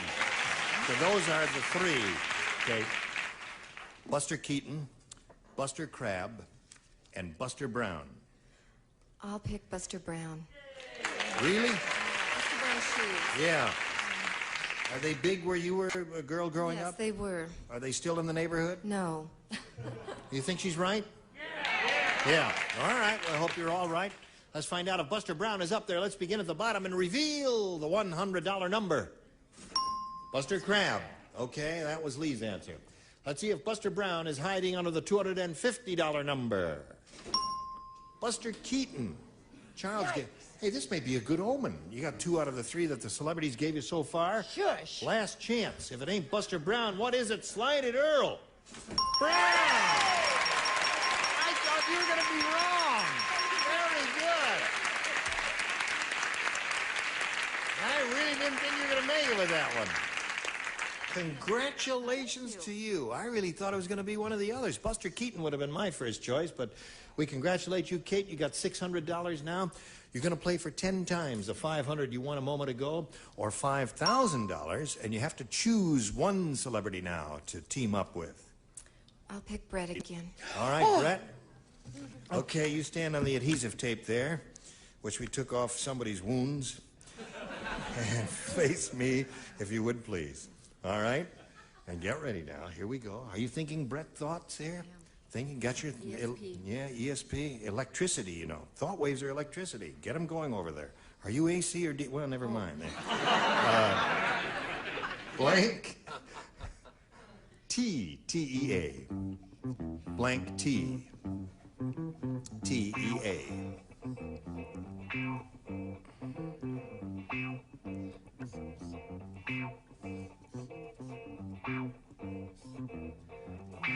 Wait a minute. She's mumbling to herself, but don't let that worry you.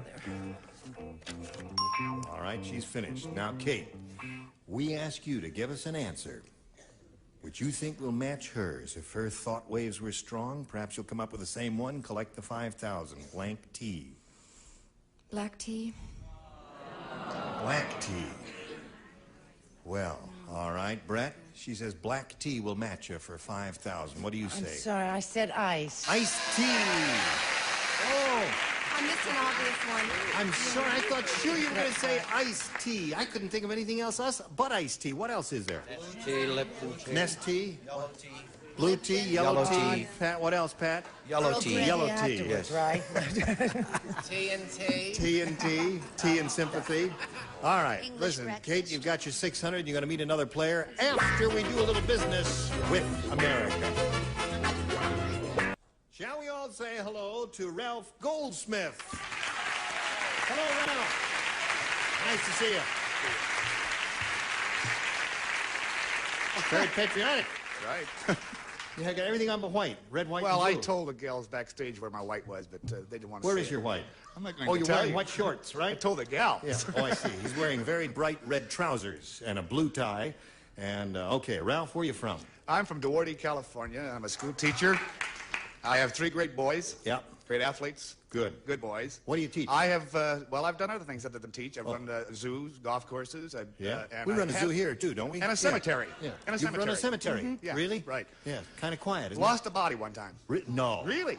Really lost one? I didn't lose it. People that were sending it to me lost it. Where'd you find it, finally? I never did. You never did find No. it? Yeah. No. There's a body out there It's somewhere. someplace around Castro Valley, I think. Yeah. Now, what do you do, at this moment, what do you do for a living? I'm a school teacher. Oh, you are a school teacher? Right. And what are you teaching? I teach 6th grade kids. You do? Right. I bet they like you. Oh, I think so. Yeah, we like it. Don't we like Sometimes. Ralph? Ralph's okay. All right. Ralph, you can have A or B. Well, I'm going to take, I guess, B. B. Yeah. All right. Good luck to you, Ralph. Here we go. 6th grade teacher, Ralph Goldsmith. Farmer Brown said, "That politician must be really desperate for votes. When he came to my farm, he even kissed my blank." That's how desperate that politician A lot of is. wonderful answers for that. Yes. When he came to my farm, he even kissed my blank. All right, put it right in the slot there. And we'll start just as soon as you're all ready. Come on, Charles, dear. Charles is our resident retardee. You can swing that in ragtime. Okay. Now he's ready, and we go over to Ralph Goldsmith. Farmer Brown said that politician must be really desperate for votes. When he came to my farm, he even kissed my blank. My pigs. My pigs. May I ask why you said pigs versus cows, just for curiosity? Because I used to work in the Union stockyards, and I know something about pigs. I see. You mean they're good kissers? Whatever. What do you say? I couldn't say what I wanted, so I just spelled it mule. Mule. Oh.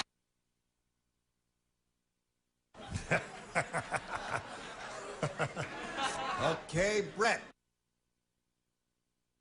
There's an expression, everyone to his own taste, said the old maid as she kissed the cow. Right. So I said Hoggetta, which I believe is Hoggetta is a match. Indeed it is. So that's one for old Ralph over there. Howdy, bub. Did you look in the trunk of your car? Pig! Oh. Isn't that funny, Ralph? We all thought you bombed out with that answer. You're not doing bad with it at all, is he, Lee? Yes, he is, cow. Oh, cow, yeah. Yeah, doing very bad with it, isn't he? Well, as he was a politician, I thought the operative word was bull. Bull, yeah. When he came to my farm, he even kissed my bull. Well, he said pig. What do you say? Well, this might be a match. I said he even kissed his late wife. No. She was unattractive, but she was not a pig.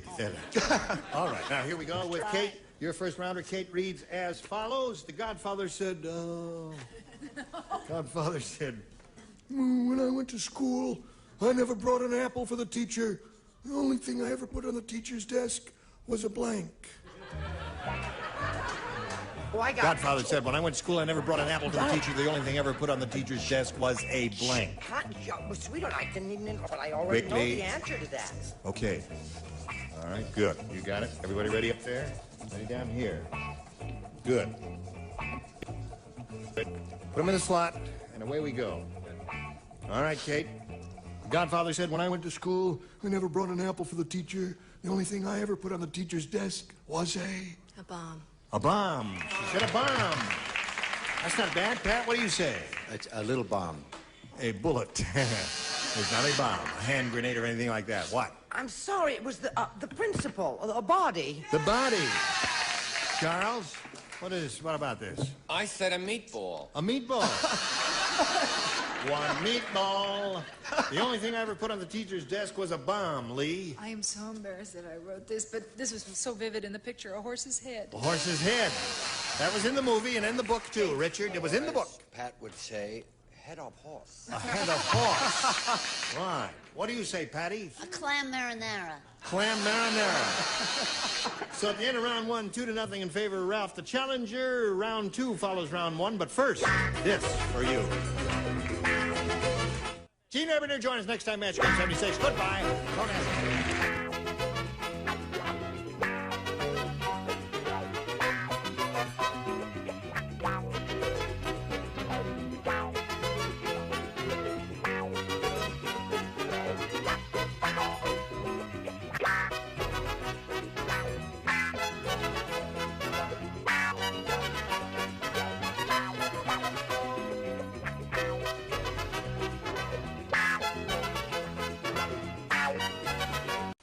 This is Match Game 76, production number 0772, take 1. Get ready to match the star. Soupy Sale, Brett Summers, Charles Nelson Riley, Madeline Rue, Richard Dawson, and Betty White as we play the star-studded big money Match Game 76. And now, here's the star of Match Game 76, Gene Rayburn.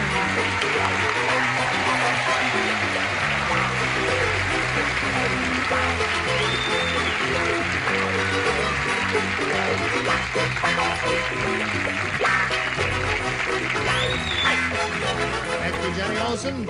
No whistling. I'll jump right down in our audience if you whistle. Thank you for joining us. Now come over here and look at all of these 6 beautiful bodies over here.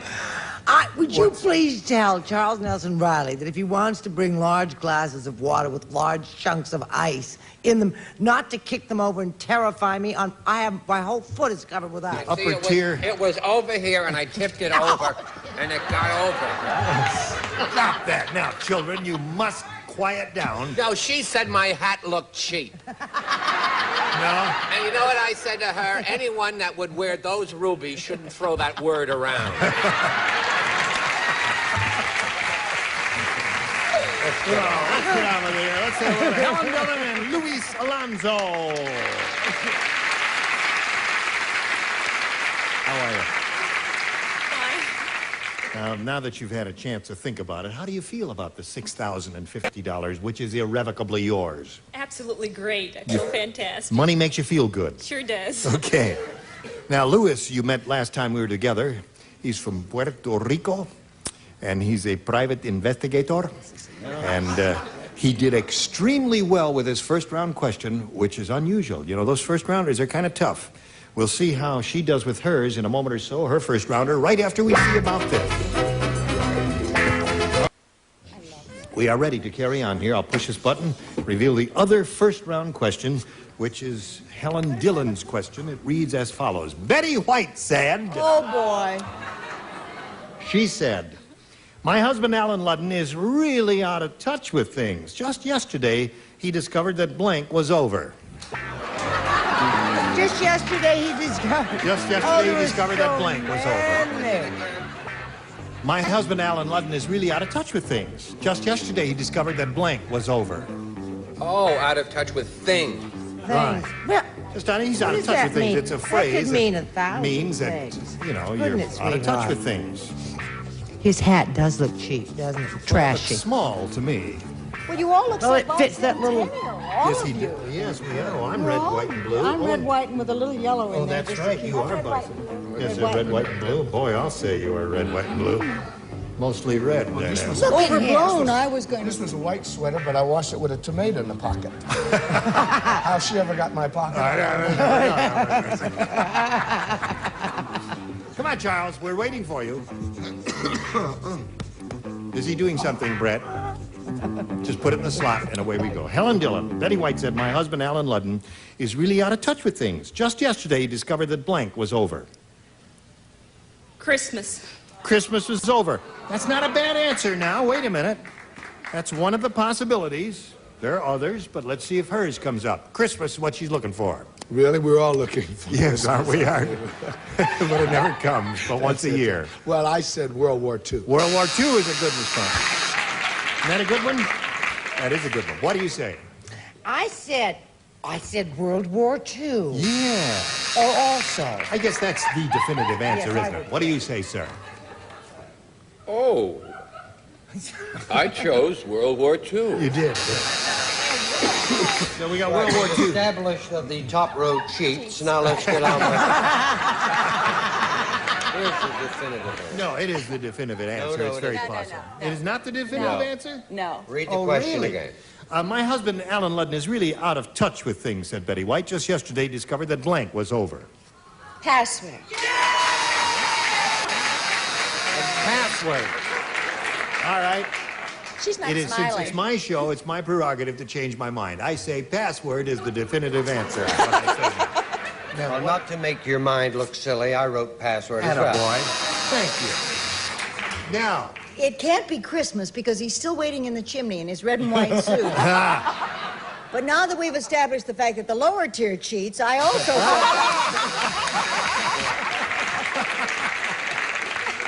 Copycats. So at the end of round one, we have a score of 4-0 in favor of Luis. Now, Luis, it's up to you. You may have A or B. B. He wants B, and two people only play. These two people right here. Frick and Frack. Now All right, report. if you are ready. Henry the Sword Swallower said, I got to get a shorter sword. It's funny when you see You got to quit drinking on the air. tendency to say sword. He says, I got to get a shorter sword. Look, I haven't even finished this one yet, and already it's coming out of my blank. That's what Henry the Sword Swallower said.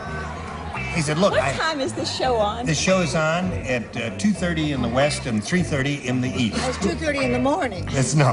He says, I got to get a shorter sword. Look, I haven't even finished this one yet, and already it's coming out of my blank.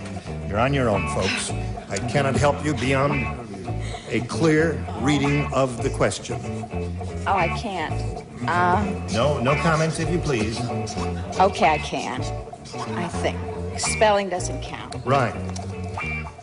Okay, Luis. Henry the Sword Swallower said, I just got to get a shorter sword. Look, I haven't even finished this one yet, and already it's coming out of my... belly button. Belly button.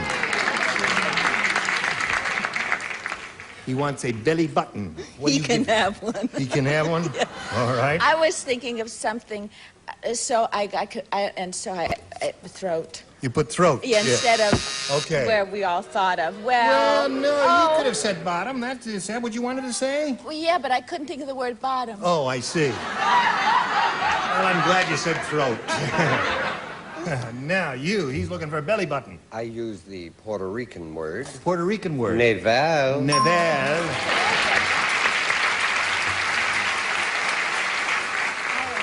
Luis, I know a few words of Spanish, not too many, but how do you say that word navel or belly button in Spanish? Ombligo.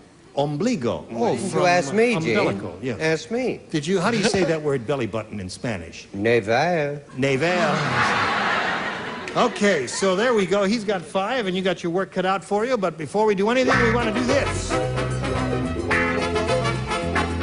GSN presents... There was a very attractive young woman contestant on the show. I was trying to compliment her on her beautiful smile, and I looked right into her eyes and I said, you know, you have the most beautiful nipples I've ever seen. Stay tuned for more of That 70s Hour on GSN. I really wanted the earth to open up and swallow me right then and there because I was embarrassed. Here we are, middle of round 2. Are you ready? Yes. You know what you have to do? What do you have to do? 5. Got to match 5 to tie, 6 to win. Listen carefully now, one and all. Everyone plays. Last month, Unlucky Louie bought a new toupee. Just his luck. The toupee has gotten blank. Unlucky Louie bought a new toupee, and just his luck, the toupee has gotten blank. Last month, Unlucky Louie bought a new toupee. Right. Just his luck, the toupee has gotten blank. Well, I could see blank. I just trying to think. Has gotten. That's right. It's first time. Never saw it before in his life. Never heard it either, because he wasn't listening to me. Okay. Yeah. Everybody ready down here? Yeah. Okay. Charles. Would you help out our... Oh. I'm finished, Chuck. You're telling me. Go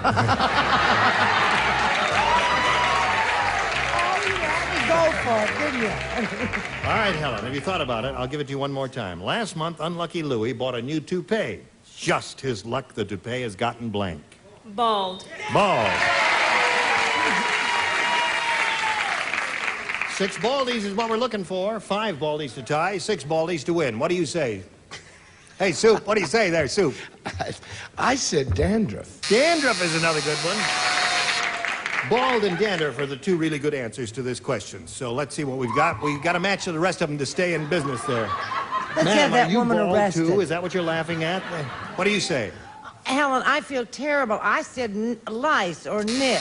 So that means Louis is going to win. What's the rest of you? Everybody have dandruff. Everybody have dandruff. Come on down, Louis. Oh, you got to take it easy now. You hurt your foot, right? All right, just hang around here for a minute. Limp over there for a second, and I'll get to you. In a minute, we're going to say goodbye to Helen Dillon, who's leaving here a rich woman. How much you got? $6,050. $6,000, yes. Well, I hope you're very happy with your money. I am very, very happy. Well, we're delighted to have Helen Dillon with us. There she goes. Okay. Here it is, Louise. You want to stand on the adhesive tape there. Is your foot feeling all right? Oh, yes. You fell down and much better now. Yeah. What'd you do? Pull a ligament or something? Yes, I did. You sprained it. Well, shall we get right on it? Oh, yes. Oh, I don't want you to stand around too much and limp around here. We polled a recent studio audience, Luis, and we got their best response to these. I got you blank. Oh. I got you blank. Now, the answer that group in this studio gave most frequently is worth $500 if you match it. If you match that middle one, you get $250. Then if you hook up with the bottom one, you get $100. Now, let's see what kind of help you'll get from your celebrities here. I take Richard. You take Richard? Well, there's one private eye to another. I got you covered. I got you covered, okay. Brett? I've got you under my skin. Thank you. Oh, deep in my heart. Who? Charles. Charles. I got you where I want you. She say, I got you where I want you. And he'd say, I got you covered.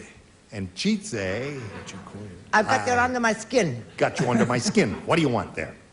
Now, you can think of one of your own, you know, if you want to do. The one she said first, that's the one I had in my mind. I got you under my skin. You know the rest of it? No, I don't know the rest of it. That's it. So deep in my heart. So deep in my heart, you're really a part of me. Oh. Go ahead. Go on, sing. I got you under my skin. So deep in my heart, you're really a part of me. Okay. And a boy, Luis. Gene? Yes? What do you say, Rich? I say this in all sincerity. What? You're both ready for the Gong Show. Okay. He says, I got you under my skin is what he wants. Let's find out if it's up there. And if so, where? Let's begin at the bottom and reveal the $100 response. Got you covered is Richard's answer. $100 a day. All right, that's it for the private eye. I've got you under my skin. Let's see if it's under the $250 number. Oh, you've got it. Congratulations there, Luis. That's another $250. That's the one Brett gave you. I've got a feeling it's I Got You, Babe, which is a big I got song. you, babe. I just remember, that's the song. It's a theme song of those two dinglings who used to work next door here, Yeah. right? Yes. Rejects from the dating. All right. Slide it, Earl. I got you, babe. You know that song? No. You don't know that song? I don't either. Yeah. Well, it's a Sonny and Cher's theme song. Oh, who are they? Who are they?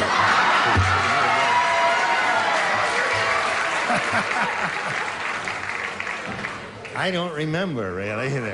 Okay, anyway, you got the $250. That gives you a grand total of $350. But right now, you're going to play for 10 times the amount you just won, which is $2,500. Are all the fans going hot as heck up here on the stage? Well, two of them left a minute Okay. ago. Oh, all right. I was Sonny and Cher. Now, to collect the money, Luis, you must match one of our celebrities here. This has to be an exact match. Now, you have to choose one. I go with Richard. You go with Richard? I used to go with Richard, but we broke up. Private about eyes stick second. together. That's right. All right. Stand on the tape. Face me. Okay, Luis, you're ready. Here it is. Now, you think you know what ESP Wouldn't it be nice if it was, wouldn't it be nice if it was Porto blank? Porto Call. Sure, Porto that'd be swell. blank. Here it is. It's blank basket. Blank basket. Blank basket. Blank basket.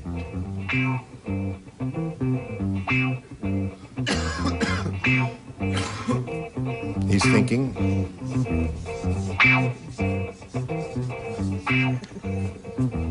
Now, Richard's finished, Luis.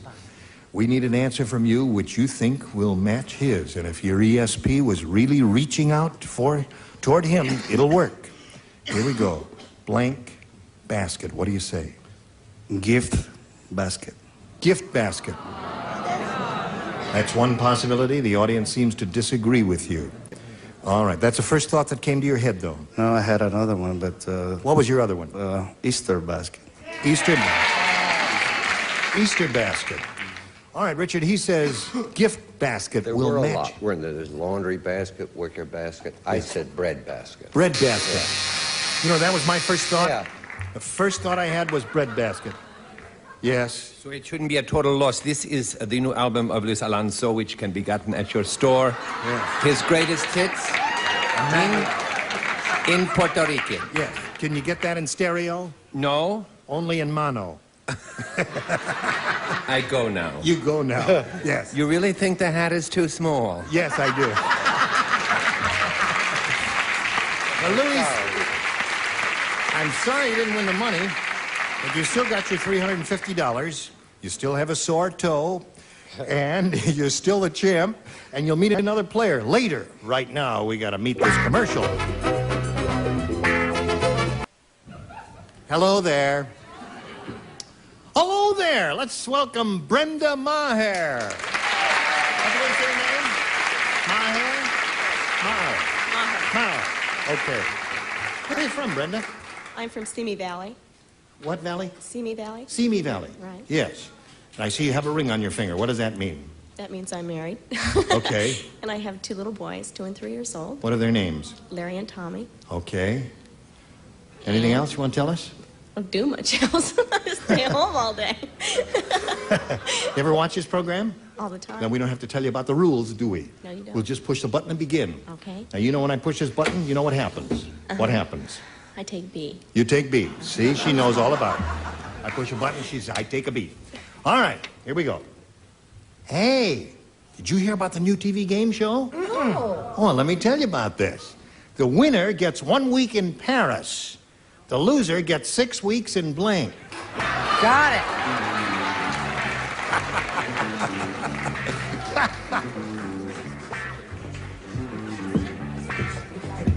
Rub, that was just for you, Soup. That's it. Put that down. That's good. Leave that there. Now just put it right there. Now leave him alone and write your own answer. I had to help him. Oh, no. I'd horsewhip you if I had a horse. Okay. All right. I will make my way over to Brenda. Oh. Charles, put it in the slot. Betty, do you know you're the last one? I'm the best. Yes. You can have any one of these 3. I'll put them all in. All right. Okay. Now, Brenda, the new TV game show, the winner gets 1 week in Paris. Paris, as they say. The loser gets 6 weeks in... I can't think of anything but jail. 6 weeks in jail. All right. On the whole, what do you say? Well, I know on the West Coast they say Burbank, but I live in the East and we say Philadelphia. Philadelphia. That was the old W.C. Fields joke. That's what he would have carved on his tombstone. On the whole, I'd rather be in Philadelphia. What do you say? I went for it, because I thought, where's Simi Valley? It's on the other side of San Fernando Valley. I know where it's right next to Trashy Valley. Isn't that cute? No. Beautiful downtown Burbank. Burbank. Charles, what came to your mind with the tight hat? Siberia. Siberia. That's a rotten answer. The winner gets 1 week in Paris. The loser gets 6 weeks in jail, she said. What? Having trouble with your camera? Is your camera busted? Don't worry about it. We'll just shove it off the stage and we'll do the show with 4 cameras. Now, don't worry about it. Everything's all right. Can't move. Can't make the long throw. Can't make the long throw or move to his left. Well, Too some bad. football players have that trouble. What do you say, Madeline? Well, since she said she didn't do anything there, I said the Simi Valley. The loser gets 6 weeks in Simi Valley. What did you say? I hope you don't mind me saying this, but I think that's bad taste. West Covina.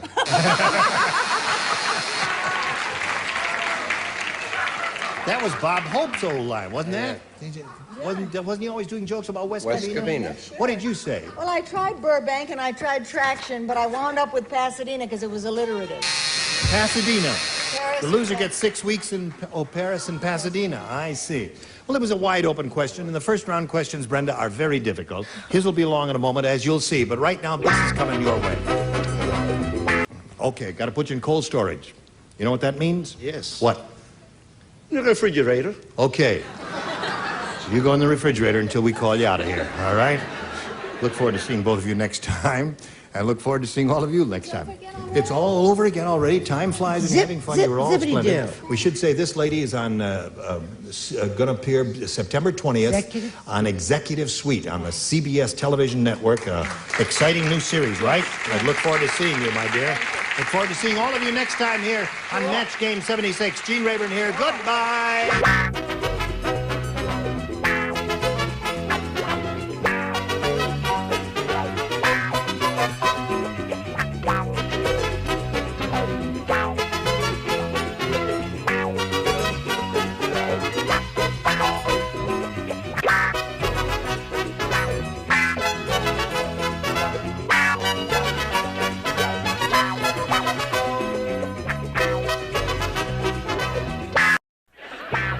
Get ready to match the stars from MASH. Gary Burghoff, Brett Summers, Charles Nelson Riley, Hope Lang, Richard Dawson, and Patty Doyle, as we play the star-studded Big Money Match Game 78. And now, here's the star of Match Game 78, Gene Rivers.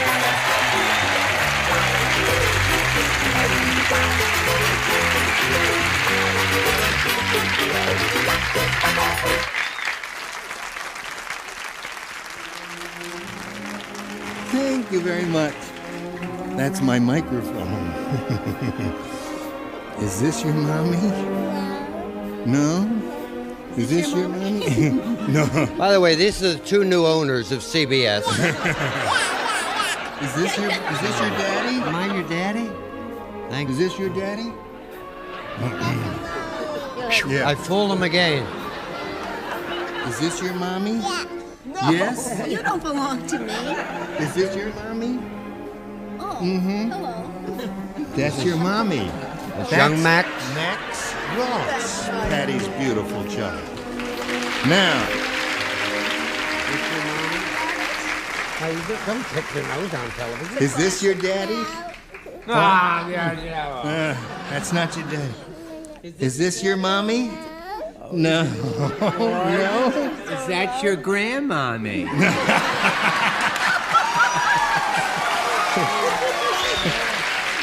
Is this your daddy? that's your daddy. That's Gina Berghoff, a beautiful child.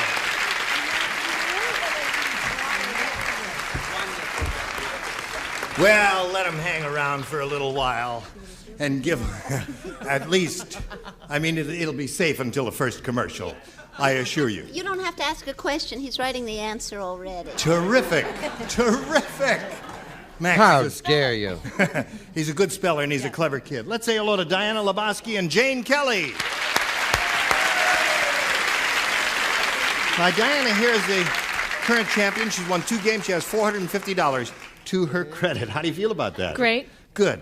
And she's being challenged by this gerontologist, right. Jane Kelly. Would you believe she's only 18 years old? But she's so expert in her field, in the study of the prevention of aging, that she appears to be... Jane. I won't say it. Jane. 31. Go ahead. What? Jane, is that your daddy? All right, we're going to start this game in a moment or so, right after we do a little business with America. We're ready. Round 1. Jane, you may have A or B. A, please. You want A? Mm-hmm. Okay. By the way, we would like to thank Central Casting for sending the 2 dwarfs over to help us out. We were slipping in ratings a little, and we thought we'd touch the heart. Next week, we're going to have dogs. Right. Betty White's going to bring 4 animals. Right. One of them will... No. Harold said, I've got the toughest job in Hollywood. I'm the hairdresser for blank. Yeah. Who said that, dear? Harold said, I got the toughest job in Hollywood. I'm the hairdresser for blank. Oh, cute. Toughest job in Hollywood. Oh. Oh, you got to show the answer. Oh, that. I will. Oh, you will. All right. Thank you. Good. Wonderful. Yeah, let's put that right there in the slot. Where you go. She's finished. Wait for Chuck. And Patty will be finished in a second. Jane, you've been thinking about this now. Mm-hmm. Don't say it yet. I'll tell you when to say it. Okay. Patty, you ready? Yeah. She's writing an Well, answer she's now. nervous because she's a stage mother and her kid was just here and she's just a wreck. Yes. Harold said, I've got the toughest job in Hollywood. I'm the hairdresser for blank. Telly Savalas. Telly Savalas. The easiest job. That would be an easy job? That would be an easy job, they say. It's not What do being you nervous, say? it's being asleep all the time. I said Lassie. Lassie! That will be difficult because there's a lot of hair to comb there, isn't there? What did you say? I don't want to start a lot of ugly fights. You know, there's been enough dissension on the show. Right. So just don't. Yeah. But take a look.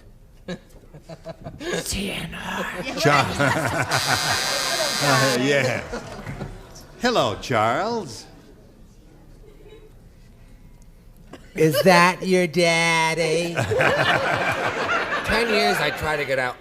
off of kid shows. It's the illness I have. King Kong, and it stinks, and I know it. No, King Kong is not bad because he's got a lot of hair all over his body. And That's my an hair excellent is answer. my own. No, Charles, King Kong is a wonderful answer.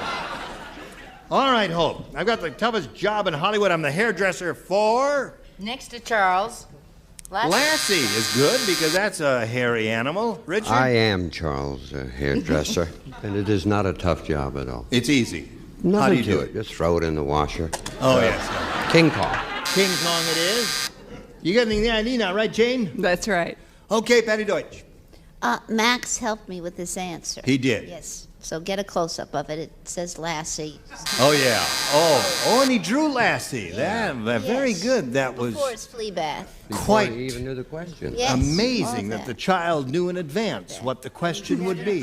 My child wrote out my card. Oh, really? Here we go. Just turn upside down? Yeah. You noticed that, didn't you? That the card was upside down. All right, just for that. So are your contact lenses. Lucy said... Go back to Vatican. No, now I'm going to see if I can read this upside down. Lucy said, we just finished doing a new Charlie Brown special. In this one, I don't go anywhere near Charlie. Leave me alone. Okay.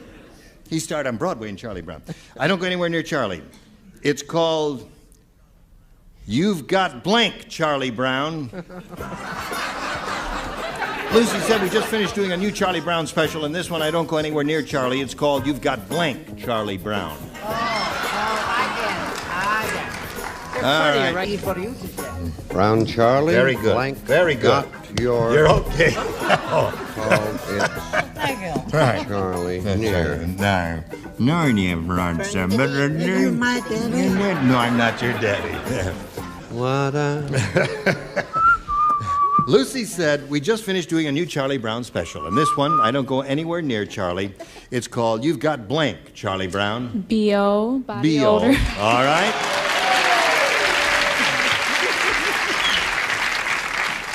Yes, sirree. That means body odor. Right. Mm-hmm. I said bad breath. Bad breath?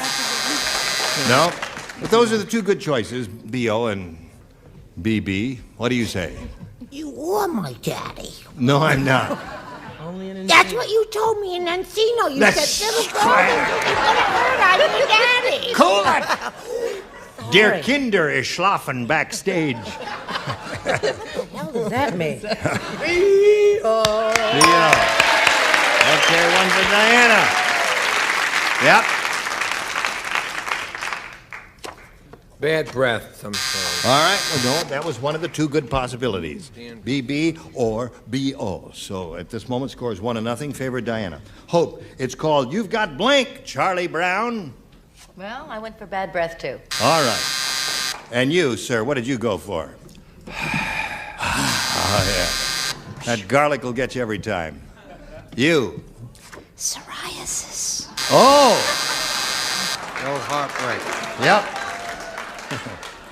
Too bad. Terrible. So there we are at the end of round one. Scores 1-0. Favor the champ. Round two coming up after this. Do come back. Thanks awfully. Here we are. Round two coming up. This is the final round, Jane. You may have A or B. I'll try B this time. B is what she wants. All right. Everyone will play this round because she didn't match anyone in the first round. Muggsy said, oh boy, when I was a kid, we were so poor.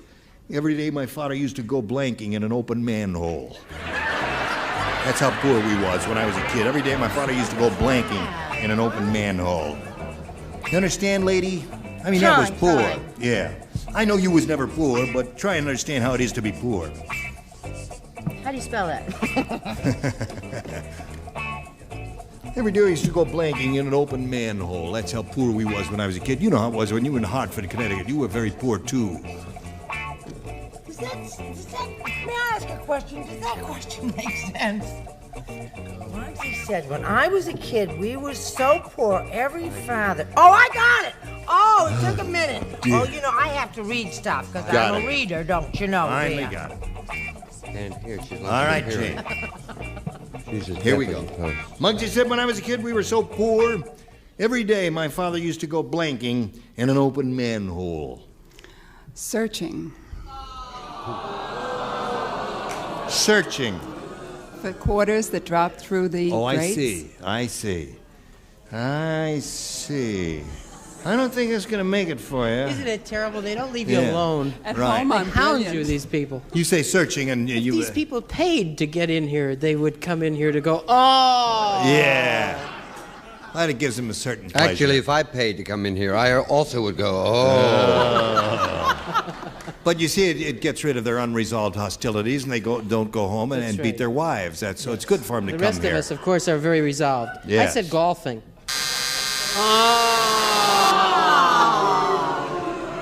We're hitting a new low now. Yeah, not in front of the kid, folks. Give him a break. Trust me, you kids are gonna love this answer. I do not lie to you. You mind your own beeswax. Fishing! Oh, sure. But Johnny Holson had to tell him to do that. That's the definitive answer, I would say, or one of No, them. it's not definitive. What is? Because you can go fishing in the ocean just as cheaply as you can go fishing in a manhole. Yeah, but if you live in Chicago or Indianapolis, it's very difficult to You go in the my ocean. mommy? I said shopping. Maybe that's the match. Shopping. Shopping and searching are two different things, of course.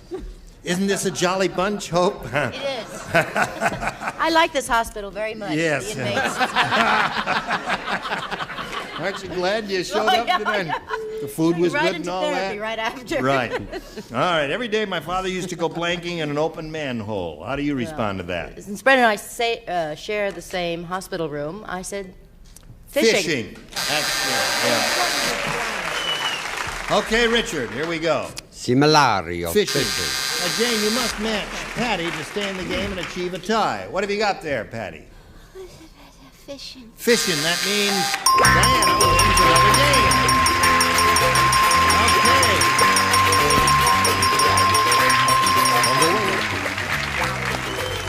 It was a pleasure to meet you, Jane. Thank you. We're going to send some gifts your way, and we thank you for being here with us on Match Game 78. Well timed. Good. Jane Kelly, ladies and gentlemen, a nifty lady. There she goes. All right. Would you believe this is her third time, and all she has is $350? And $550. Oh, five. Oh, $550. Doesn't she still have? $550. Doesn't she still have Jeff though? That's the important. Yes. Now wait a minute. I don't know if she has Jeff or not. Maybe he's not. Jeff, here. are you still with her? Yeah. You still with her? Yes, sir. Are you still supporting her? Yes, I am. Who are you rooting for? Diana. Let's hear it for Diana. Yay! Okay. That's her husband.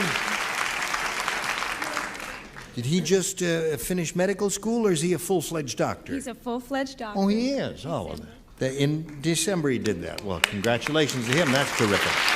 Okay. Now, before we go to the audience match here, Diana, we'll do a little business with America, and then you hurry right back and see how much money she wins. Okay? Today's consolation prizes are first, the incredible Hoover Power Drive, a self-propelled cleaner that makes vacuuming almost effortless. Another good reason why America trusts Hoover. And Lush, Plush, and Thirsty St. Mary's towels can add an eye full of color excitement to any bath. And from Ventura, a jumbo-wheeled Pullman in dazzling jade with nylon pull strap. This energy-saving wheel-o-matic really gets you rolling. And a honey server, and a supply of Sous Bee Spun Cream Honey, the soft spreadable honey in the reusable plastic table server. Sous Bee Spun Cream Honey, the delicious pure honey spread. On we go with the star of our show, Gene River. Okay, Johnny Olson, we shall continue here with Diana Lebowski. Who now has $550, and we'll try for $5,000 or more. We wish her the best of luck, and we'll begin. We polled a studio audience not too long ago, Diana. We said, you write down your best answer to this. Soft as blank. Remember how it goes? You get $500 for matching the most frequently given answer, $250 for the second most popular answer, and then $100 for the third. 3 of the 6 loonies will help you. Charles. Soft as... Silk. Silk. Hope. Hope. Soft as rain. Soft as rain. All right. Okay, Patty. Moving, Barbara. a baby's tushy?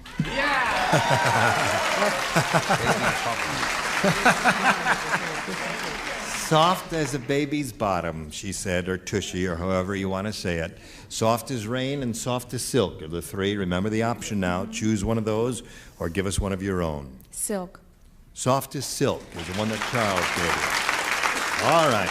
Let's see if we have a little silk up there. I'm sure somebody must have thought of a baby's. Oh, 'cause that really is soft. But silk is soft, too, but not as soft as a baby's. Well, all right. We'll find out. May we see the $100 number, if you please? Soft as a kitten. That's soft, isn't it? Right. All right, let's go up the line and look at the next one, if you please. 250. A baby's bottom is there. That was Patty's answer. All right. You know, you may be right with the silk there. Let's find out right now. May we see the $500 number? Yeah! Congratulations. Charles gave that to you.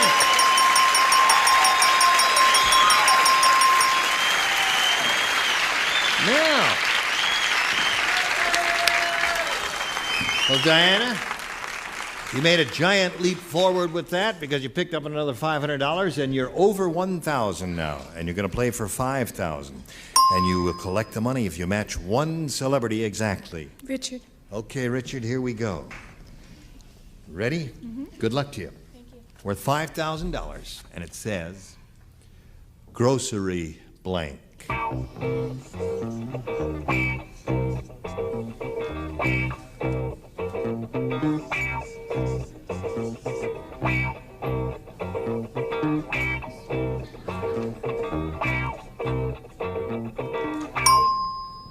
Okay, Diana, he's made up his mind. You give us the answer that he's written on the card, and we'll give you the $5,000. Grocery Store. Store. Okay. She says grocery store will match you for the $5,000. Richard, what do you say? I wrote two, and I chose the wrong one. I said list. You got store there? Oh, gosh. Gee, that was with the close. one I thought up first. Yeah. That's okay. We ask you to write the first thing that comes into your mind, and that's what came into his mind, and grocery store came into her mind first. Well, listen, you've improved your position considerably. Yes. You've got $1,050, and you're going to meet Wendy Thornton right now, and here we go.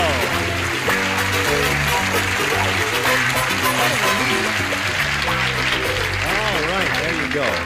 Wendy, you know Diana. Yes, I do. We welcome Wendy Thornton, and we'd like to find out a little bit about you. I'm from Vancouver, Canada, and I was working in an office there for several years, but I've taken time off now to concentrate on traveling and writing. Really? And have you had anything published yet? No, just starting. You write short stories? What is your form? Mostly songs. Oh, songs. Lyrics and music? And... Yes. Well, that's a marvelous avocation. We wish you well in that. Thank you. And good luck here, too, Wendy. Are you ready to play? You may have A or B. I'll take A, please. All right. Wendy Thornton wants A. And here's what it says. Norm said, I'm in favor of saving energy, but this is ridiculous. Who ever heard of a blank-powered radio? I'm in favor of saving energy, but this is ridiculous, because who ever heard of a blank-powered radio? Yes, wonderful.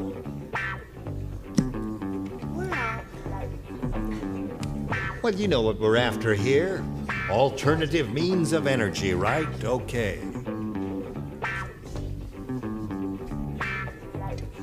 Any old way. Wait a week. Okay.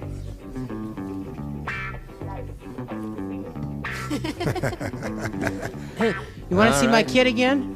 What's that? Just thought you could come out and fill in, you know. Norm says, I'm in favor of saving energy, but this is ridiculous. Who ever heard of a blank-powered radio? Pedal-powered? Pedal-powered is one way of powering radio and running an electric generator, and that would be ridiculous because you'd have to stay on your bicycle all the time and do that, right? That's true, but that's actually a good answer. But I said wind. Wind is another way of generating electricity, and I would hope they would do more of that. I said Save gas, as in wind. Gas-powered, yes. They'd do that. Gas, of course, would generate steam, and the steam would drive the turbine. The turbine would drive the generator. Hello, Charles. You and her are driving me bananas. I would hope so. Don't That's move our the job. windmill. Windmill. That's the way to do it. Okay, whoever heard of a blank-powered radio?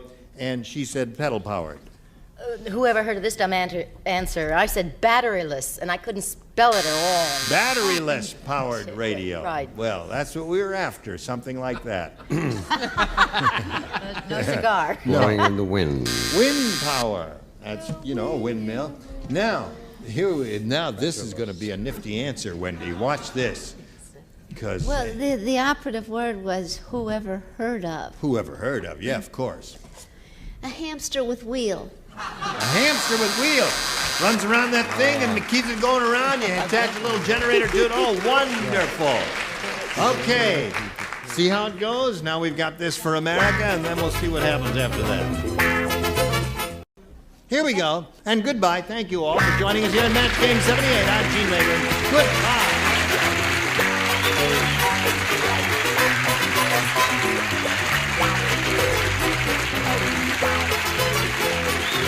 This is Johnny Olson speaking for Match Game 78, a Mark Goodson, Bill Todman production. This program was edited for broadcast.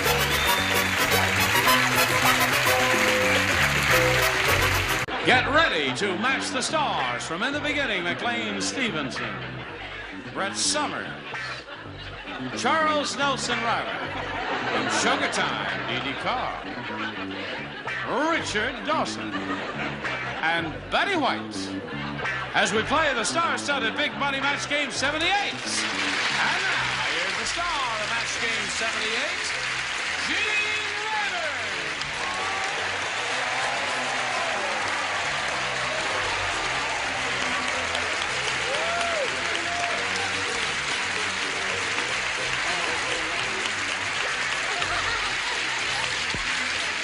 I'll tell you what the odds are in the fifth race.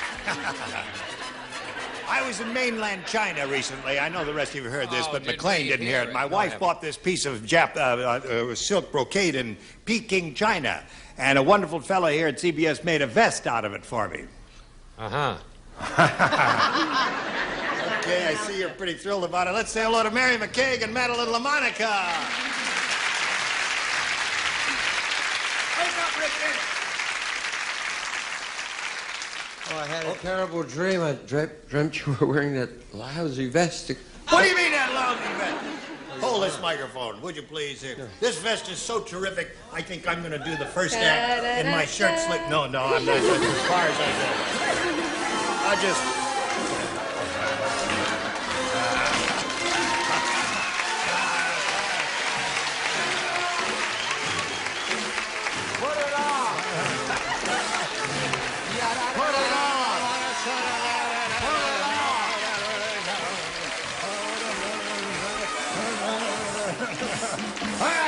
That's enough there.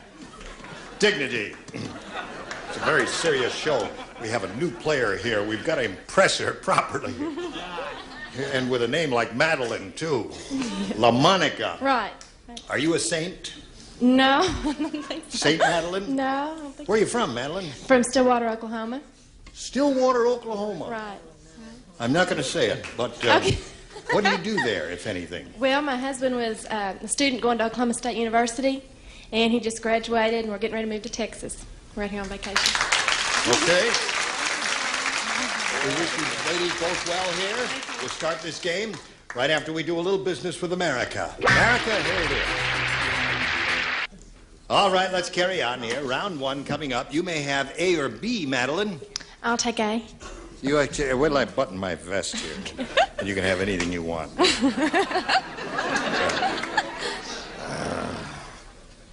There we are.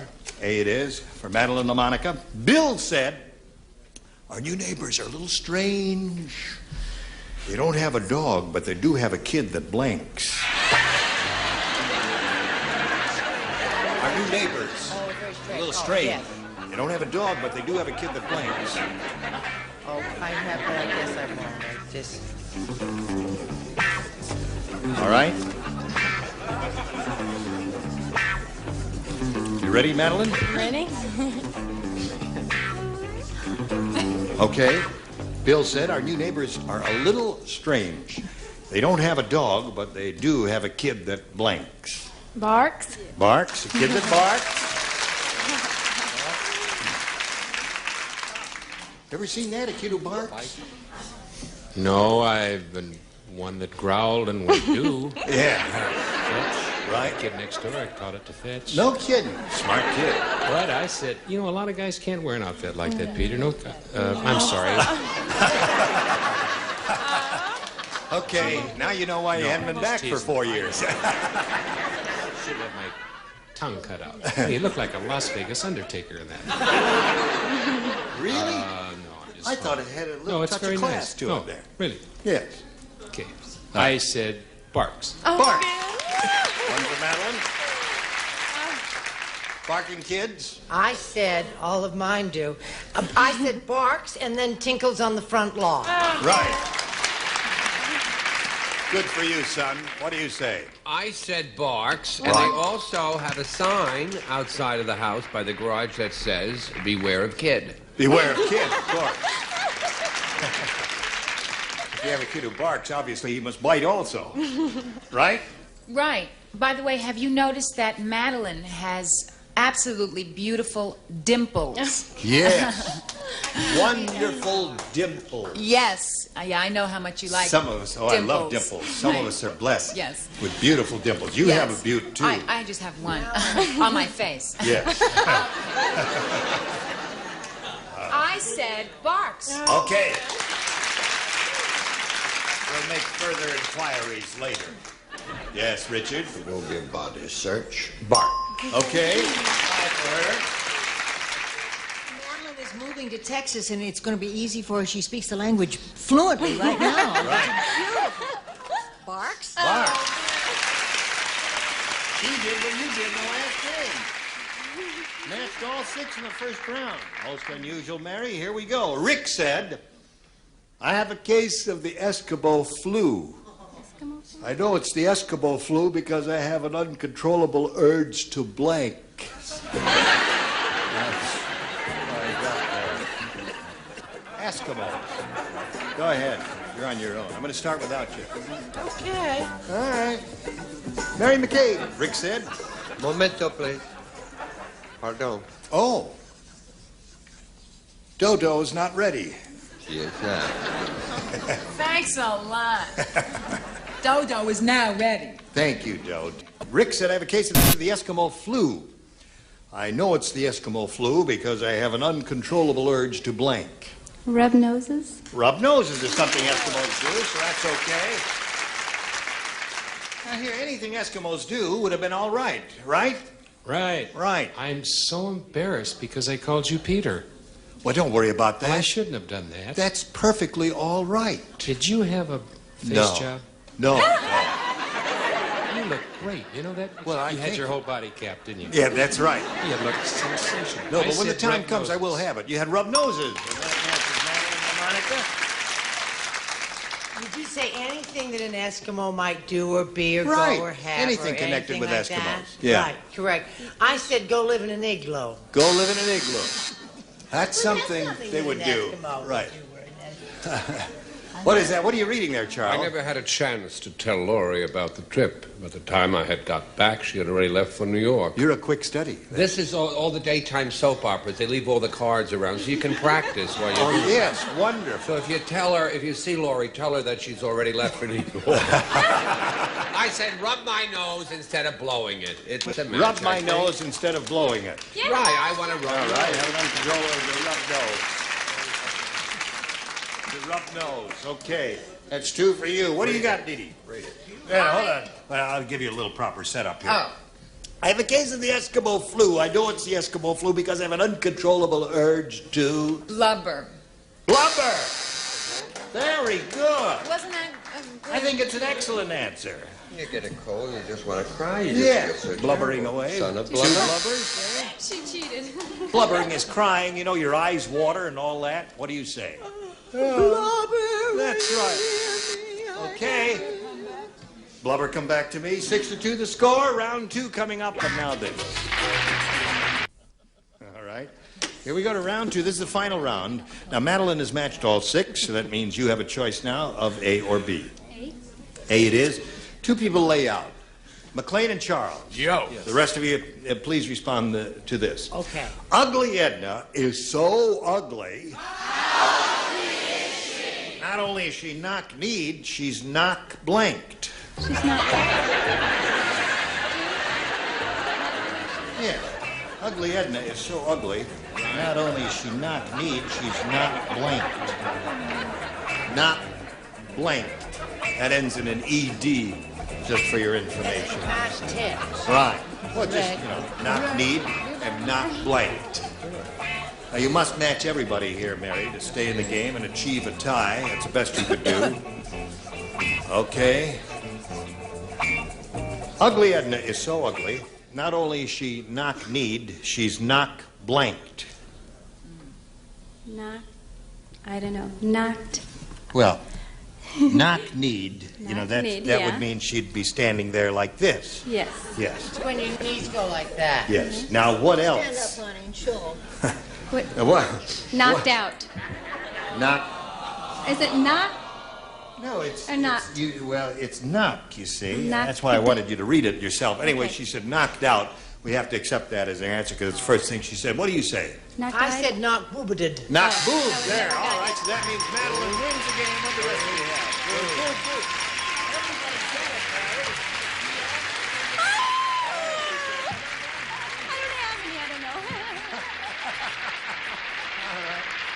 Sorry, do you hear what she said? They're all holding up their signs that says not boobed. And she says, I don't have any, so I don't know it. Listen, you got a total of $5,600. You can buy some now. Congratulations, Mary McKay. Goodbye. Here comes our business star wheel there. At the end of this wheel, you can win $10,000 on just one single match. Keep that in mind. Right now, we'll begin with a regular audience match. We polled a bunch of people in this room not too long ago, and we said, write down your best answer to this. Spot blank. If you match the answer they wrote down most frequently, you get $500. For matching their second most popular answer, you get $250. Then for matching the third, you get $100. 3 of our 6 celebrities will help you here. I don't know who. Richard. Spotlight. Spotlight is 1. Betty. Spot remover. Spot remover is 2. Charles.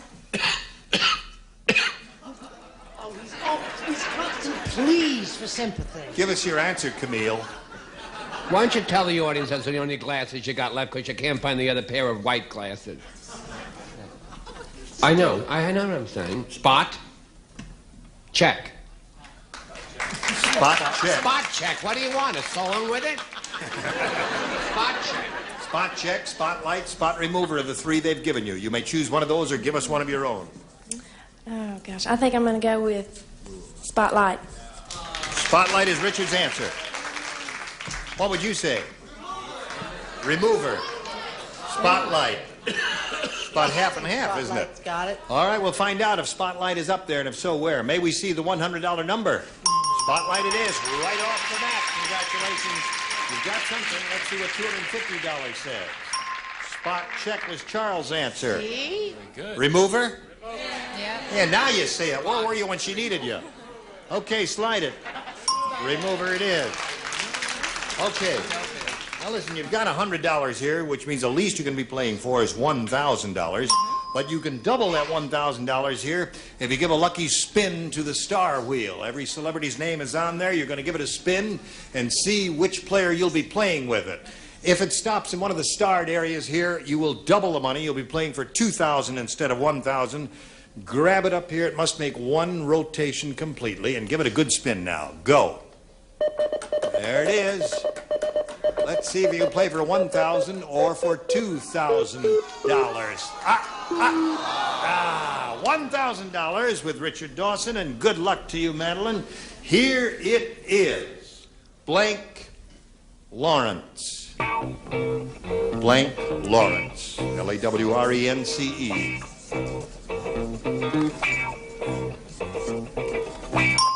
Okay. You give us the answer that Richard has, we give you $1,000. What do you say? Steve Lawrence. Steve Lawrence. What's she say? Steve Lawrence is what she says, Richard. I was hoping you liked to read. I thought it was D.H. Lawrence? Here's Steve. Steve.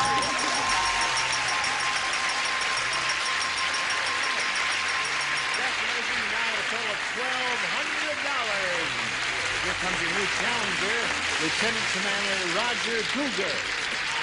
Let's get Roger out here.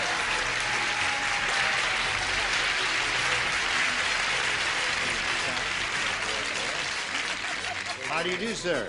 She's very happy, isn't she? Yes, she is. Got Sure $1,200. Now, Lieutenant Commander Roger Cougar. Is that the way you say your name? Yes, Gene, it is. You have pilot's wings on, don't you? Yes, sir. What do you fly?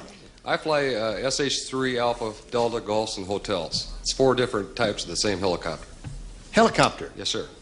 Do you fly fixed wing also? Well, I used to at one time, but they're pretty specialized today. Very sophisticated aircraft. Where are you stationed? I'm stationed at the HS-10 in San Diego, California. All right. Okay, Lieutenant. I want to know how many men you got on your base, what equipment you have there. I'm going to take the complete notes here on... And phone numbers. Phone numbers, yeah. Anything else you want to tell us about you? Why, sure. I have a beautiful wife, Sue, and 2 lovely children, Carrie, who is 4, and my little son, Paul, 2.5. Well, good luck to you, sir. Good luck to you. Can't start the game right now. Right now we got to do a little business. Then we'll get back to the two of you. Watch this. Today's consolation prizes are first, La Machine by Moulinex, the incredible food preparation system from France, like having a professional chef right at your side. And a beautiful assortment of jewelry in the golden manner of Monet, designed and crafted by Monet, a master jeweler. And a warming tray, and a supply of noodle roni parmesan, the 5-minute side dish from Golden Grain, tender thin egg noodles, rare seasons and cheeses, a bit of old Italy. And from Menon, put your hair on a high-protein diet with Protein 21 shampoo, hairspray, and conditioner from Menon. More matches, more Gene Rayburn. Thank you, John. Here we go. Now let's start to run the game here. Commander, you can have A or B. Let's try Bravo, B. B for Bravo. Right. Alpha Bravo. Bernie is such a super salesman, once he sold birth control pills to blank. Bernie, a super salesman. He once sold birth control pills to blank. What's your rank, sir? I don't have a rank. I just am in the Coast Guard Auxiliary, and I thought that Lieutenant Commander Guga would feel happy if he knew there were other men here from the Navy type. Yes, of course. Anything you say, and sir. if he wants to see my ribbons, I have them too. Oh, you do have them, right. I have to write an answer, right? Yes, of course. Super salesman. He sold birth control pills too. Oh. Oh, nothing to it, right? Where'd you get your suntan? I've been out of work for 3 years. Oh, I see.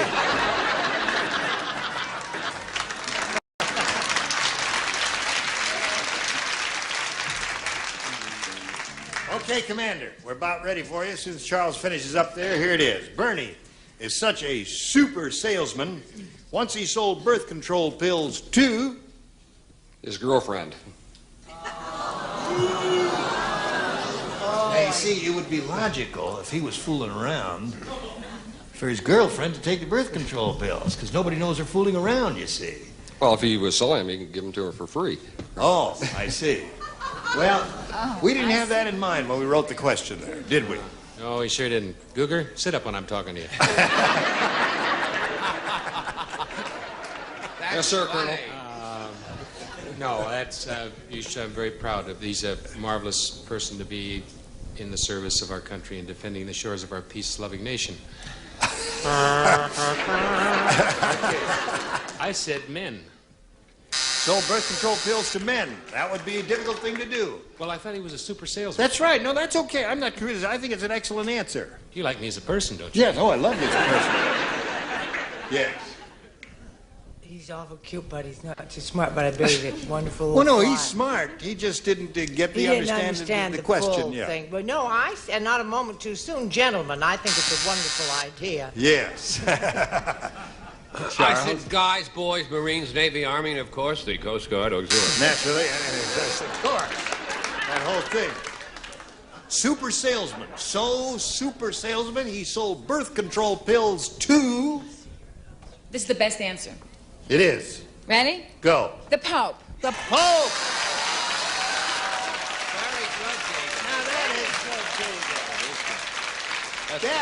That is absolutely the pinnacle of being a super salesman. Right. If you could talk him into... I mean, just to get in to see the Pope is already a hard thing to do. That's exactly right. To have an audience with him is difficult, let alone sell him birth control pills. What do you say to that, Richard? A really good salesman. A nun. To sell him to a nun. Called cutting out the middleman. Yes.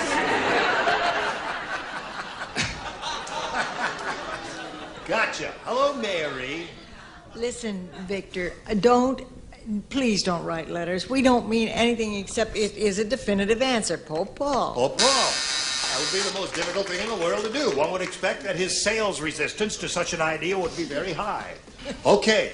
Now, there we are at the end of the middle of round one, and you've had your baptism by fire. I sure don't have. worry, it's going to get harder from here on out. Right now, this for you. Watch this. There's a sweet little girl I want you to meet here. Would you just run right out here? I want everybody to say hello to Jennifer Stevenson, McLean's daughter.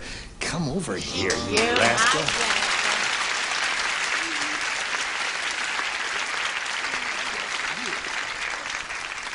Yeah.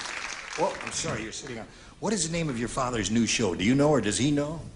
Nobody knows yet. Do you know what network it's going to be on? It begins, the first letter of the network is C. BS. Good. All right.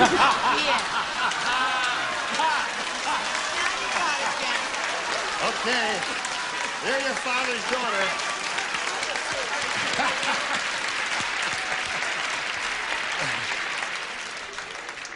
I think you're going to be in show business, too. She was a chipette off the old block. A chipette Absolutely. off the old block there.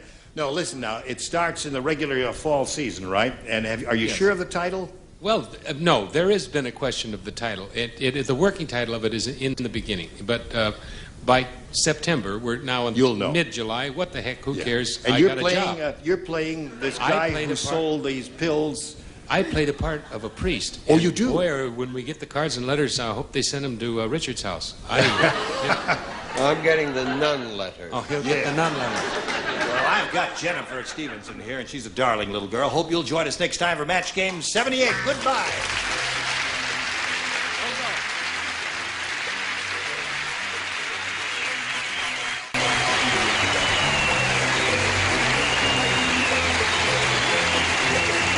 This is Johnny Olson speaking for Match Game 78, a Mark Goodson, Bill Todman production.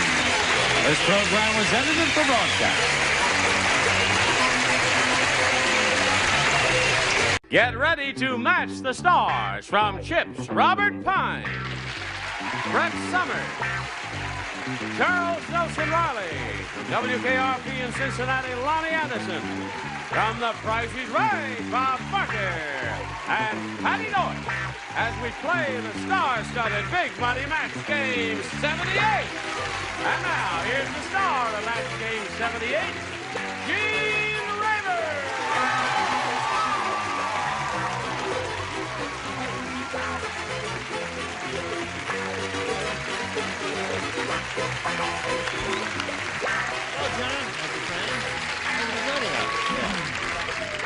Yeah, everything okay out there? Good.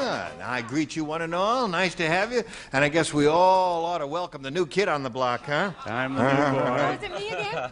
No, I was only kidding. We welcomed her once before.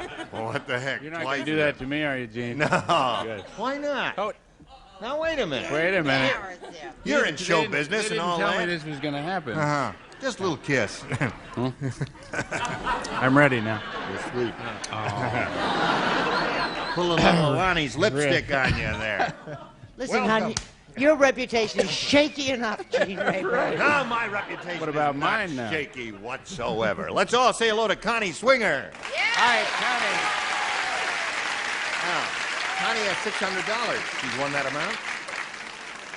And she started that big audience match and won the first part of it.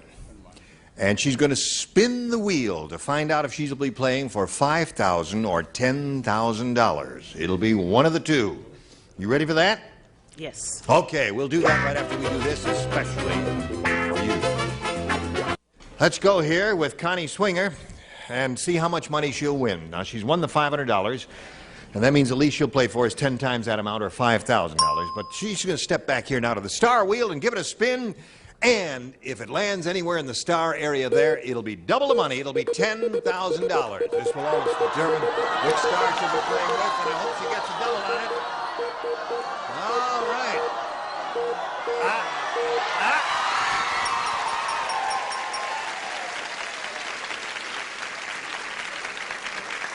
Of fire, right? Come on down here, Connie. Oh, my heavens. She's a little excited. Yeah, It might land on him. Robert says it's baptism by fire, and he's right. He just started. It's his first time. He hasn't even played the game. I haven't even written one thing here yet. But now this is not a right written thing. response. This will be a verbal response, okay? A verbal response. And, right. Well, oh, I beg your pardon. This is a written response from it's your you and a first time verbal too, response from Jane? you. Yes. Which one of us is new here, Robert? Good luck to you. 10,000 big ones. Casting blank.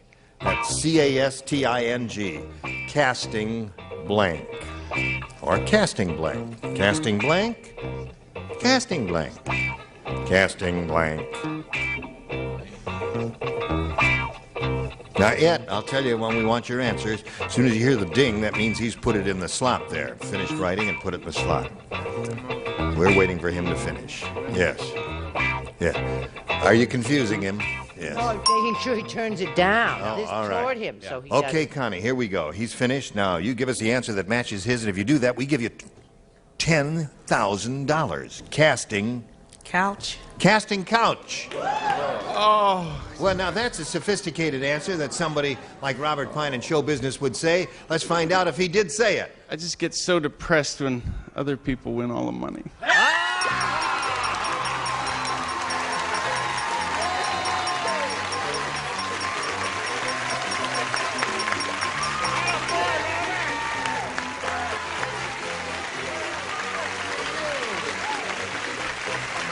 We got $10,600.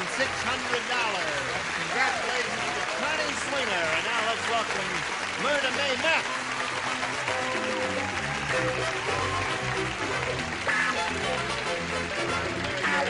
And hello, Myrna. Hi. Myrna, is that your name? Yes. Myrna May Meth. Uh-huh. M. I was named after Myrna Loy. Were you really? Yeah. I'm originally from Pennsylvania, and now I live in Los Angeles. Yes. And I'm married, and I'm really excited and happy to be here. Well, we're happy to have you here. Let me see. No, you're not nervous. You're just excited. I can tell by your pulse right there. Okay, good luck to you, Myrna. You can have A or B for B, starters please. here. All right. Now, this is a brand new game, and if you're set, this is it. Mr. Robot and Mrs. Robot couldn't have a baby, so they went to an appliance store and adopted a blank.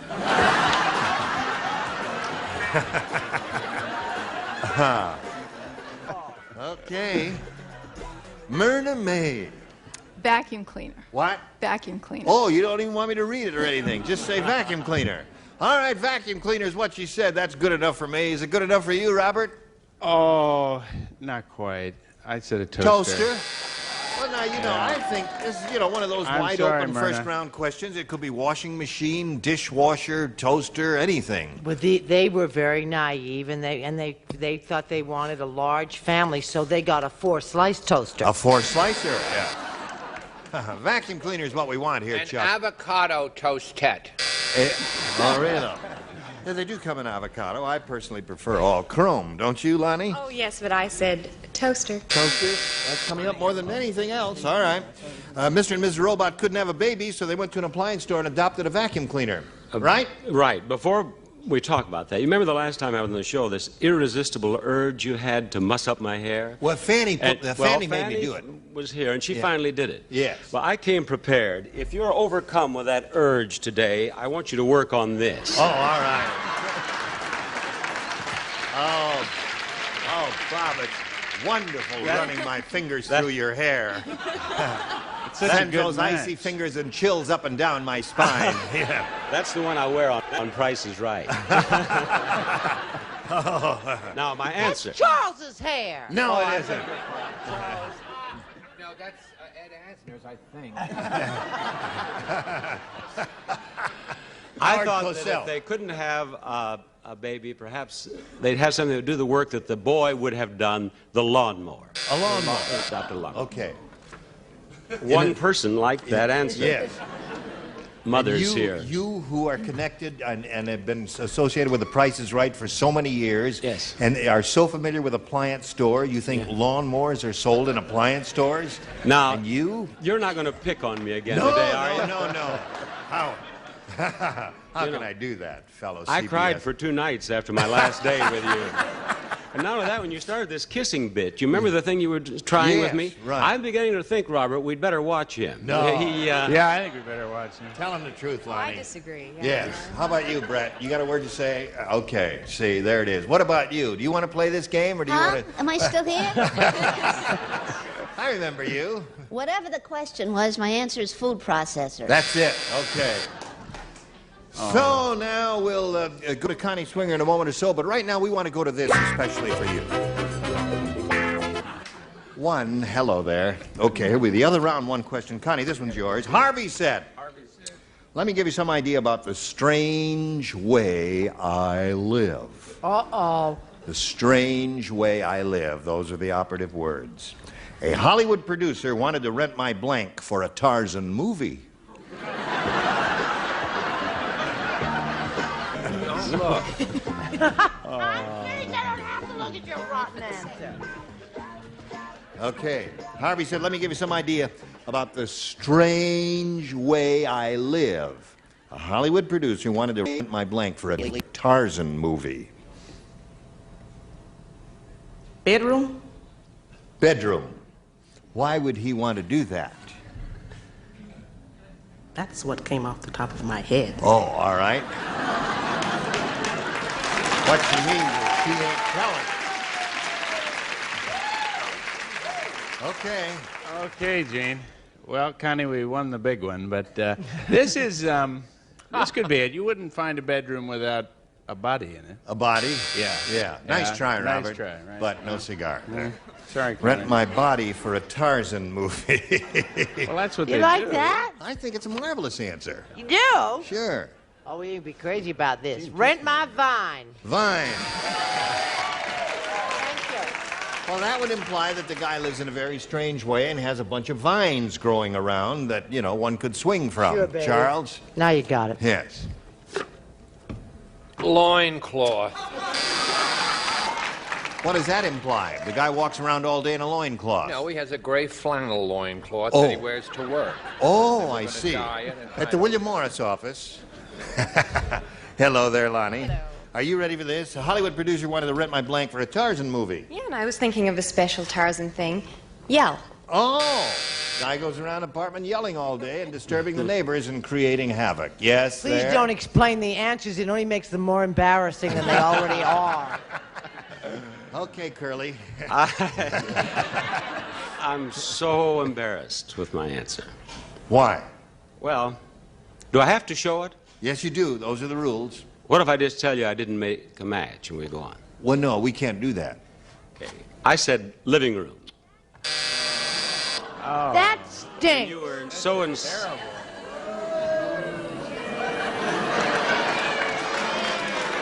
I agree with that. Okay. I have a better idea. What's they that? should rent this audience. Yeah. Listen to Okay. those animal sounds Right. out there. You There's know one what? swinging from a light right now. You don't get no dishwasher. That's right. Lawnmower. Lawnmower, yeah. Hello there. Hello. How are you, my dear? Not bad. Good. Wife. Wife. All right. Okay, Yeah, there we are. End of round one, as you can see. We got a tie here. Okay, round two. Myrna Maymeth. Be again, please. See again? Okay, Myrna. The physical fitness expert said, Yeah. I died and went to heaven. It's wonderful. I'm going to spend eternity doing blanks with Raquel Welch.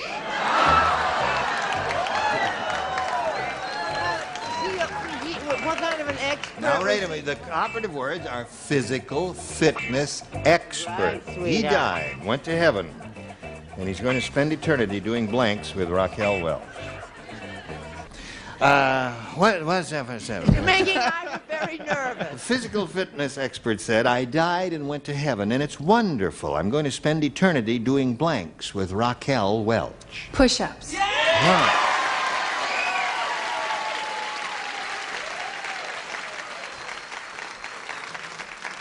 Apparently, the audience agrees with Myrna May Meth. Well, I've always been a loner. And I'm out to prove it this afternoon. You're really copping out for this answer. Myrna, when it comes around to the wheel, I'm with you, but chest exercises. Chest exercise. A few other loners out there. I dare say he'll never catch up with Raquel, will he? Try as he may. Hello. You know what I say, honey? What? First you lay it down, then you push it up. Oh, I see. Does that mean something? Hello there. Hello, another one from Myrna May Meth. Okay, it's two for her.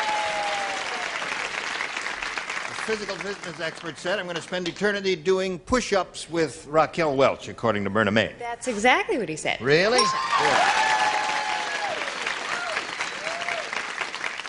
This audience was so nasty about my last answer. What do you suppose they do if I don't match this time? Well, now, if you said Lonnie Anderson, that'd be all right. Push-up.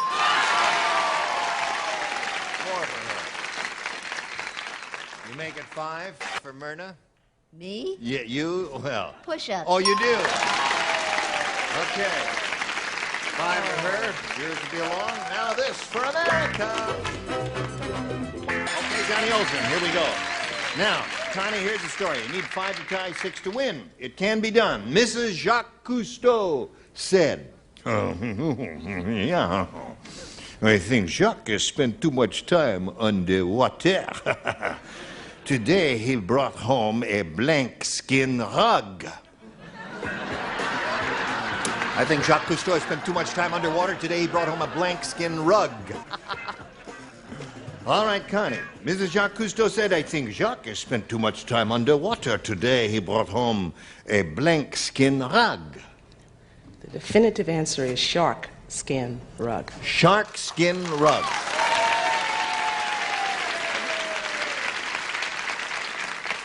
Oh, the shark skin.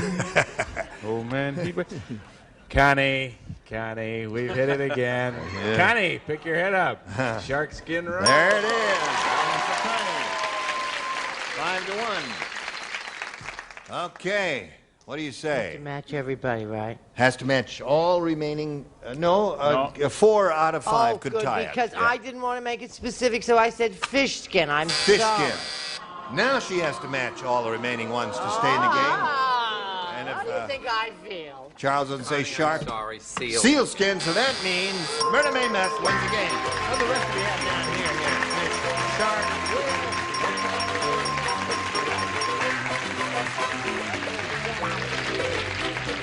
Okay. Well, Connie is leaving here with a pretty good bundle of money. We don't have too many who leave here with $10,600, and our best wishes, Connie Swinger. There she goes. Hello there. You want to say hello to me? Yeah. You can say hello to me. Hello. Give me a little kiss right there. Okay, here we go. That's a good luck kiss for her. Myrna May, we polled the studio audience, a nice, smart bunch like these. And we said, write down your best answer to this. Come on, blank. Come on, blank. If you match the answer they gave most often, you get $500. If you match the second most popular answer, you get $250. And for matching the third, you get $100. 3 of our 6 celebrities are going to help you. Be very careful whom you call on. I'm going to call on Charles. Gene, Yes. where did you find this girl? I don't know. I know him. But there's a show on television with a strange MC and a very strange announcer. Yeah. They use a lot of spraying it between them. I forget the name of the program, but I think they say something like, come on down. Yeah.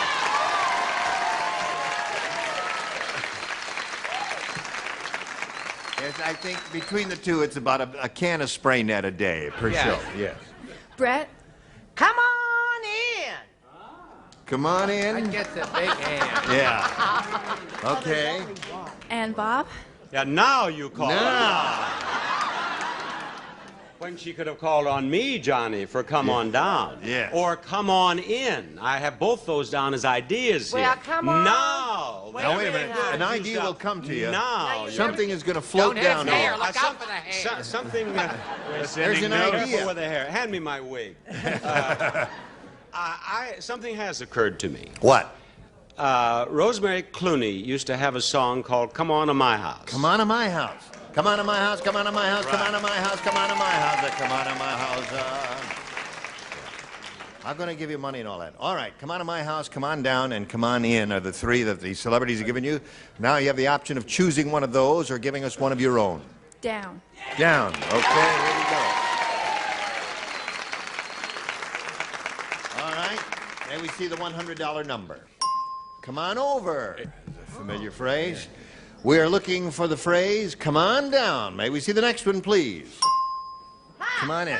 Johnny, get up here. Greeted with. Yeah. If it's the one that we all hope it's going to be, I want you to say it as he reveals it, okay? All right. All right, slide it, Ori. Come on down!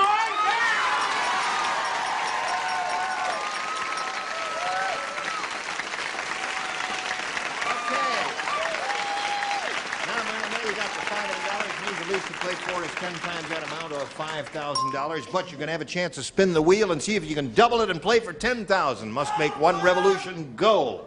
There she goes. What's the blue?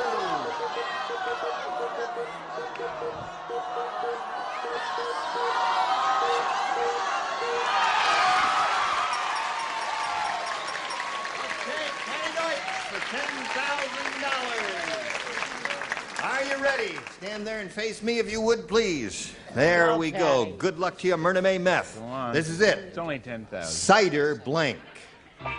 Cider blank.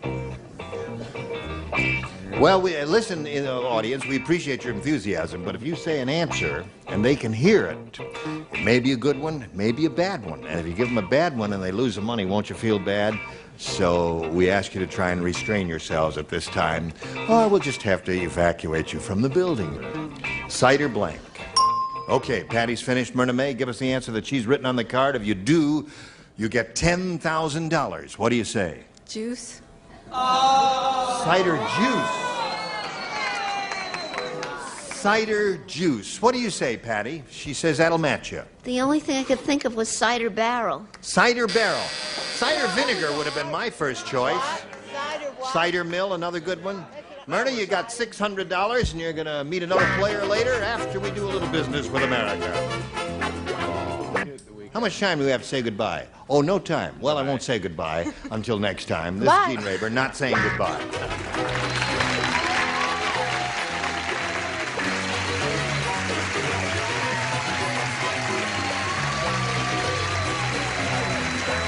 This is Johnny Olsen speaking for match game 78. This program was edited for broadcast.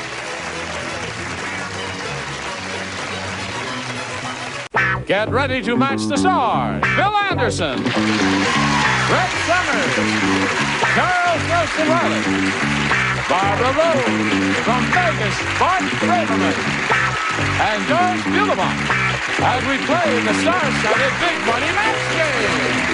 And now, here's the star of Match Game, Gene Rayburn.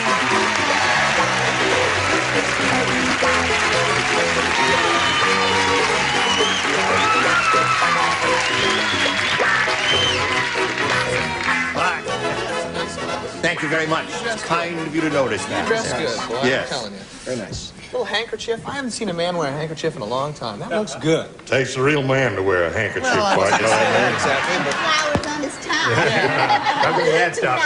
you ought to see his underwear. What is that? I thought you'd never ask. That is... It's a baby, A dog. baby. Who does he look? Real quick, who does he look like? That's a baby. Look at that. Give that man a Looks cigar. like, let's see. I don't know. Who If you do say think it Kenny looks like? Rogers, I'm going to shoot you. Little bit. Kid's got more hair than you got there. Darling looking baby. Oh, you make beautiful babies. Thank you. Had a little help. You did. His name is Jamie. Jamie. How old is Jamie now? 17 months. 17 months. Yeah. Time flies. Yeah. I'll never forget the morning he was born. Oh. Let's greet Dale Winters and Mary Ellen Tucci. Once again. Now let's see. Mary Ellen, where are you from again? Pittsfield, Massachusetts. Pittsfield, Mass. That's right. And you live there now or here? No, I'm now residing in Northridge. That's where I heard Northridge. I heard it someplace recently. Okay. And Dale, refresh our memories about you, please. Huntington Beach. Yep. Second generation Californian. Right. Mustache grower. But not an amateur.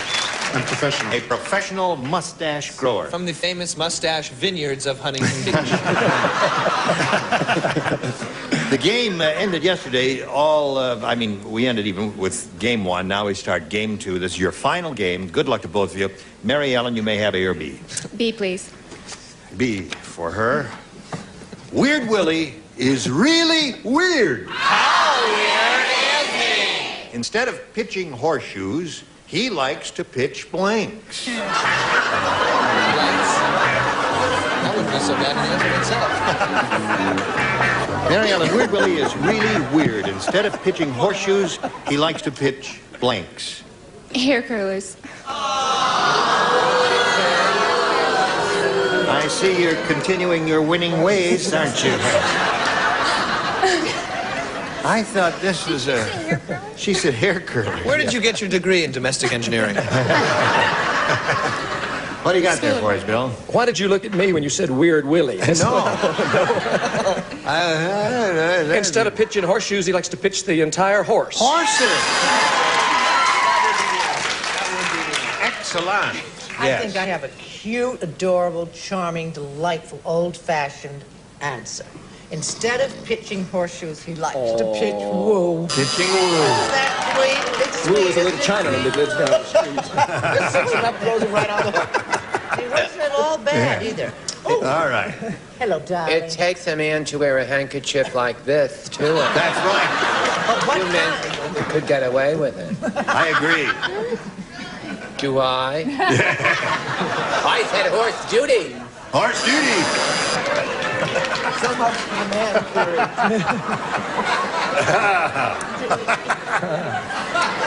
Oh. Well done, Malvolio.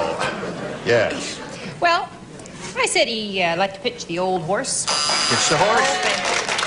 That's kind of the answer, Mary Ellen. What do you got there, Bart? Well, I figured the man was an outdoorsman, liked to pitch tents. Sort of a play on words. You see, pitch a tent? Yes, I see. Yes. Okay. You thought that people would say that. I like I did too. Cute. Lady in red. I like woo. Are you a Boy Scout?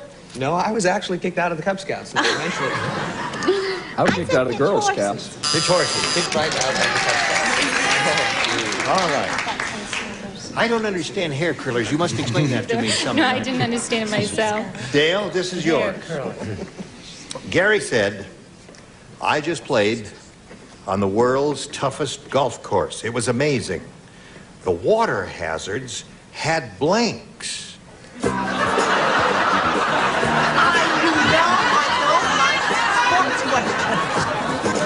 Here we go. Raise children during this pause, you know? Yes. Gary said it just played on the world's toughest golf course.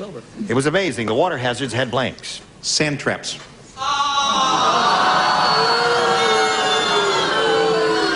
He's just joined the Mary Ellen Tucci Club. We try to get them in matched pairs. Okay, Bill. I played a golf course one time, really and truly. I know you're not going to believe this, but I hit a ball that went across the water hole. It came out about this far on the other side. An alligator swam out. Honest to goodness. Took my ball, went back in the water with it. I went around to the other side. The alligator came up and spit the ball back out. Is that a true story? That is a true story. It happened at Jekyll Island, Georgia. Honest, true story. And for that reason, I said sand traps.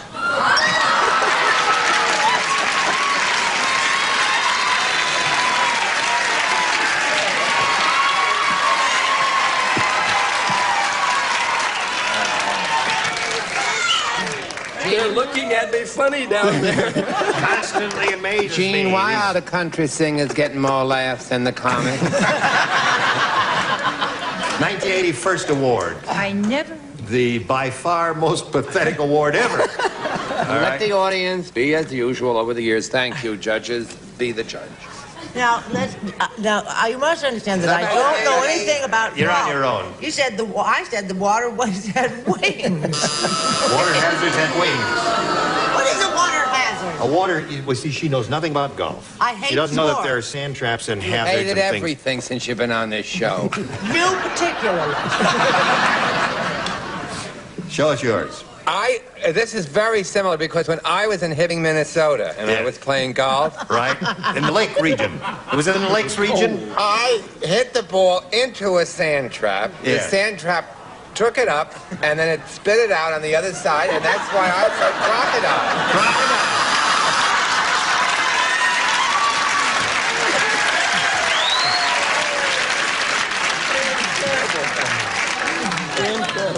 Well, I don't know whether we ought to go on with this or not, but let's have a go at it. I've never played golf. I have no interest in playing golf, so I said alligator. Alligator. Alligator happens to be a good answer. Thank you, Gene. I don't. You I didn't don't like play golf wings, either.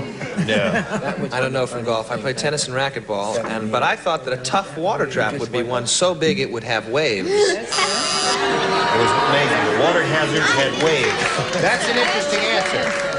That's a very interesting answer. Don't boo that answer. I like that. What have you got there? Don't boo that answer. Boo this answer. Save your booze. I said it had submarines.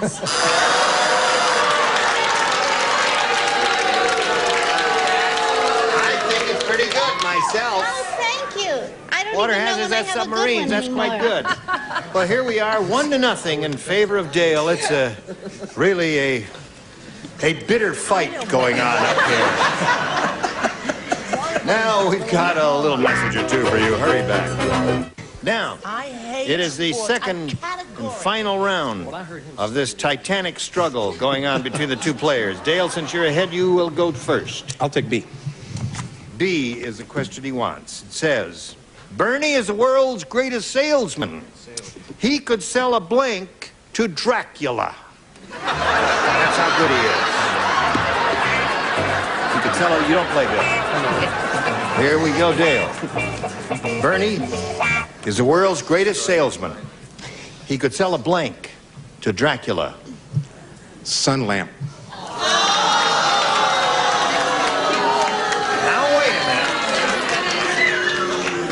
Now, wait a minute. He is consistent. He said sun lamp. Brett, what do you say to that? I say tell Charles Nelson, rise, stop blowing smoke in my face. We'll just make the fan blow on him instead. What do you say? I said a pint of blood. A pint of blood. Thank you, whoever you are. Blood it is. Blood. We have two bloods. That's good. We talked about Two bloods so When we get far. blood? Bernie's the world's greatest salesman. He could sell a pint of blood to Dracula. I said he could sell a steak to Dracula. A steak. Now, you see, that, I think, is a little better than blood, if I may say so. Thank you. Just be very now, I careful. wrote pint of blood. That's not my answer. I did write pint of blood, but I rejected it because you could sell a pint of blood to Dracula. Sure, he likes blood. No, he Right. sucks it out of you. What you couldn't sell to him is a bat. A bat. Because he is a bat, you see. At nighttime, Dracula, with the wings. I have the best answer. There's no two ways about it. Let's not I had quibble. this, I had that, I had all of it. Yeah. Okay, I had a what do good you one, got but for I couldn't us? write. Joyce. I said he could sell Dracula a cross.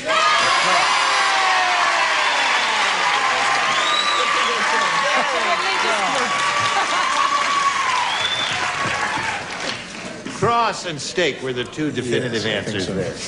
Imagine pull this one Joyce out, Mary Ellen. Bulifant What do you getting a think? cheer. Mary Ellen, you need 1 to tie and 2 to win. Can you do it? Well, could be close. Mrs. Muggsy said, Mrs. Muggsy. A. My kid is going to a summer camp for tough kids. Before he left, I had to sew name tags on his blank. That question doesn't make any sense to me. Yes, it's a good one. Is it? It is a good one, right. Can the camera get this? Is the camera getting this pathetic woman looking That's for a something? terrible... No. Isn't this sad, nurse? She'll be ready for the bath in about 20 minutes. Okay, I don't Joyce. understand that question. Mary Ellen, Mrs. Muggsy said, my kid is going to a summer camp for tough kids. Before he left, I had to sew name tags on his blank. Eating utensils.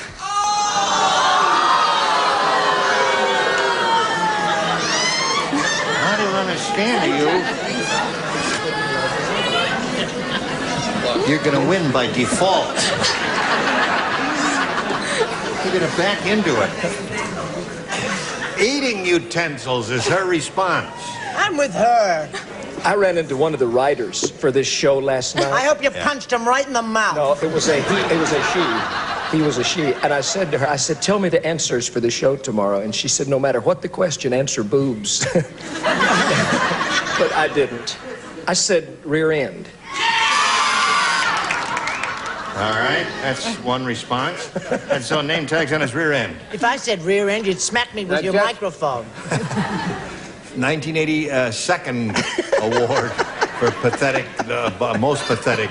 That's 2 in a row. Let the audience's judge. Yeah. I thought it was a tough camp and they would steal everything, right? I mean, I don't understand. It's What too tough general. means there is a lot of physical combat. Yes, and a lot of stealing. Tough Stealing, means, but yeah. stealing. So I said hands. And so name tags on his hands. You know, I'm independently wealthy. Is anyone aware of that? I'm the heiress to Kimberly-Clark products, and we all know what they give, and everyone needs them desperately. I don't need the show. Go along, dear. Charles. See the retainer she's wearing? Yes. There's a chance that it's just retaining too much.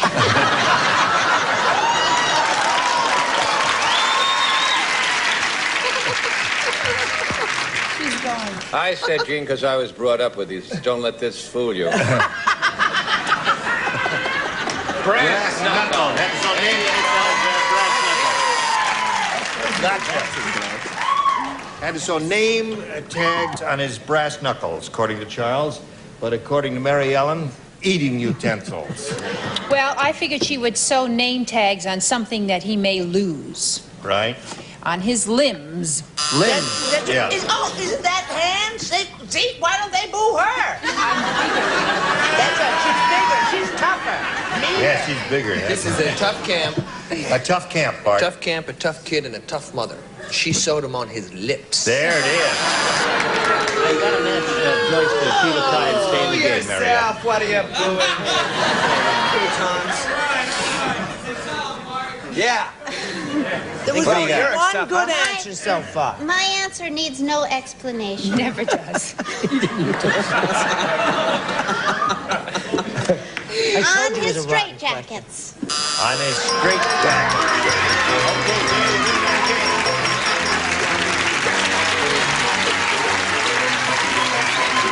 now, Mary Ellen, we're going to send some prizes your way for the next game. Thank you for being with us. Mary Ellen Tucci, ladies and gentlemen. There she goes. While we spin her off, we're going to spin a message just for you. I'm around to Dale Winters here. He stubbed his toe the first time, so he doesn't have any money, but let's see what happens this time. Good luck to you, Dale. We polled a studio audience and said, write down your best answer to this.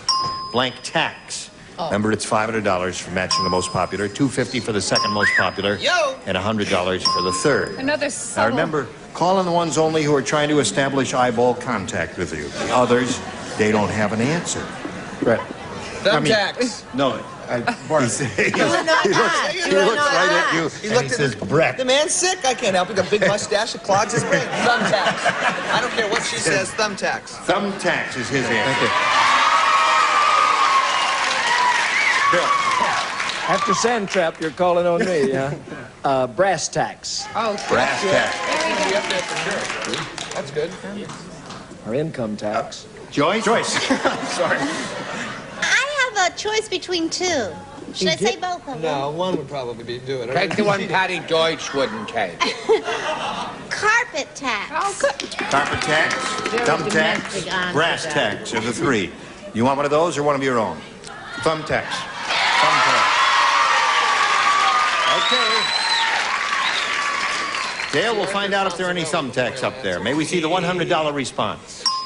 Tic Tacs. Oh, yes. Bunch of weirdos here that day, huh? No, that's a That's a candy. Oh, are those Tic Tacs. candies? Yes, little candies. All right. May we see the next one, please? Brass tacks is there. You've had that? Looking good. Beginning to feel a little ill. Yeah. Last chance now for thumbtacks. Slide the big one. You got it. Congratulations. And a boy. Shake his hand there, didn't you?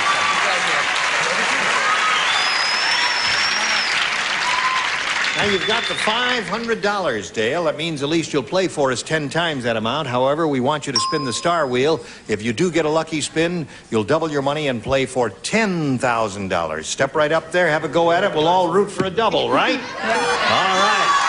Go.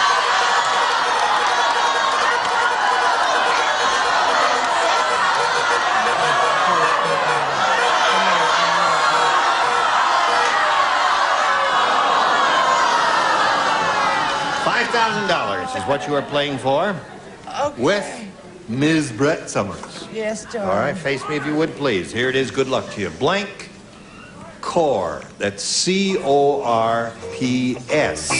I want you to see it there so you can see it. Blank Core. C-O-R-P-S. I'll let you look at it, too. Just so that you've had the same shot at it that he has. All right?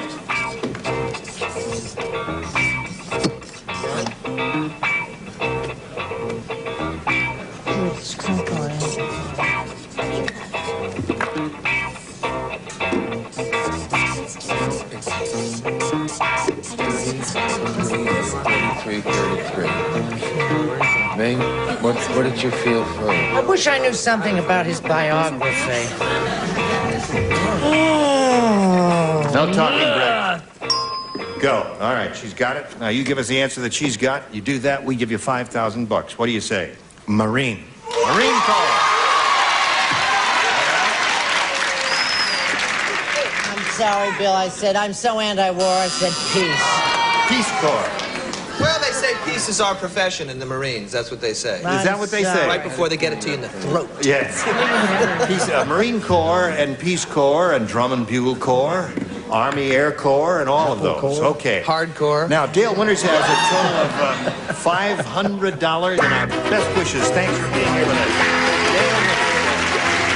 Now let's welcome Catherine Wagner and Irving Rockcliffe.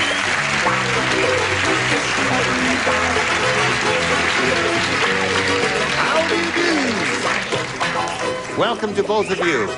Good luck to both of you. You'll be playing 2 games, as you know. We want to get acquainted with you, so let's find out who you are. Now, all right, we'll find out who you are in a moment or so. Lee Strasberg. Anyone could see that. That is Lee Strasberg. No, not yet. I'll tell you when.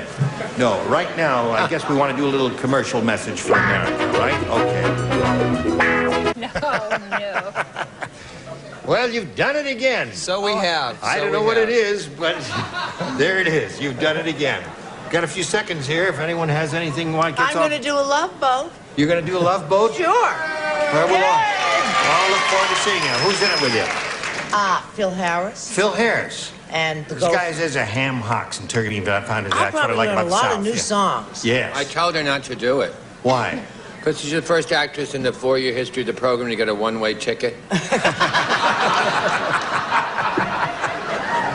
Now, you've done them before, haven't you? I've done it before, and I'll do it again. So, and we'll do it again here tomorrow at the same time. I'm Gene Rayburn. Thank you. Goodbye. Today's consolation prizes are Z-Brick's Old Georgian Floor Brick. Beautiful, authentic brick floors, easy to install and clean. A new product from the Z-Brick Company. And a Fabergé collection featuring organic shampoo and conditioner, both with pure wheat German honey for fresh-smelling hair with super shine and super body. Organics by Fabergé. And a serving tray and delicious pork products, roasts and ribs, steaks and chops, tender love and fare from the national pork producers.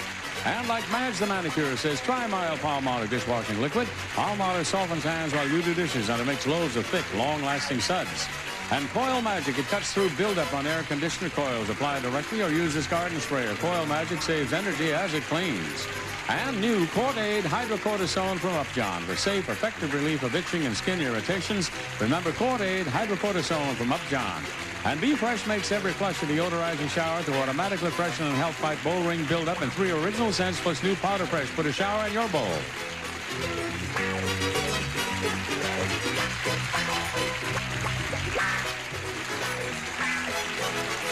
This is Johnny Olson speaking for Match Game, a Mark Goodson, Bill Todman production. The program was edited for broadcast.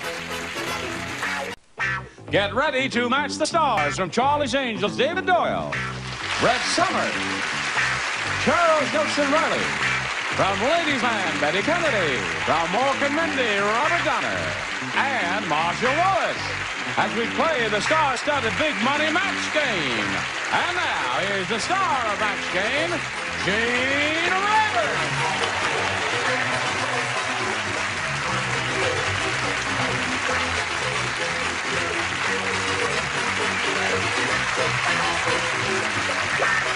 Hello.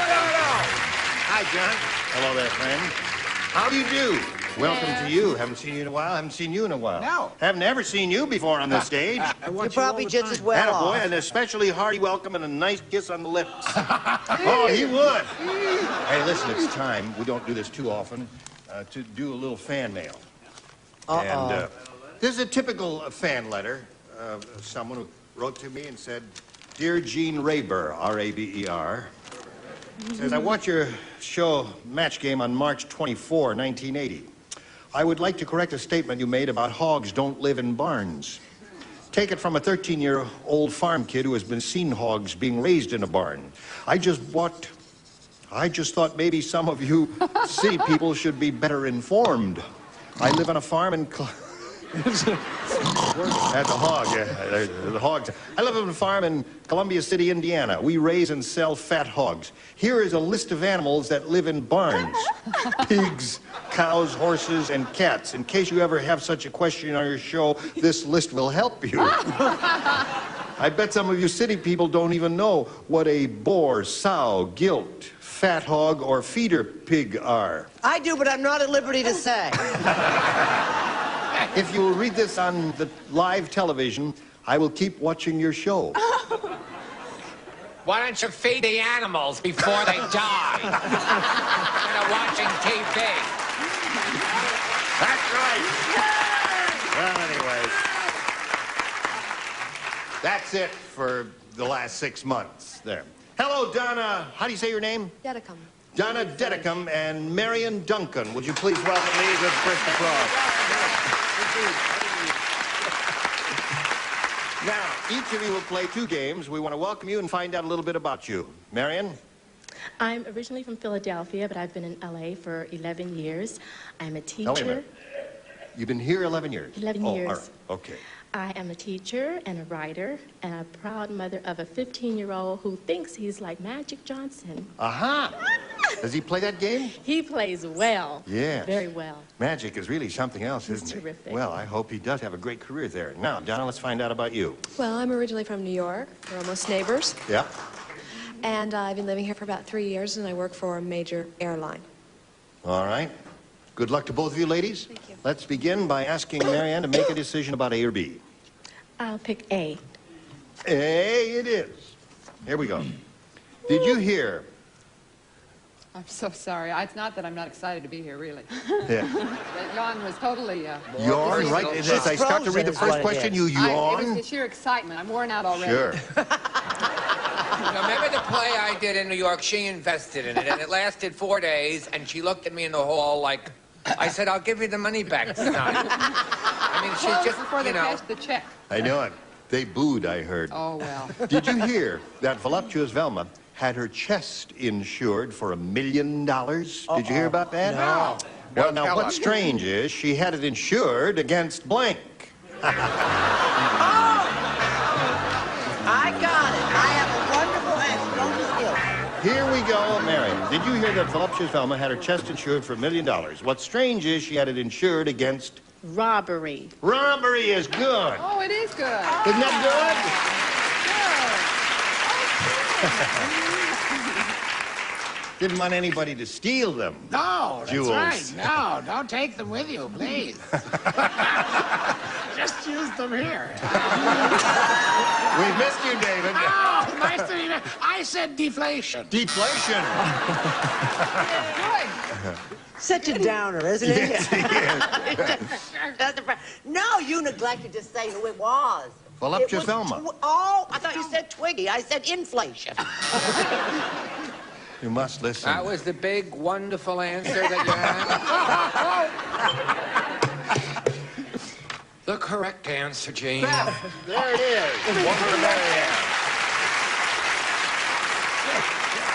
Had it insured $1 million. What strangers you had it insured against?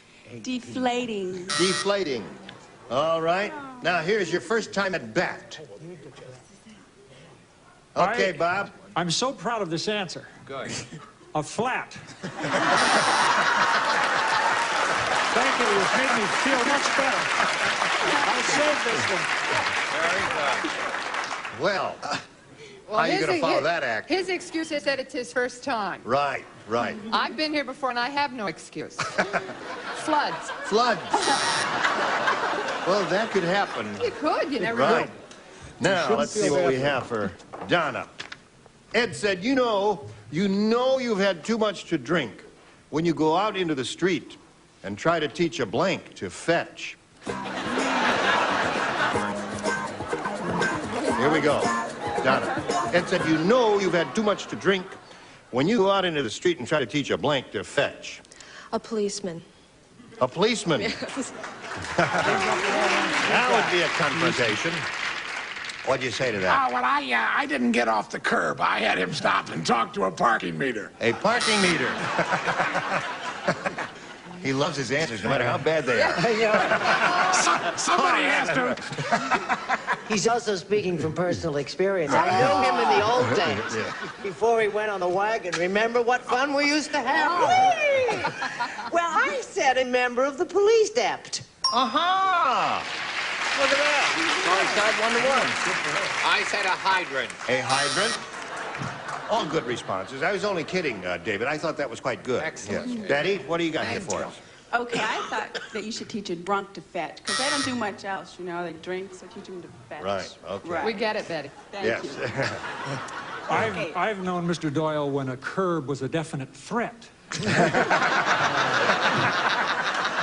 But we won't go into that now. I said a cop.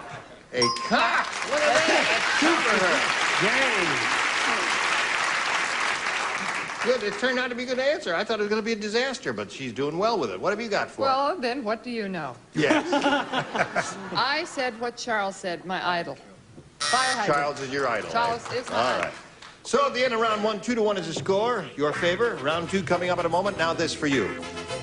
Here we go to round 2. And Donna, since you're ahead, you may go first. Be it is what she wants, and that's what she gets. One safecracker said to another, "Hey, that new guy is a real weirdo. Take a look. Take a look. First he sanded his fingertips, now he's sanding his blank." We like you. Want you to feel secure. The game's over for you. One safecracker said to another, "That new guy is a real weirdo. Take a look. First he sanded his fingertips, now he's sanding his blank." Oh, gosh. This is a tough one. I think it's an easy one.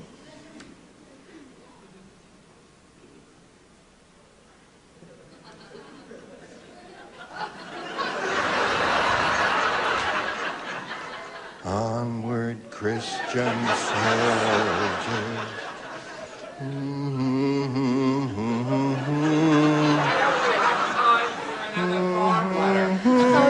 I'll just Wish say. I had another farm letter. What? Now he's sanding his safe. I can't think of an answer. Oh. Don't pick on her. That's right. You get up here. No, don't. Oh, wait. No, just kidding. What do you got for it? Well, I've got a couple of incisors. Her teeth. His teeth. All right. Charles? Moving on with this brilliant question, I said nose. Nose is all right. Any part of the face would have been okay. is a weirdo. You know, first he sands his fingertips, because that's what you do to make your fingertips more sensitive if you're going to fiddle around with the combination lock on the safe. We get it. Well, I mean, someone, obviously she didn't get it. I'm explaining it for somebody. I think we have the IQ of a plant around here. Yeah. Yes. Well, then I thought he'd sand his ears so he could hear better. That's good. Yes. I'm sorry I said that about you. Toe tips. Now there's good. That's a good answer. Why, thank you. Very good. Fingers and toes. Oh. Okay, Donna, you're getting the hang of it now, aren't you? It may be too late. We'll find out right now. You need 1 to tie 2 to win. Skinny Mickey is so skinny. How skinny is he? I'm going to tell you, he got an athletic scholarship to go to college as a blank. That's how skinny he is. Do you lose anything for incorrect spelling? What's that, Robert? Lose anything for incorrect spelling? Oh, no, spelling doesn't count here. Good. We'll figure it out, just to give a good shot at it, and that's all you need. Skinny Mickey is so skinny, he got an athletic scholarship to go to college as a blank. Toothpick. Now that's skinny. That's skinny. Them. That's See, we said go to college. He got a scholarship. Listen. I thought you were going to be wheeled off here, and but I see we're going to have to wheel her off now. Oh, boy. All right. I was thinking along athletic lines. Yeah, well, that's what we were, too. Possibly it would be a secret weapon on the football field. He would go there as an invisible end. An invisible end. That's great, David. This is the visible end. We weren't going to get that convoluted, David. What? I wish to say I really think this question stinks. I'm with her. Toothpick, what difference does it make what anybody says? It's still a rotten, lousy, stinking question. And I said, She'll never get off the fence, will she? Isn't she sweet? Javelin. Javelin is good. Now, that's a good response. Anything athletic in college. What do you got there, Betty? Okay, I thought he should be a pole vaulter. Another good one? Hey, good. You know, when it's going good, you get here fast. Yes, right. Pole vaulter. Pole vault. Now you got to match Margaret at 2 to tie and stay in the game. Say toothpick. Oh, I'd love to. Toothpick. All right, you said it. Pencil. Pencil. Yeah. So that means Donna wins the game. Come on down, Donna.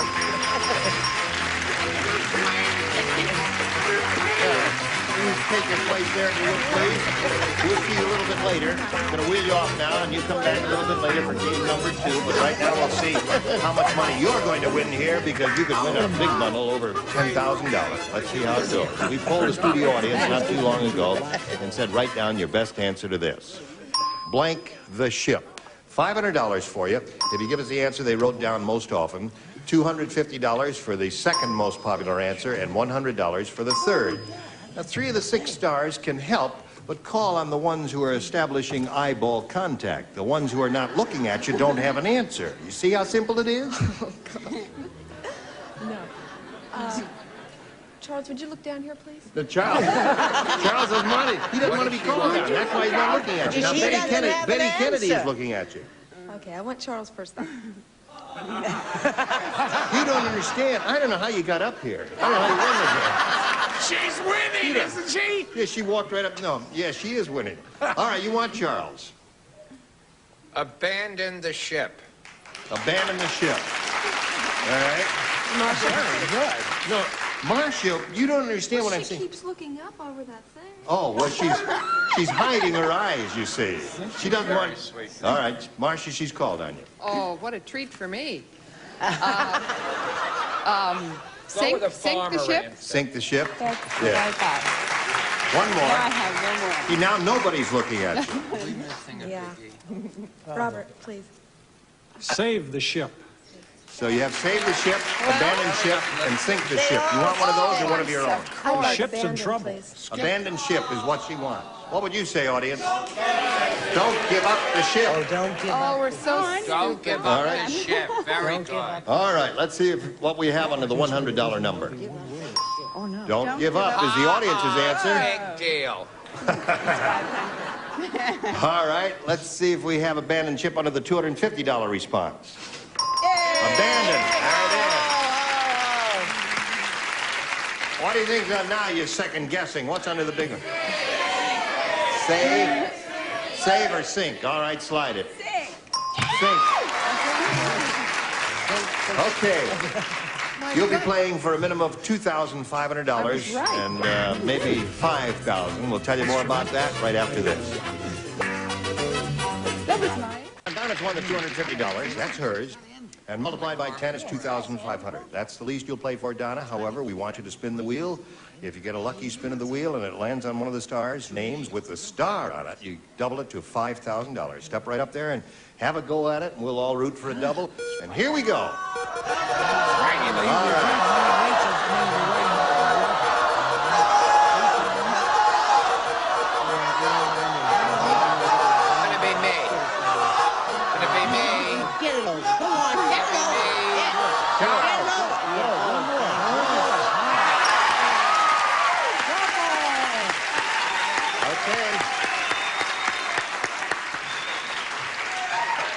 Charles, it is. And you did do the double for $5,000. Swing around, face me a little bit, and good luck to you, and this is it. Good luck, dear. Many blank.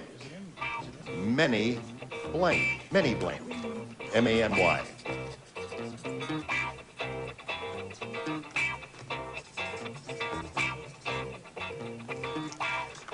That's right, or any answer. Charles was looking into space with a vacant stare. There he is again, staring into space. Now he's ready. Now, Donna, you give us the answer that he has in the card. We give you $5,000. What do you say to that? Many blank. I said many thanks. Many thanks to you. All right. Let's turn around and find out what Charles has. Many thanks for what she says, Charles. The most famous one is the longer one, and I didn't think she would go for the long one. Many happy returns. Many happy returns. That's what, so thanks. Thanks,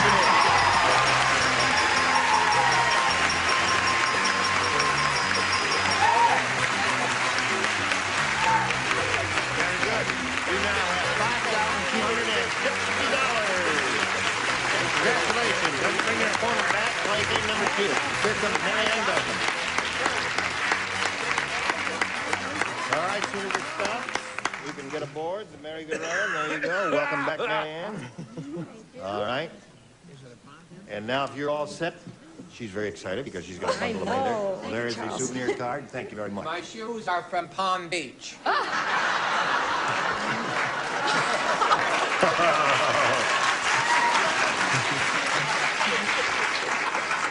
Marianne, A or B? This time I'll take B. Anything you say. Tough Tony is so tough. How tough is Tough Tony? Once he ate a blank with the shell still on. That's tough. That is tough. What is it? You. Barefoot boy with cheek.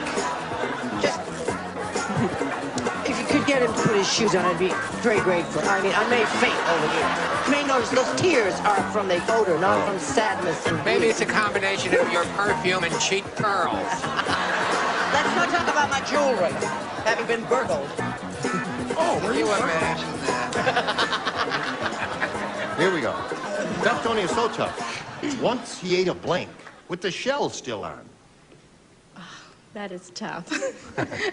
A Macedonia nut. A nut. Oh. A nut. All right. She said a nut with the shell still on. A macadamia nut. I know what she means. They are terribly, terribly hard. I was thinking more along the lines of a 200-year-old turtle. A 200-year-old turtle. Wow, that would be tough. Very tough. Cook 'em all Coming and day. going. Yes. Well, you know I come from Maine. You know what they've got up there, dear? That's We right. all go crazy for. Oh, yes. Nice lobster. Right. Lobster with the shell still on. What do you got? Sauerkraut. Good old egg. What's wrong with a simple egg? Nothing's wrong with a Let you, when simple you give egg. a rotten answer, they say, what's wrong with a simple egg, right? Because it's a stinky answer. So tough you ate a blank with the shell still on. Thanks, Brett. Real stinky answer, huh? You're making friends and influencing people. The world over. All right, I think Robert. Brett is a very bright woman. Lobster. Lobster. Right. Well, you're entitled to your opinion. Yes, Miss Marcia? Mr. Gene. I'm not from Maine, dear. No. I'm from Iowa, where we have hogs. Oh, you do? Oh, do we have hogs? Writers. They don't grow in the barn, do they, or do they grow? Well, I've been in a barn with a hog or two, but... Okay.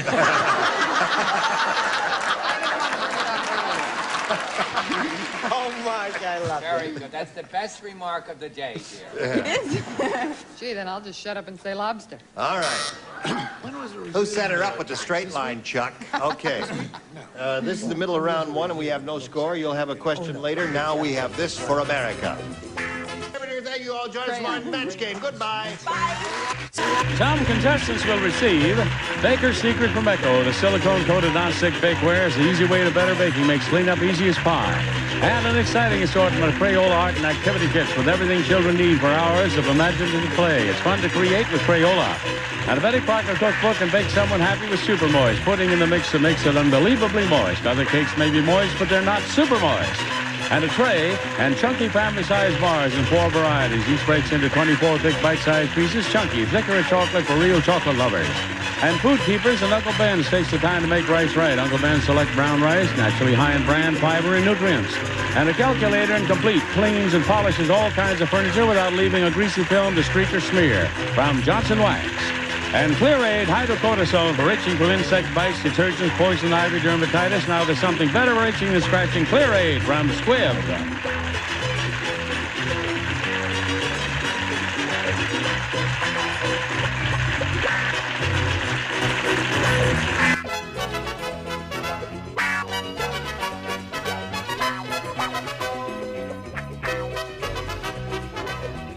Program is edited for broadcast. Get ready to match the stars from Charlie's Angels. David Doyle, Brett Summers, Charles Nelson Riley, Rita Moreno, Gary Crosby, and from Flo, Joyce Dulafont, as we play the star-studded Big Money Match Game. And now, here's the star of Match Game, Gene Rayburn.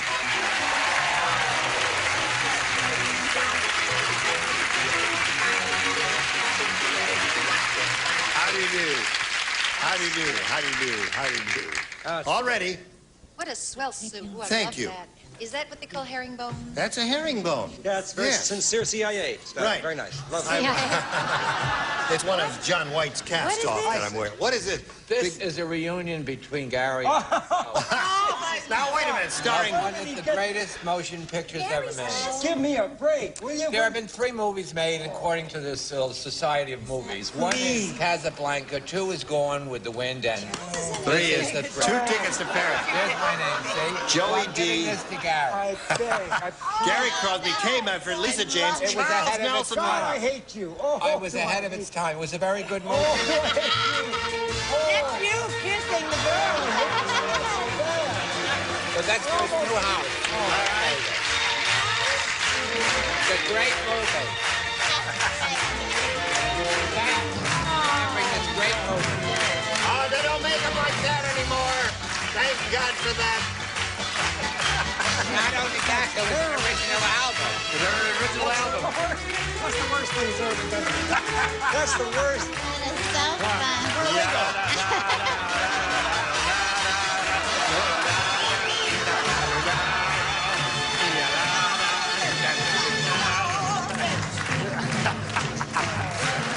What was that?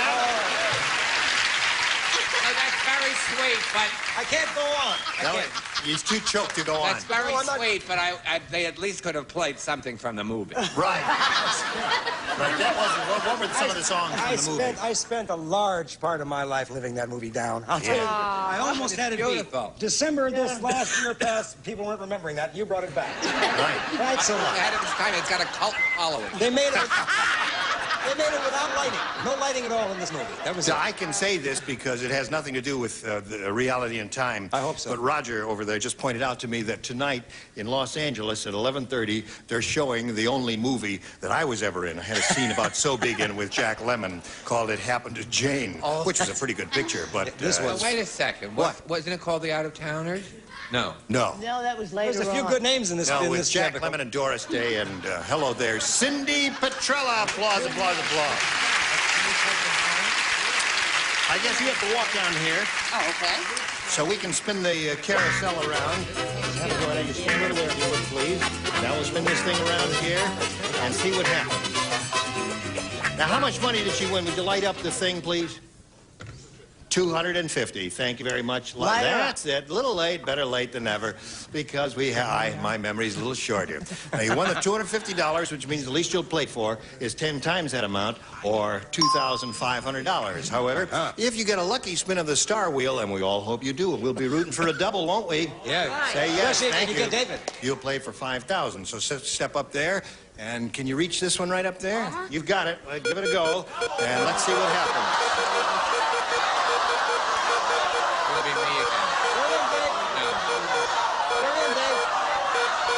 A slow spin. It's gonna be Barry. Now it's gonna be Joyce.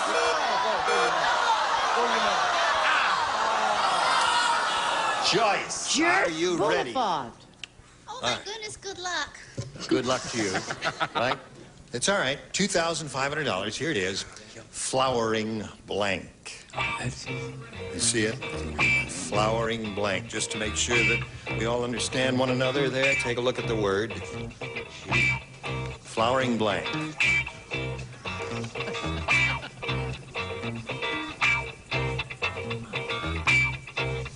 Now, Joyce is finished. If you give us the answer she has, Cindy, we give you $2,500. What do you say?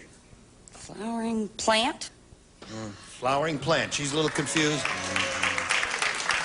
I could only think of one thing, but there must be others. What'd you think of? I thought of flowering tree. Yeah, that's all I could think Yeah, now what else is there, John? Peach. Flowering peach. What is a flowering Judas? Flowering peach. Flowering peach? Flowering Judas? Shrub. Oh, That's shrub, why yeah. I'm Flowering good. shrub, yeah. That's Flowering tree. All right. Now, listen, you've got $250. You're going to play another game, so let's get Terry Abbott back here for game number 2.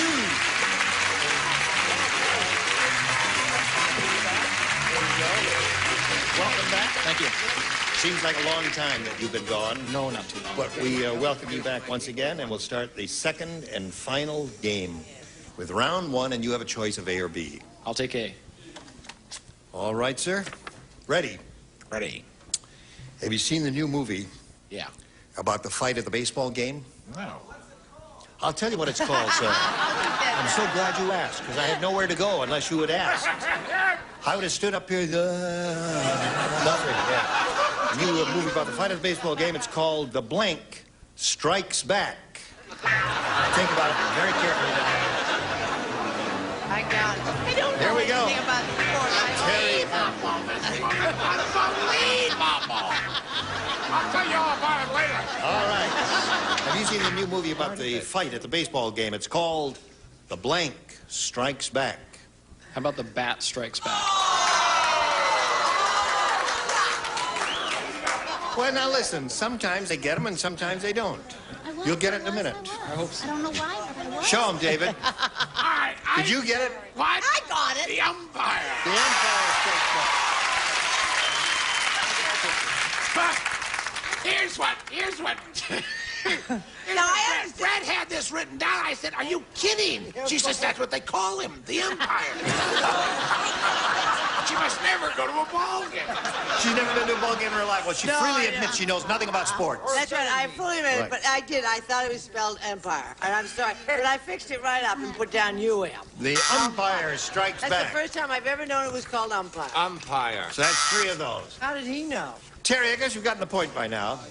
It's a little play on the motion picture of similar name. And in case you didn't really understand the umpire. There it is. That's 4 of those. You would have been in Clover. There is a picture out like this starring Bill Madlock, the umpire. Strikes back. All right. Joyce. Your turn. Fred just did something awful. What? She's told me a friend of hers is opening an antique shop, and you know what the name of it is? Dead People's Things.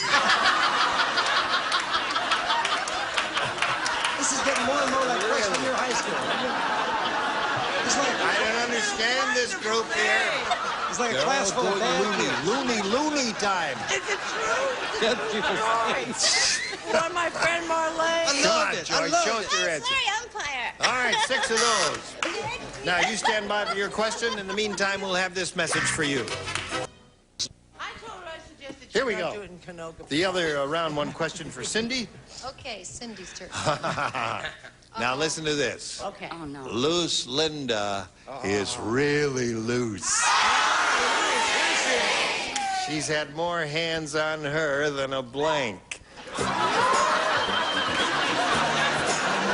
I mean, baby? You know what I mean? Here we go. Loose Linda is really loose. She's had more hands on her than a blank. A horse? You know, measure it with your hands? It's not bad. I understand. That really stinks. Now, wait a minute. We've had many instances here when the audience has booed some of the celebrities, but it's the first time they've booed a contestant. Now, this poor girl, she's going to start crying here. Now, don't you cry. My kind of group, vicious. Do you often touch horses? Well, you measure them with your hands. Well, that's measuring, yes, of course. A horse can be 14 hands high, Just right? shows you what a I think it's a very clever answer. That's probably because you said it. No, I didn't say it. I said more hands on her than there are on the QE2. All right. On the what? That's the QE2. That's a See ship. what I mean? She's got a pretty good answer there. Go. No, she had more hands on her than a towel. I like that. That's a good answer. I said more hands than a doorknob. There's the answer. Well, no, because the doorknob stays there forever. Towels you change frequently. Oh, and change. you Not at Fred's house. Not at Fred's house? Oh, I see. Loose Linda, she's had more hands on her than A deck. All hands on deck, is that what you mean? Oh. How about third-class mail? Third-class mail? Yeah. I like that. What do you got? I like Rita's answer. Good. Navy ship. It's Navy the same ship. thing. All hands on deck. Is the Navy in? All right. Doorknob, I thought, was quite good. All right, we'll go to the next round. This is a final round. Score is tied. He went first last time, so you go first this time. B, please. All right. Rodney Rich is really rich.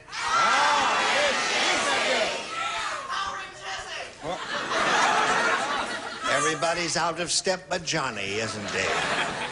Instead of playing water polo, he plays blank polo. No.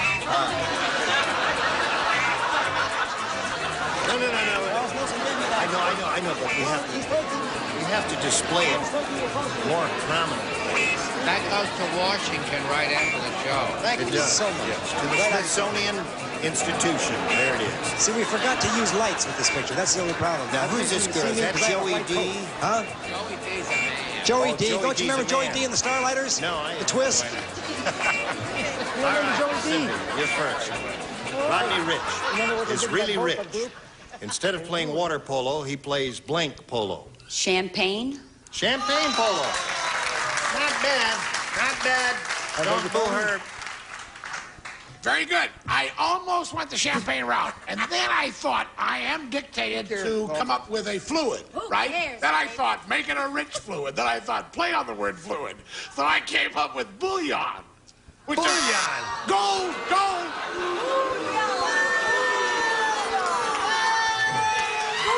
I knew you'd like it. Now, you know what's odd about this? Bouillon. When we go to dinner or something, he never orders stuff, oh, I'll have a vodka and I'll have a bourbon on the rocks. He never orders that stuff. What do you order? Well, I order... Perrier. Yes. All the time. Oh, why didn't you say it, I you don't know. dingbat? I didn't want to give him a plug. Oh, all right. What do you got? I stuck to club soda all through the Perrier craze. Good for you. Thank you. Bubbles. What is this? I told him, I said, it stinks, but you'll have a lot of fun with it about that answer. Yeah. Anyway, champagne, guys. Champagne it is. All right, one for Cindy. Champagne. That's two for her. Instead of playing water polo, he plays blank polo. The old bubbly champagne. Bubbly is champagne, three for her. Right on, brother, right on. Champagne. That's four. Okay. Here we go. Cindy, the buck stops here. Yeah. Sandy, we're good on a roll, but it's Get over off the now. train, Cindy. What do you say? I said oil. Why, of course. Oil polo. That's good. Oh, that So now, doesn't Terry, sound the way it is, you fair. 4 to tie and 5 to win. Let's hope I do it. Catching up to do here. Nervous Ned is really nervous. I'm nervous, is he? Is it any wonder why those angels quit? Left and right, fellas.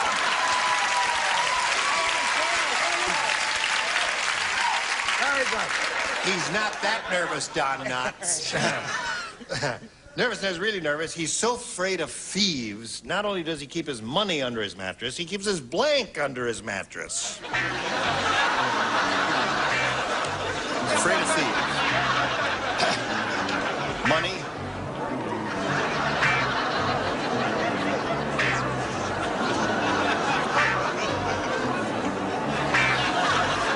You're on your own. I can offer no assistance. Did it ever occur to you, though, that it is called Charlie's Angels? I wonder why they do quit. It's a very quick rejoinder. Quick Went rejoinder. real fast, right? Oh, you have a mind. The election has been held 4 years from now. Terry, are you ready? I think so. All right, sir. Here we go. Nervous Ned is really nervous. He's so afraid of thieves. Not only does he keep his money under his mattress, he keeps his blank under his mattress. Had a couple thoughts go through my mind. I came up with car.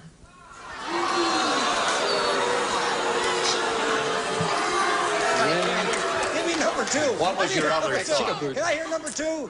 Wife. Wife was your second thought? I suspect that might have worked better as your first thought, but we'll find out right now. What did you say, car? He said car. You said wife. Oh. He said car. The interesting thing about that is that he didn't even like it, but he did keep his wife there. Mm-hmm.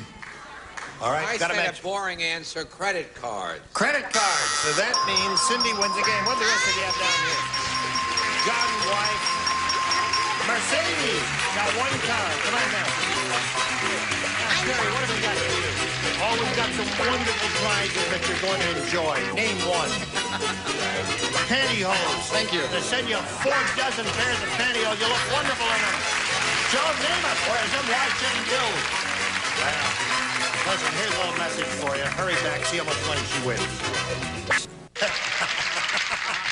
Hello. Hello. Well, now listen.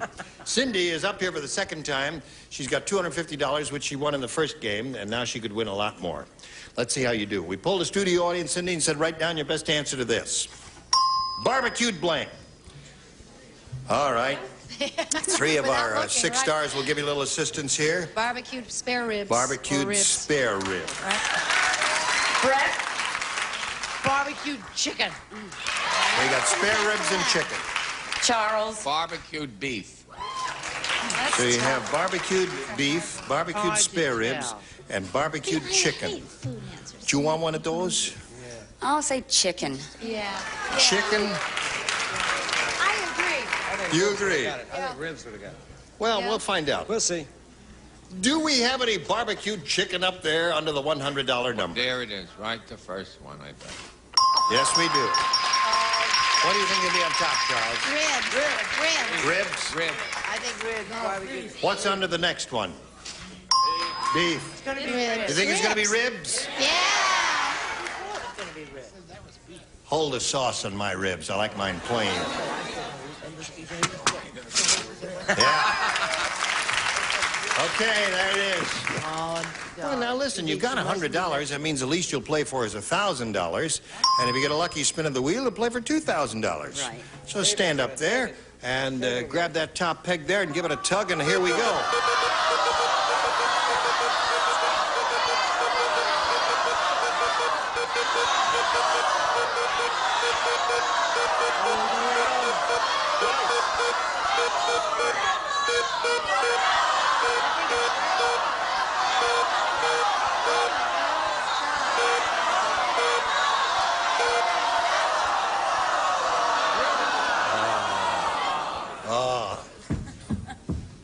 Oh, there it is. Hey. Oh, you can't do that, huh? Oh, all right. So you're playing. They're watching all the time, aren't That they? Irish got eyes in the back of his head, I'll tell Now, you. listen, you're playing for $1,000, and good luck to you, my dear. And here we go. Chuck. Yo, Gene, I'm ready, sweetheart. Ready to go, Charlie. Maureen Blank. Maureen Blank.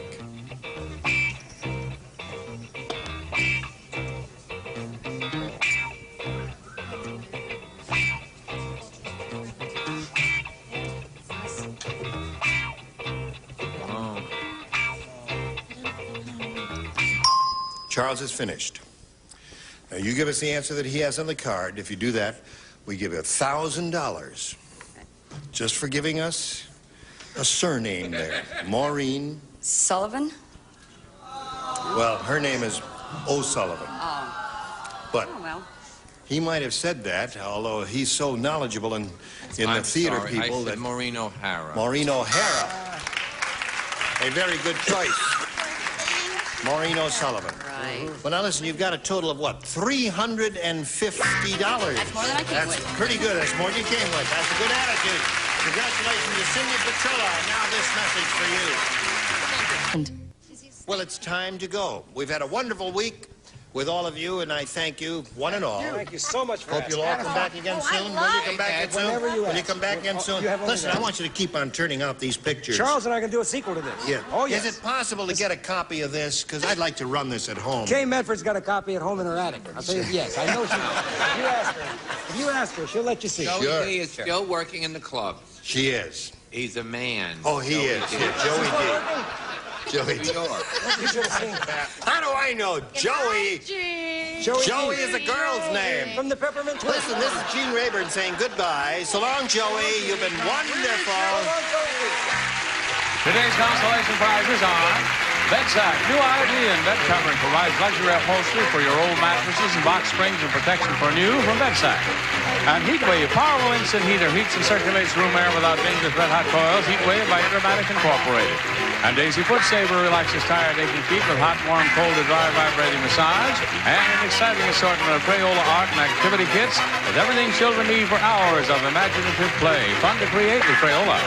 And Good Air CA90 Ecologizer, recirculating air cleaner deodorizer, removes tobacco smoke, odors, dust, pollen continuously, keeps the air you breathe fresher, cleaner.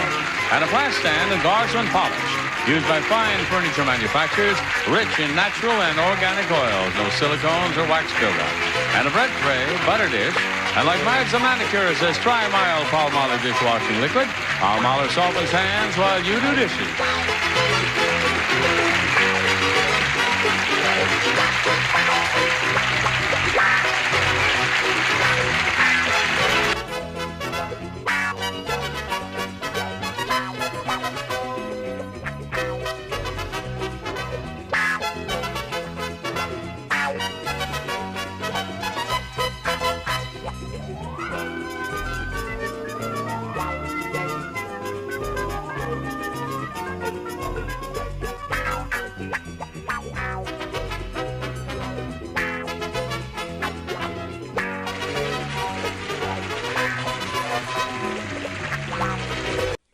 Get ready to match the stars. David Doyle, Brett Summers, Charles Nelson Riley, from The Price is Right, Holly Hallstrom, McLean Stevenson, and Betty White. And play the star-studded Big Money Match Game. And now, here's the star of Match Game, Gene Rayburn.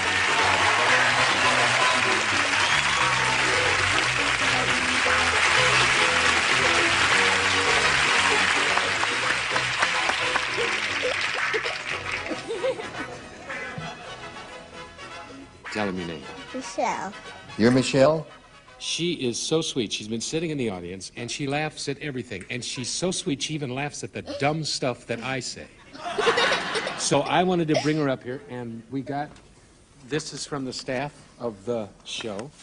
It's a little sweatshirt that says Match Game, and it's for you because you're so sweet. You know wear that, Michelle?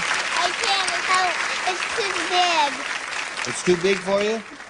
Your mommy will Could you take dip it it in hot water and shrink it and make it smaller? We are. You gonna do that? Yeah. Who's going to help you do that? My mom. Right. What's her name? Jane. Jean? Jane. Jane. You call your mother by her first name, Jane? What's her Hey, look, last don't name? push the kid or she may stop clapping, okay? Oh, all right. You want to go back and sit with your mama? Oh. You going to stay here for the whole show? You got it. Okay. Okay. Here we go. I think they got to pay you. Now. What? What's going on? All right. Listen, Debbie Ray and Mark Letourneau here. You met them yesterday. Let's welcome them now. Shall we do that? Let's briefly review the facts of your life, Debbie. Briefly, the facts of my life? Yes. Okay. I work in La Jolla as a cocktail waitress. Right. Formerly office manager of a very large parking corporation. Right. And I made a New Year's resolution to get on a game show. And here you are. And here I am, All 10 right. years later. Oh. And Mark, here? I'm a student at Toccoa Falls Bible College in Georgia, and during the summertime, I'm a gospel singer traveling as a soloist here in California. And you're a tenor. Okay. Good luck to both of you. She's had hers, and this one is for you, Mark. Rick said, I just saw the world's biggest robin. Uh-oh. Who asked you? Here it is, a big robin. Instead of a worm, it was pulling a blank out of the ground.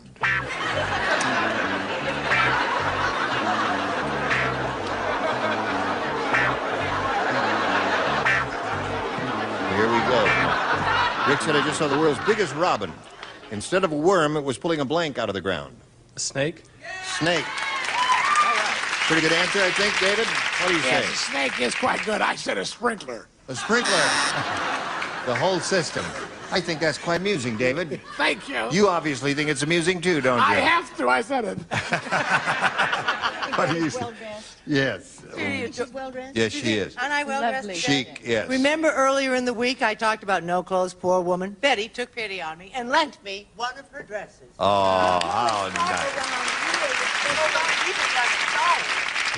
That's going to criticize how I wear it. very chic, splendid, and very kind of I you. button all the buttons when I wear it. Uh-huh. She had the flashing button open. I had to close it up before I put it on. Okay. No, I said he went right for a groundhog. A groundhog. He was a really big You know, going to college, Gene, I don't have a chance at expensive wardrobes. I just have to wear my college outfit.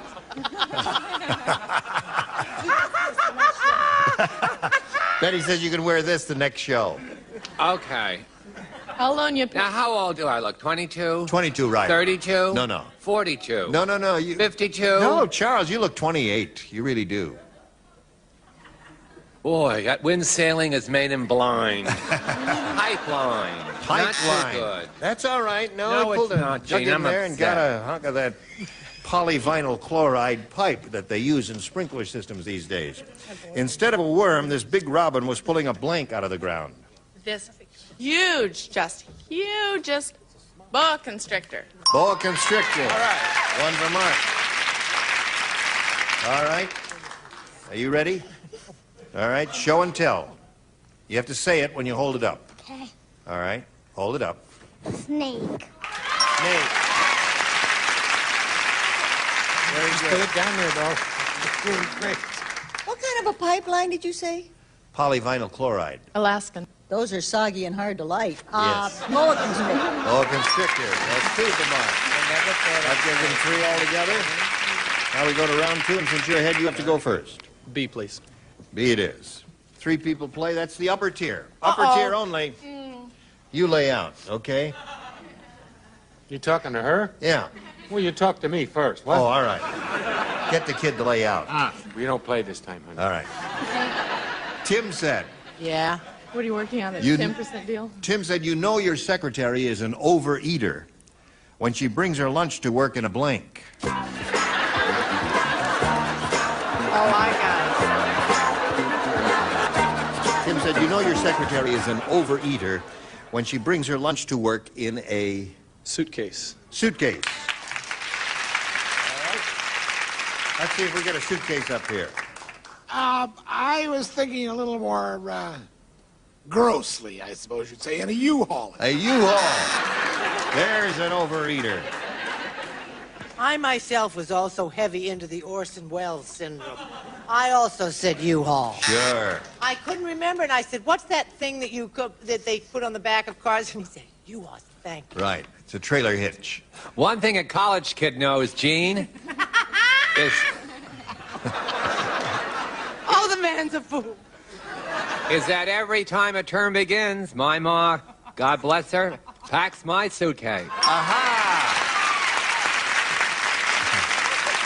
You leave him alone. He's trying. All right, so that's 4 for Mark. And now, Debbie, that means you need 4 to tie, 5 to win. Everyone will play this time. Help him out. All right? Wendy said, "That lousy mechanic really messed up my car. Instead of rotating my tires, he rotated my blinks." Wish I knew more about automobiles. What a kid. He said it's a dumb question, but it doesn't matter. All right, Debbie. Wendy said, "That lousy mechanic really messed up my car. Instead of rotating my tires, he rotated my blanks." My hoses. My hoses? Yeah. You're safe with the 4. Oh, I just got the Yeah. answer. Well, you're luckier than I am. Just Yeah. oh, Well, I don't know enough about cars. I take limos. But I said gears. Yes, you don't know enough about cars. I really don't. Next. Does anybody? Now, this was the one that I wrote and I threw out. It's your ball bearings, because I had the feeling that those were only on roller skates. No, there are a lot of ball bearings in an automobile. What? Many, Wow. yes. No, I said brakes. Now, is that closer to the That's a nib? good one. Nib, That's a good one. Nub, Yeah. Bob? Right. I said seats. Seats is not bad. All right, that means Mark wins again. What did the Lord tier have? Did anybody have a good answer? Seats. Fenders. What about fenders? Wouldn't that lock up the car? Seats is all right. You don't have fenders on cars anymore. Come on down, man. Yes, sorry. Now, Debbie, we're going to wheel you around here and make you disappear for a little bit, but you'll be back later for game number 2. So let's spin her off and spin this message for America. Now, this is the first chance that Mark's had at the big money, and we wish him well, and let's see how it goes. Mark, we polled the studio audience and said, write down your best answer to this. Bum blank. 3 of the 6 stars can offer some assistance. Now, this gal is trying to catch your attention. What you're going to do is you're going to look around and pick out somebody who doesn't have a vaguest idea of what an answer is, and here she is. Awfully pushy, isn't she? Very. but right. All right, Holly. Bum steer. All right. What about the kid in the red shirt? Why not? Bum rap. Bum rap. Not bad. David. I was going to say bum advice, but bum steer. Like we kids at college do, Uncle David. Bum around. Bum around, bum steer, and bum rap are the 3 they've given you. Now you choose one of those or give us one of your own. I like bum steer. Okay, let's see if bum steer is up there, and if so, where. We'll begin down at the bottom and reveal the $100 response. Bum deal is there. That's what That's I a got good on one. this show. That's and justifiably so. Now let's take a look at the next one, please. Bum rap. All right, you got that from one of them. Last chance. Here we go. Slide the big one. Bum steer it is. Very good. You got $500. Holly gave you that one.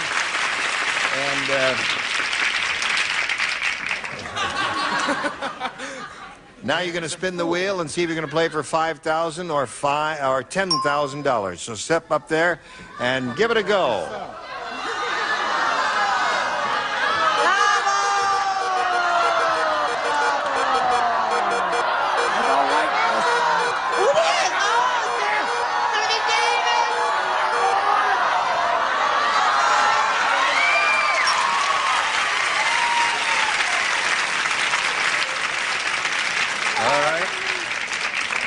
$10,000 is what you are playing for, and here we go. Pirates blank. That's Pirates blank. I just want to show it to Betty. Pirates blank. There you go.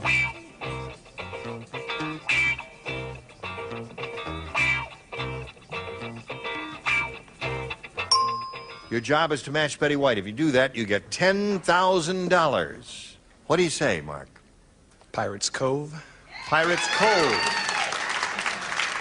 Pirates Cove. All right, let's find out from Betty if she said Pirates Cove. I'm sorry, darling, I'm not playing games. I thought of it, but there's been such an advertising campaign on Pirates of Penzance. I thought Pirates it might of Penzance, I'm yeah. sorry. Yeah, it has been playing around a lot, hasn't Yes, it? well, haven't we all, but I'm awfully sorry. He's a tenor, yes. Yes. Would you like to do an aria from the Pirates of Penzance? Just a few bars of anything. Only if she'll join me. Aha. He's willing. Go on, Beth. Go on.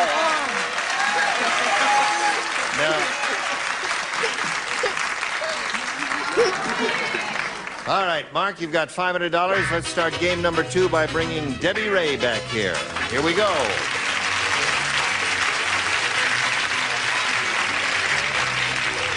Welcome back, Debbie. Hello. Are you ready to have a go at it? Sure. All right. Do I get to pick one? You get to pick one. Let's go for B. Let's go for B, she said. The boss said to the employee, I've got good news and bad news. Yeah. The good news is from now on you'll be making $5,000 a week. The bad news is you'll be paid in blank. Here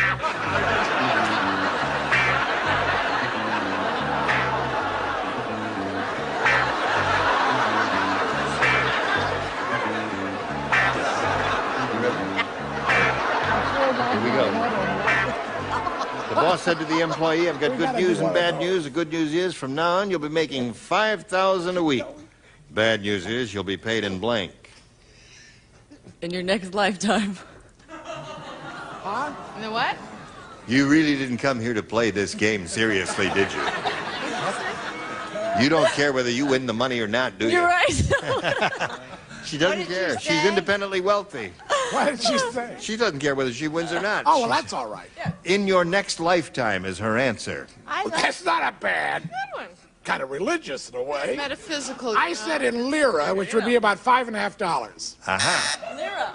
All right, in lira. What do you I say? don't mean to attack the economy once more, or the politicians, but I said American dollars. Aha. Oh. The way it's been sinking, right. Stronger. Singing. Never been How easy for you But to at this say. moment, by the time the show plays, it'll be down the drain. That's not true. That's Pennies. Pennies. All right, good news, bad news. Good news is from now on you'll be making $5,000 a week. Bad news is you'll be paid in... Rupees, which is equivalent to about 35 buffalo chips in the market. Aha. All right. What'd you say? Nickels. Nickels. You said that, huh? Yeah. Did you think of that? Dumb kid.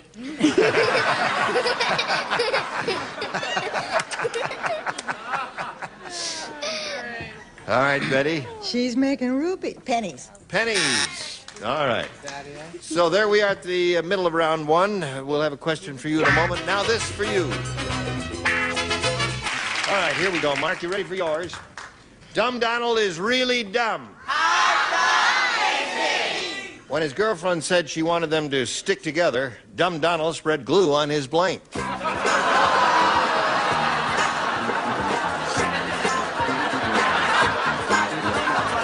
Very good. Very good. What town do you live in? Is that where you were born? How long ago? 6.5 years ago. Yes. You married? No. Just asking. Like a TV show. Good. Good, good, good. Ready? Dumb Donald is really dumb. Holly, your light is not on. There we go. When his girlfriend said she wanted them to stick together, Dumb Donald spread glue on his blank. Chest. Chest. Well, that would be interesting. What do you say? I said he spread glue all over his body. All over his body. And they really did stick together. Yes, they sure did. All right. Oh, Lord. What did he say if we'd done it my way, we could have watched? Yeah, that came to my mind, but I wasn't going to say. The whole body. We're looking for a chest. Lips, that's a good one. Body and lips are all good. Excellent, excellent. He wanted them to stick together, so Dumb Donald spread glue on his lips. Yeah. I got to tell you, you know what she asked me? She says, well, well, when we do these Dumb Donald questions, she'd always thought we were referring to Donald Duck. And Dumb Donald is just a name that we picked out of Honey, when you're built like that, you don't have to think. Oh, all right. All right, Michelle. Okay, darling, just pull her out and say... Shirt. Shirt. You notice Stick how it on his a shirt. answers have cleaned up since Yes. Michelle's been Yes. doing So it? these are her answers. I told you that wouldn't work, dummy. Now I'm doing the next one, okay? One thing to be cute and precocious with a sweatshirt. I'm going to handle the comedy from now on. Okay. Going down there. Okay. Michelle has been an excellent influence on us, though, you must admit. That's right. Chest. Chest it is. Very good. All right. Now we go to round 2, and Mark, your head, you have to go first. B, please. All right. Yes. Mean Martha is really mean. Well, I'll tell you how mean she is. Today, she scrubbed the oven with her blank. I know.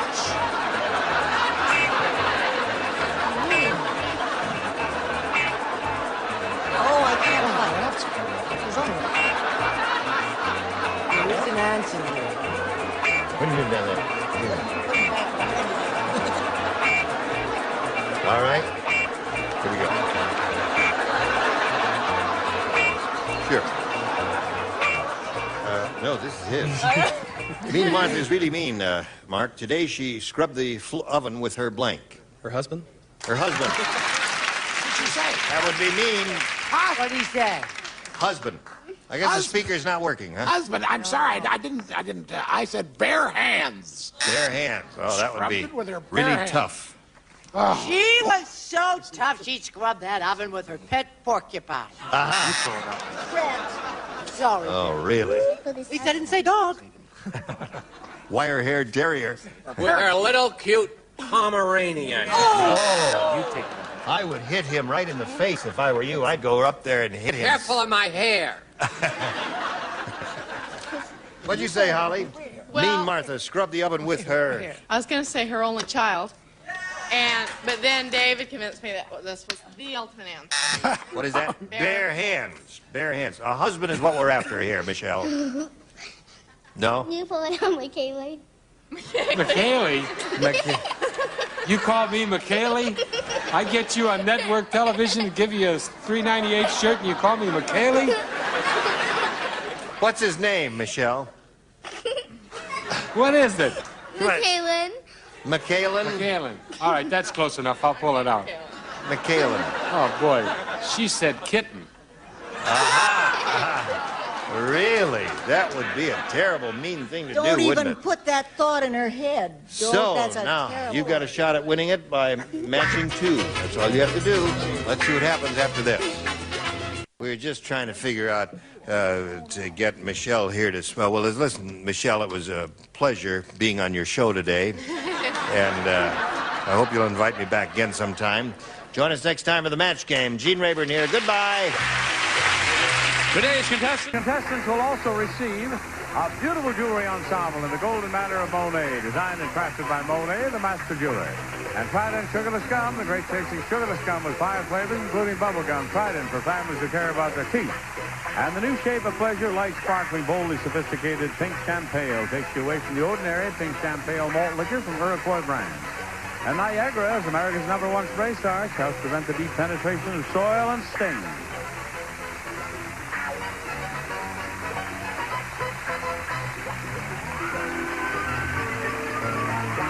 This is Johnny Olson speaking for Match Game, a Mark Goodson, Bill Todman production. This program is edited for broadcast.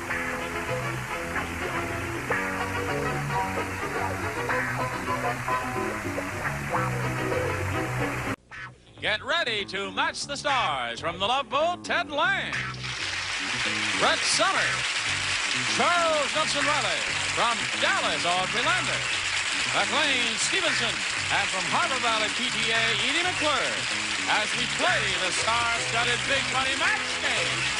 And now, here's the star of Match Game, Gene Rayburn.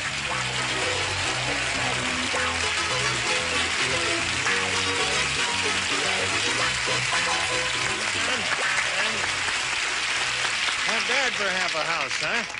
Listen, anybody who wears a collar pin through his shirt can't be all bad. Yes. That's smart. Now that he's working, he has a little money to buy that, so he thought he would go all the way. Yeah, good. And anybody who can wear... I mean, I'm really curious about this. You have to answer this question. Now, wait, just turn around here.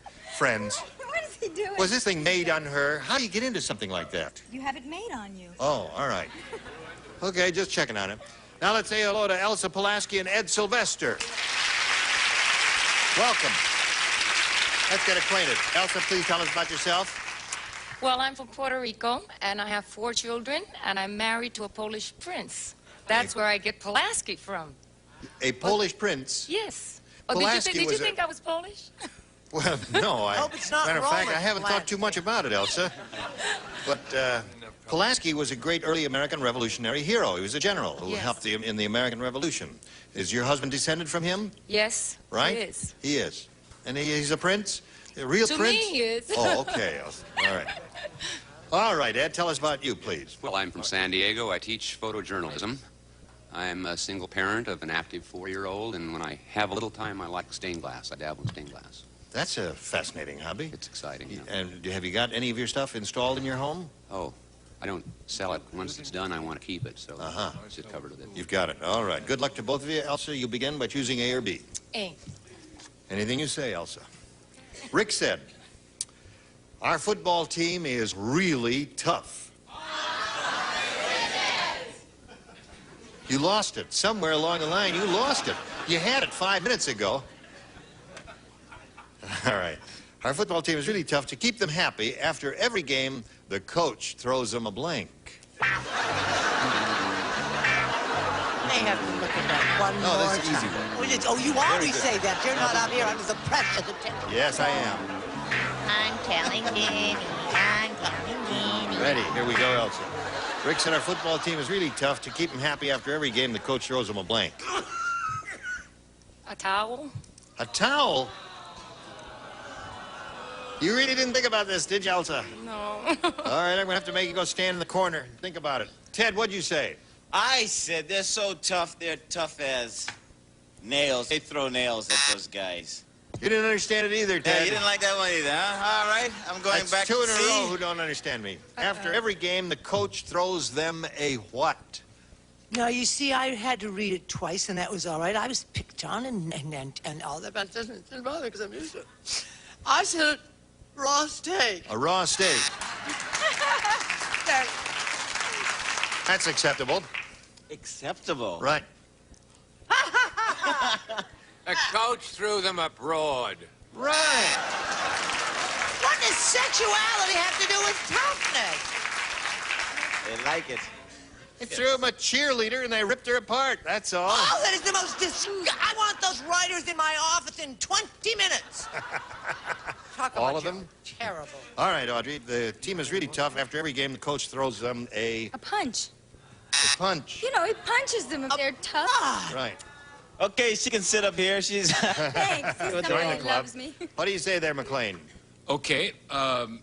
Did the lady say she is actually married to a Polish prince? I Yes, was listening, but I a couldn't Polish get to prince it. named I see. Pulaski, because she's from Puerto Rico. Puerto Rico. Oh, she herself is Puerto Rican. Right. So you have a Puerto Rican and a Polish person that are married. Right. Mm. Once knew a Puerto Rican gentleman who was married to a Polish lady. A little different. Had a vasectomy and had his legs braided.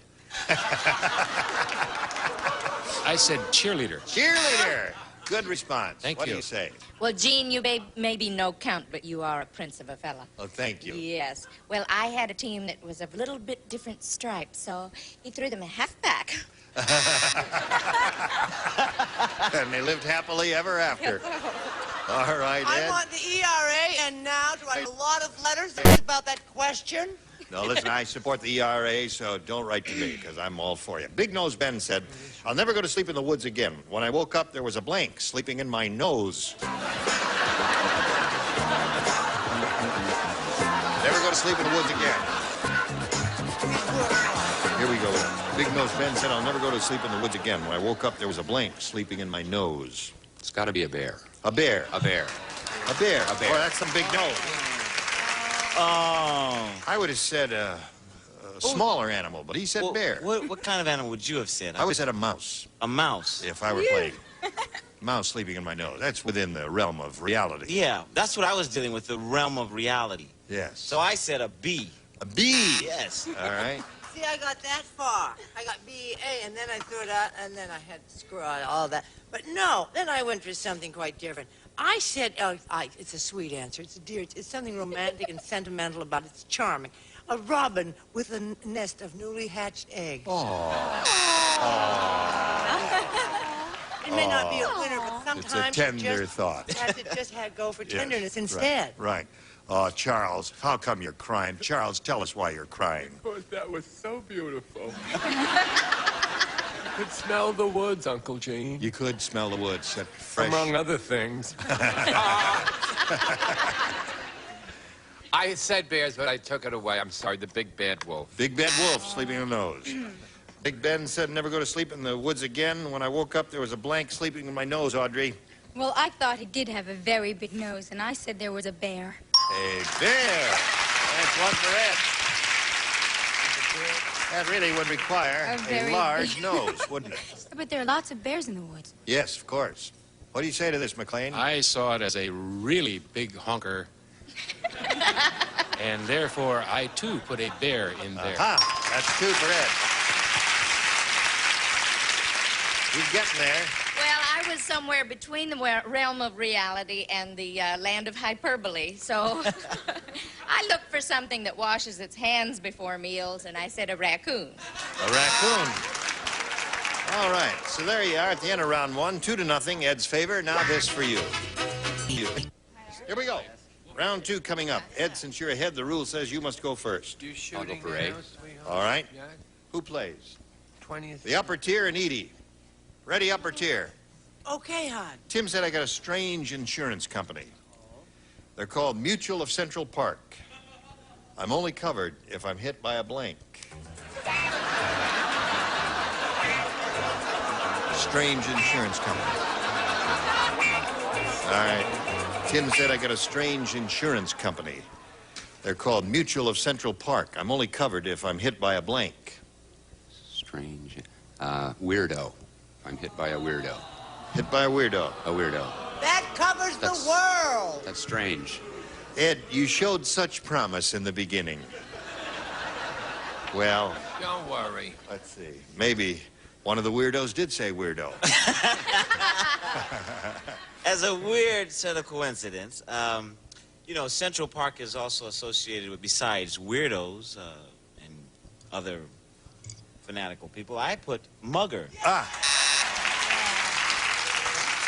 They're trying to erase that image. Yes, not very well. Well, I think they're succeeding. Sure, now they wear brightly colored clothes when they mug you. What do you mean?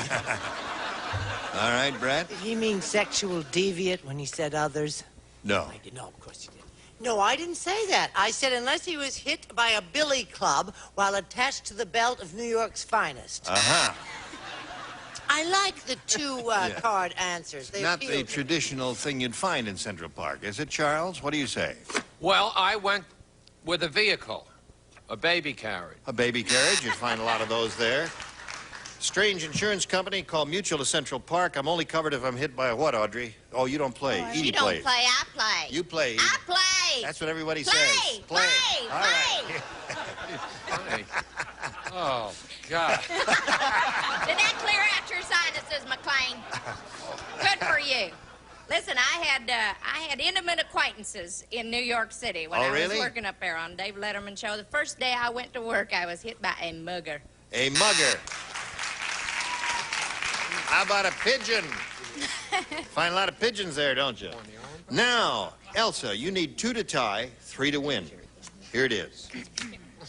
Dumb Donald is really dumb. Whoa. How dumb is he? He thinks a stiff drink is a glass filled with blank. Stiff drink? Is a glass?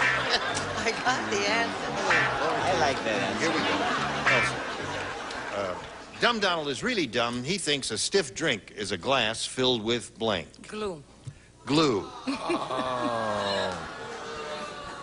Oh, Any viscous material would be good here. Glue, huh? Yeah. No, I wasn't quite wandering around in that area. I thought maybe cement. Cement? Oh, that was a good Yes, one. more, That please, would be please. stiff, right. I'll play over there.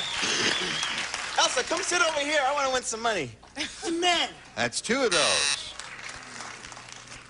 Starch. Starch.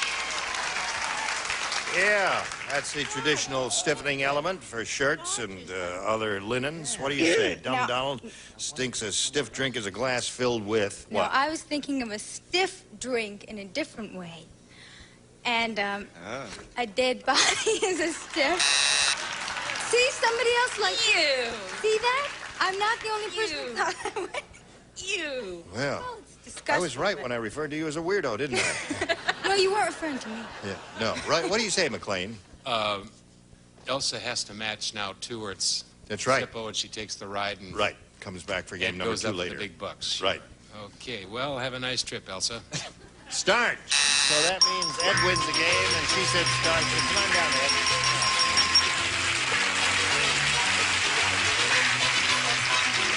We're going to wheel you around. Wheel you back later for game number 2. Goodbye for now. Okay. Now, where'd you go? Hey, over here, right on the blue dot there. That's it.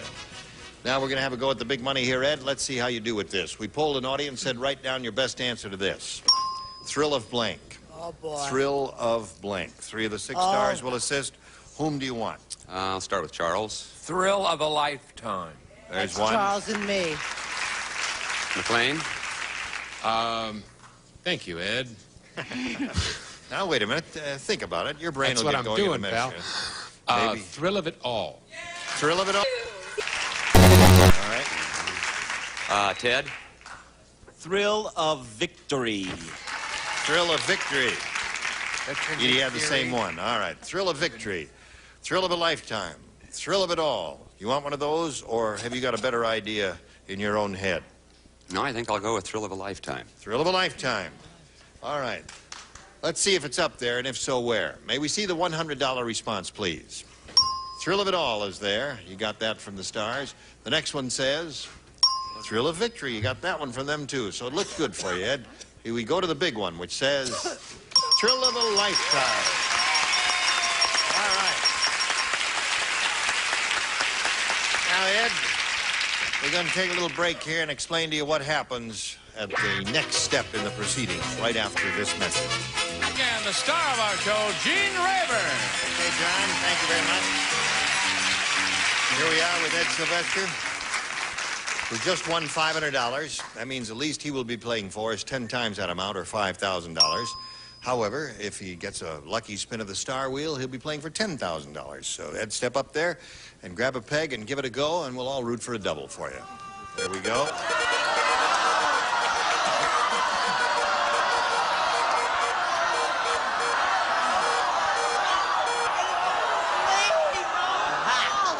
On you.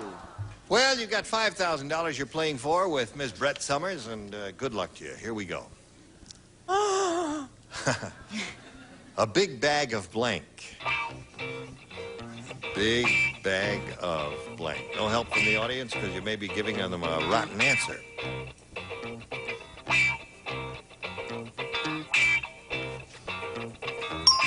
All right, your job is to match Brett. If you do that, you get $5,000. What do you say? Wind. A big bag of wind. Sounds good to me. What do you say, Brett? See, I really feel, well, not stupid. We've had a lot of fertilizer questions. Oh, really? But I said wind anyway.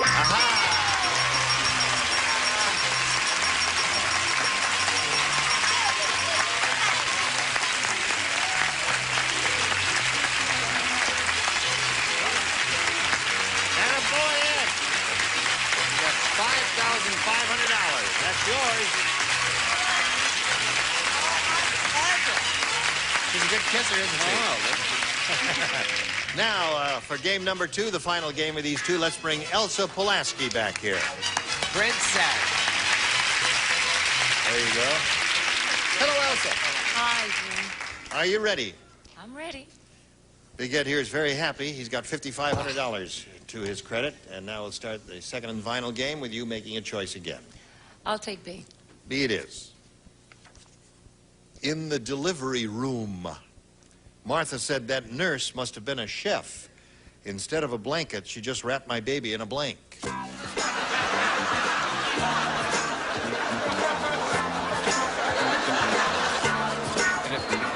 Wrapped her in a what?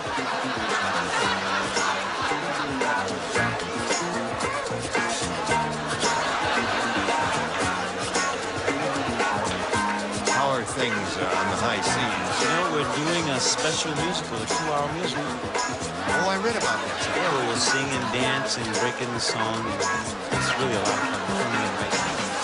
And that won't be aboard ship, will it? Yeah. Oh, it will? Yeah. We do things on the high seas like that. Here we go. In the delivery room, Martha said that nurse must have been a chef. Instead of a blanket, she just wrapped my baby in a blank. I'd say a lettuce leaf. A lettuce leaf? Yes. An amusing idea. Interesting idea. She said a lettuce leaf. Lettuce leaf. Right. Work in different parts of the kitchen here. I said tin foil. Tin foil. Got a lot of that around the kitchen. Anything around the kitchen here is okay. What is that spelled here? What? Crestfallen. Crestfallen. I'm crestfallen. I think I misunderstood the question. What's wrong with... I was thinking somebody was working a meat market. I said a piece of butcher paper, then put it in a paper sack. You misunderstood the question. You must learn to listen. Well, I did listen, dear, but you said chef, and I was thinking meat store. Why was I doing that, I wonder? Your Now, mind this is so close. On behalf of Princess Polanski, I mean, some royalty, Puerto Rican royalty especially, should be considered. This is so close, it makes you upset. A cabbage leaf. Well, you were on the same wavelength If with you're her. nearsighted like I am, you don't know the difference when you go in the icebox. That's true. Or if you've had a few bourbon. Audrey, that nurse must have been a chef. Instead of a blanket, she wrapped my baby in a what? Well, I was thinking of a dessert chef, and I thought of a crepe. A crepe. Sweet. First, I had a pancake. But A pancake. Or Yeah. crepe, as we say in my country. She was thinking. I wasn't thinking, and so didn't have an answer, so I copied hers and came up with crepe. Aha. All right. Thank you. Find those around it. Them crepes, them's little thin pancakes, ain't they? Right. And what do you call pigs in a blanket? Pigs in a blanket. Yeah, that's right. Pigs in a blanket. That's sausage rolled up in a pancake, so I said wrap them pancakes. In a pancake. All right. Okay, there's part of round one, and your part will belong later. Now this for you. Listen, I thought we'd have time for another question, but I guess we don't. So we'll look forward to your round one question next time we get together. Ed and Elsa, we'll look forward to seeing you. What's going on here? Who's this? I found another little kid in the audience that every time I said something, laughed and applauded, and I want him to get a sweatshirt. Oh, sure. Thank you, Mark. What's your name? What's your name? Bobby. Huh? Bobby. Bobby. Okay. Bobby. How old are you, Bobby? I'll lick on Bobby. You're 8 years old? Who dyes your hair? Bobby slipped on his hair wrong. What town do you live in, Bobby? Gardena. Gardena. Really good interview, Gene.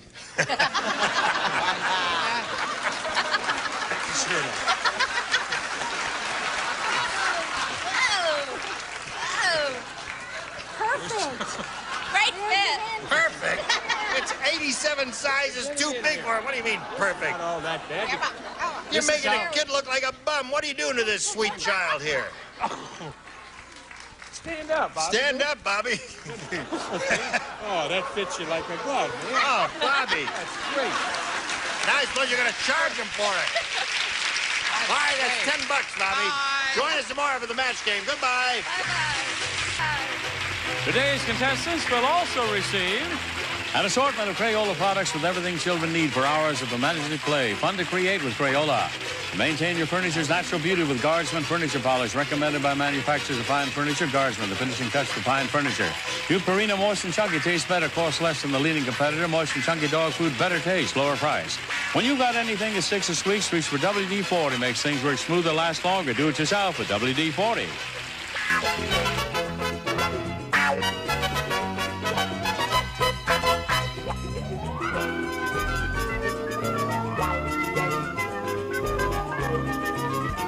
A Mark Goodson, Bill Todman production. Program was edited for broadcast.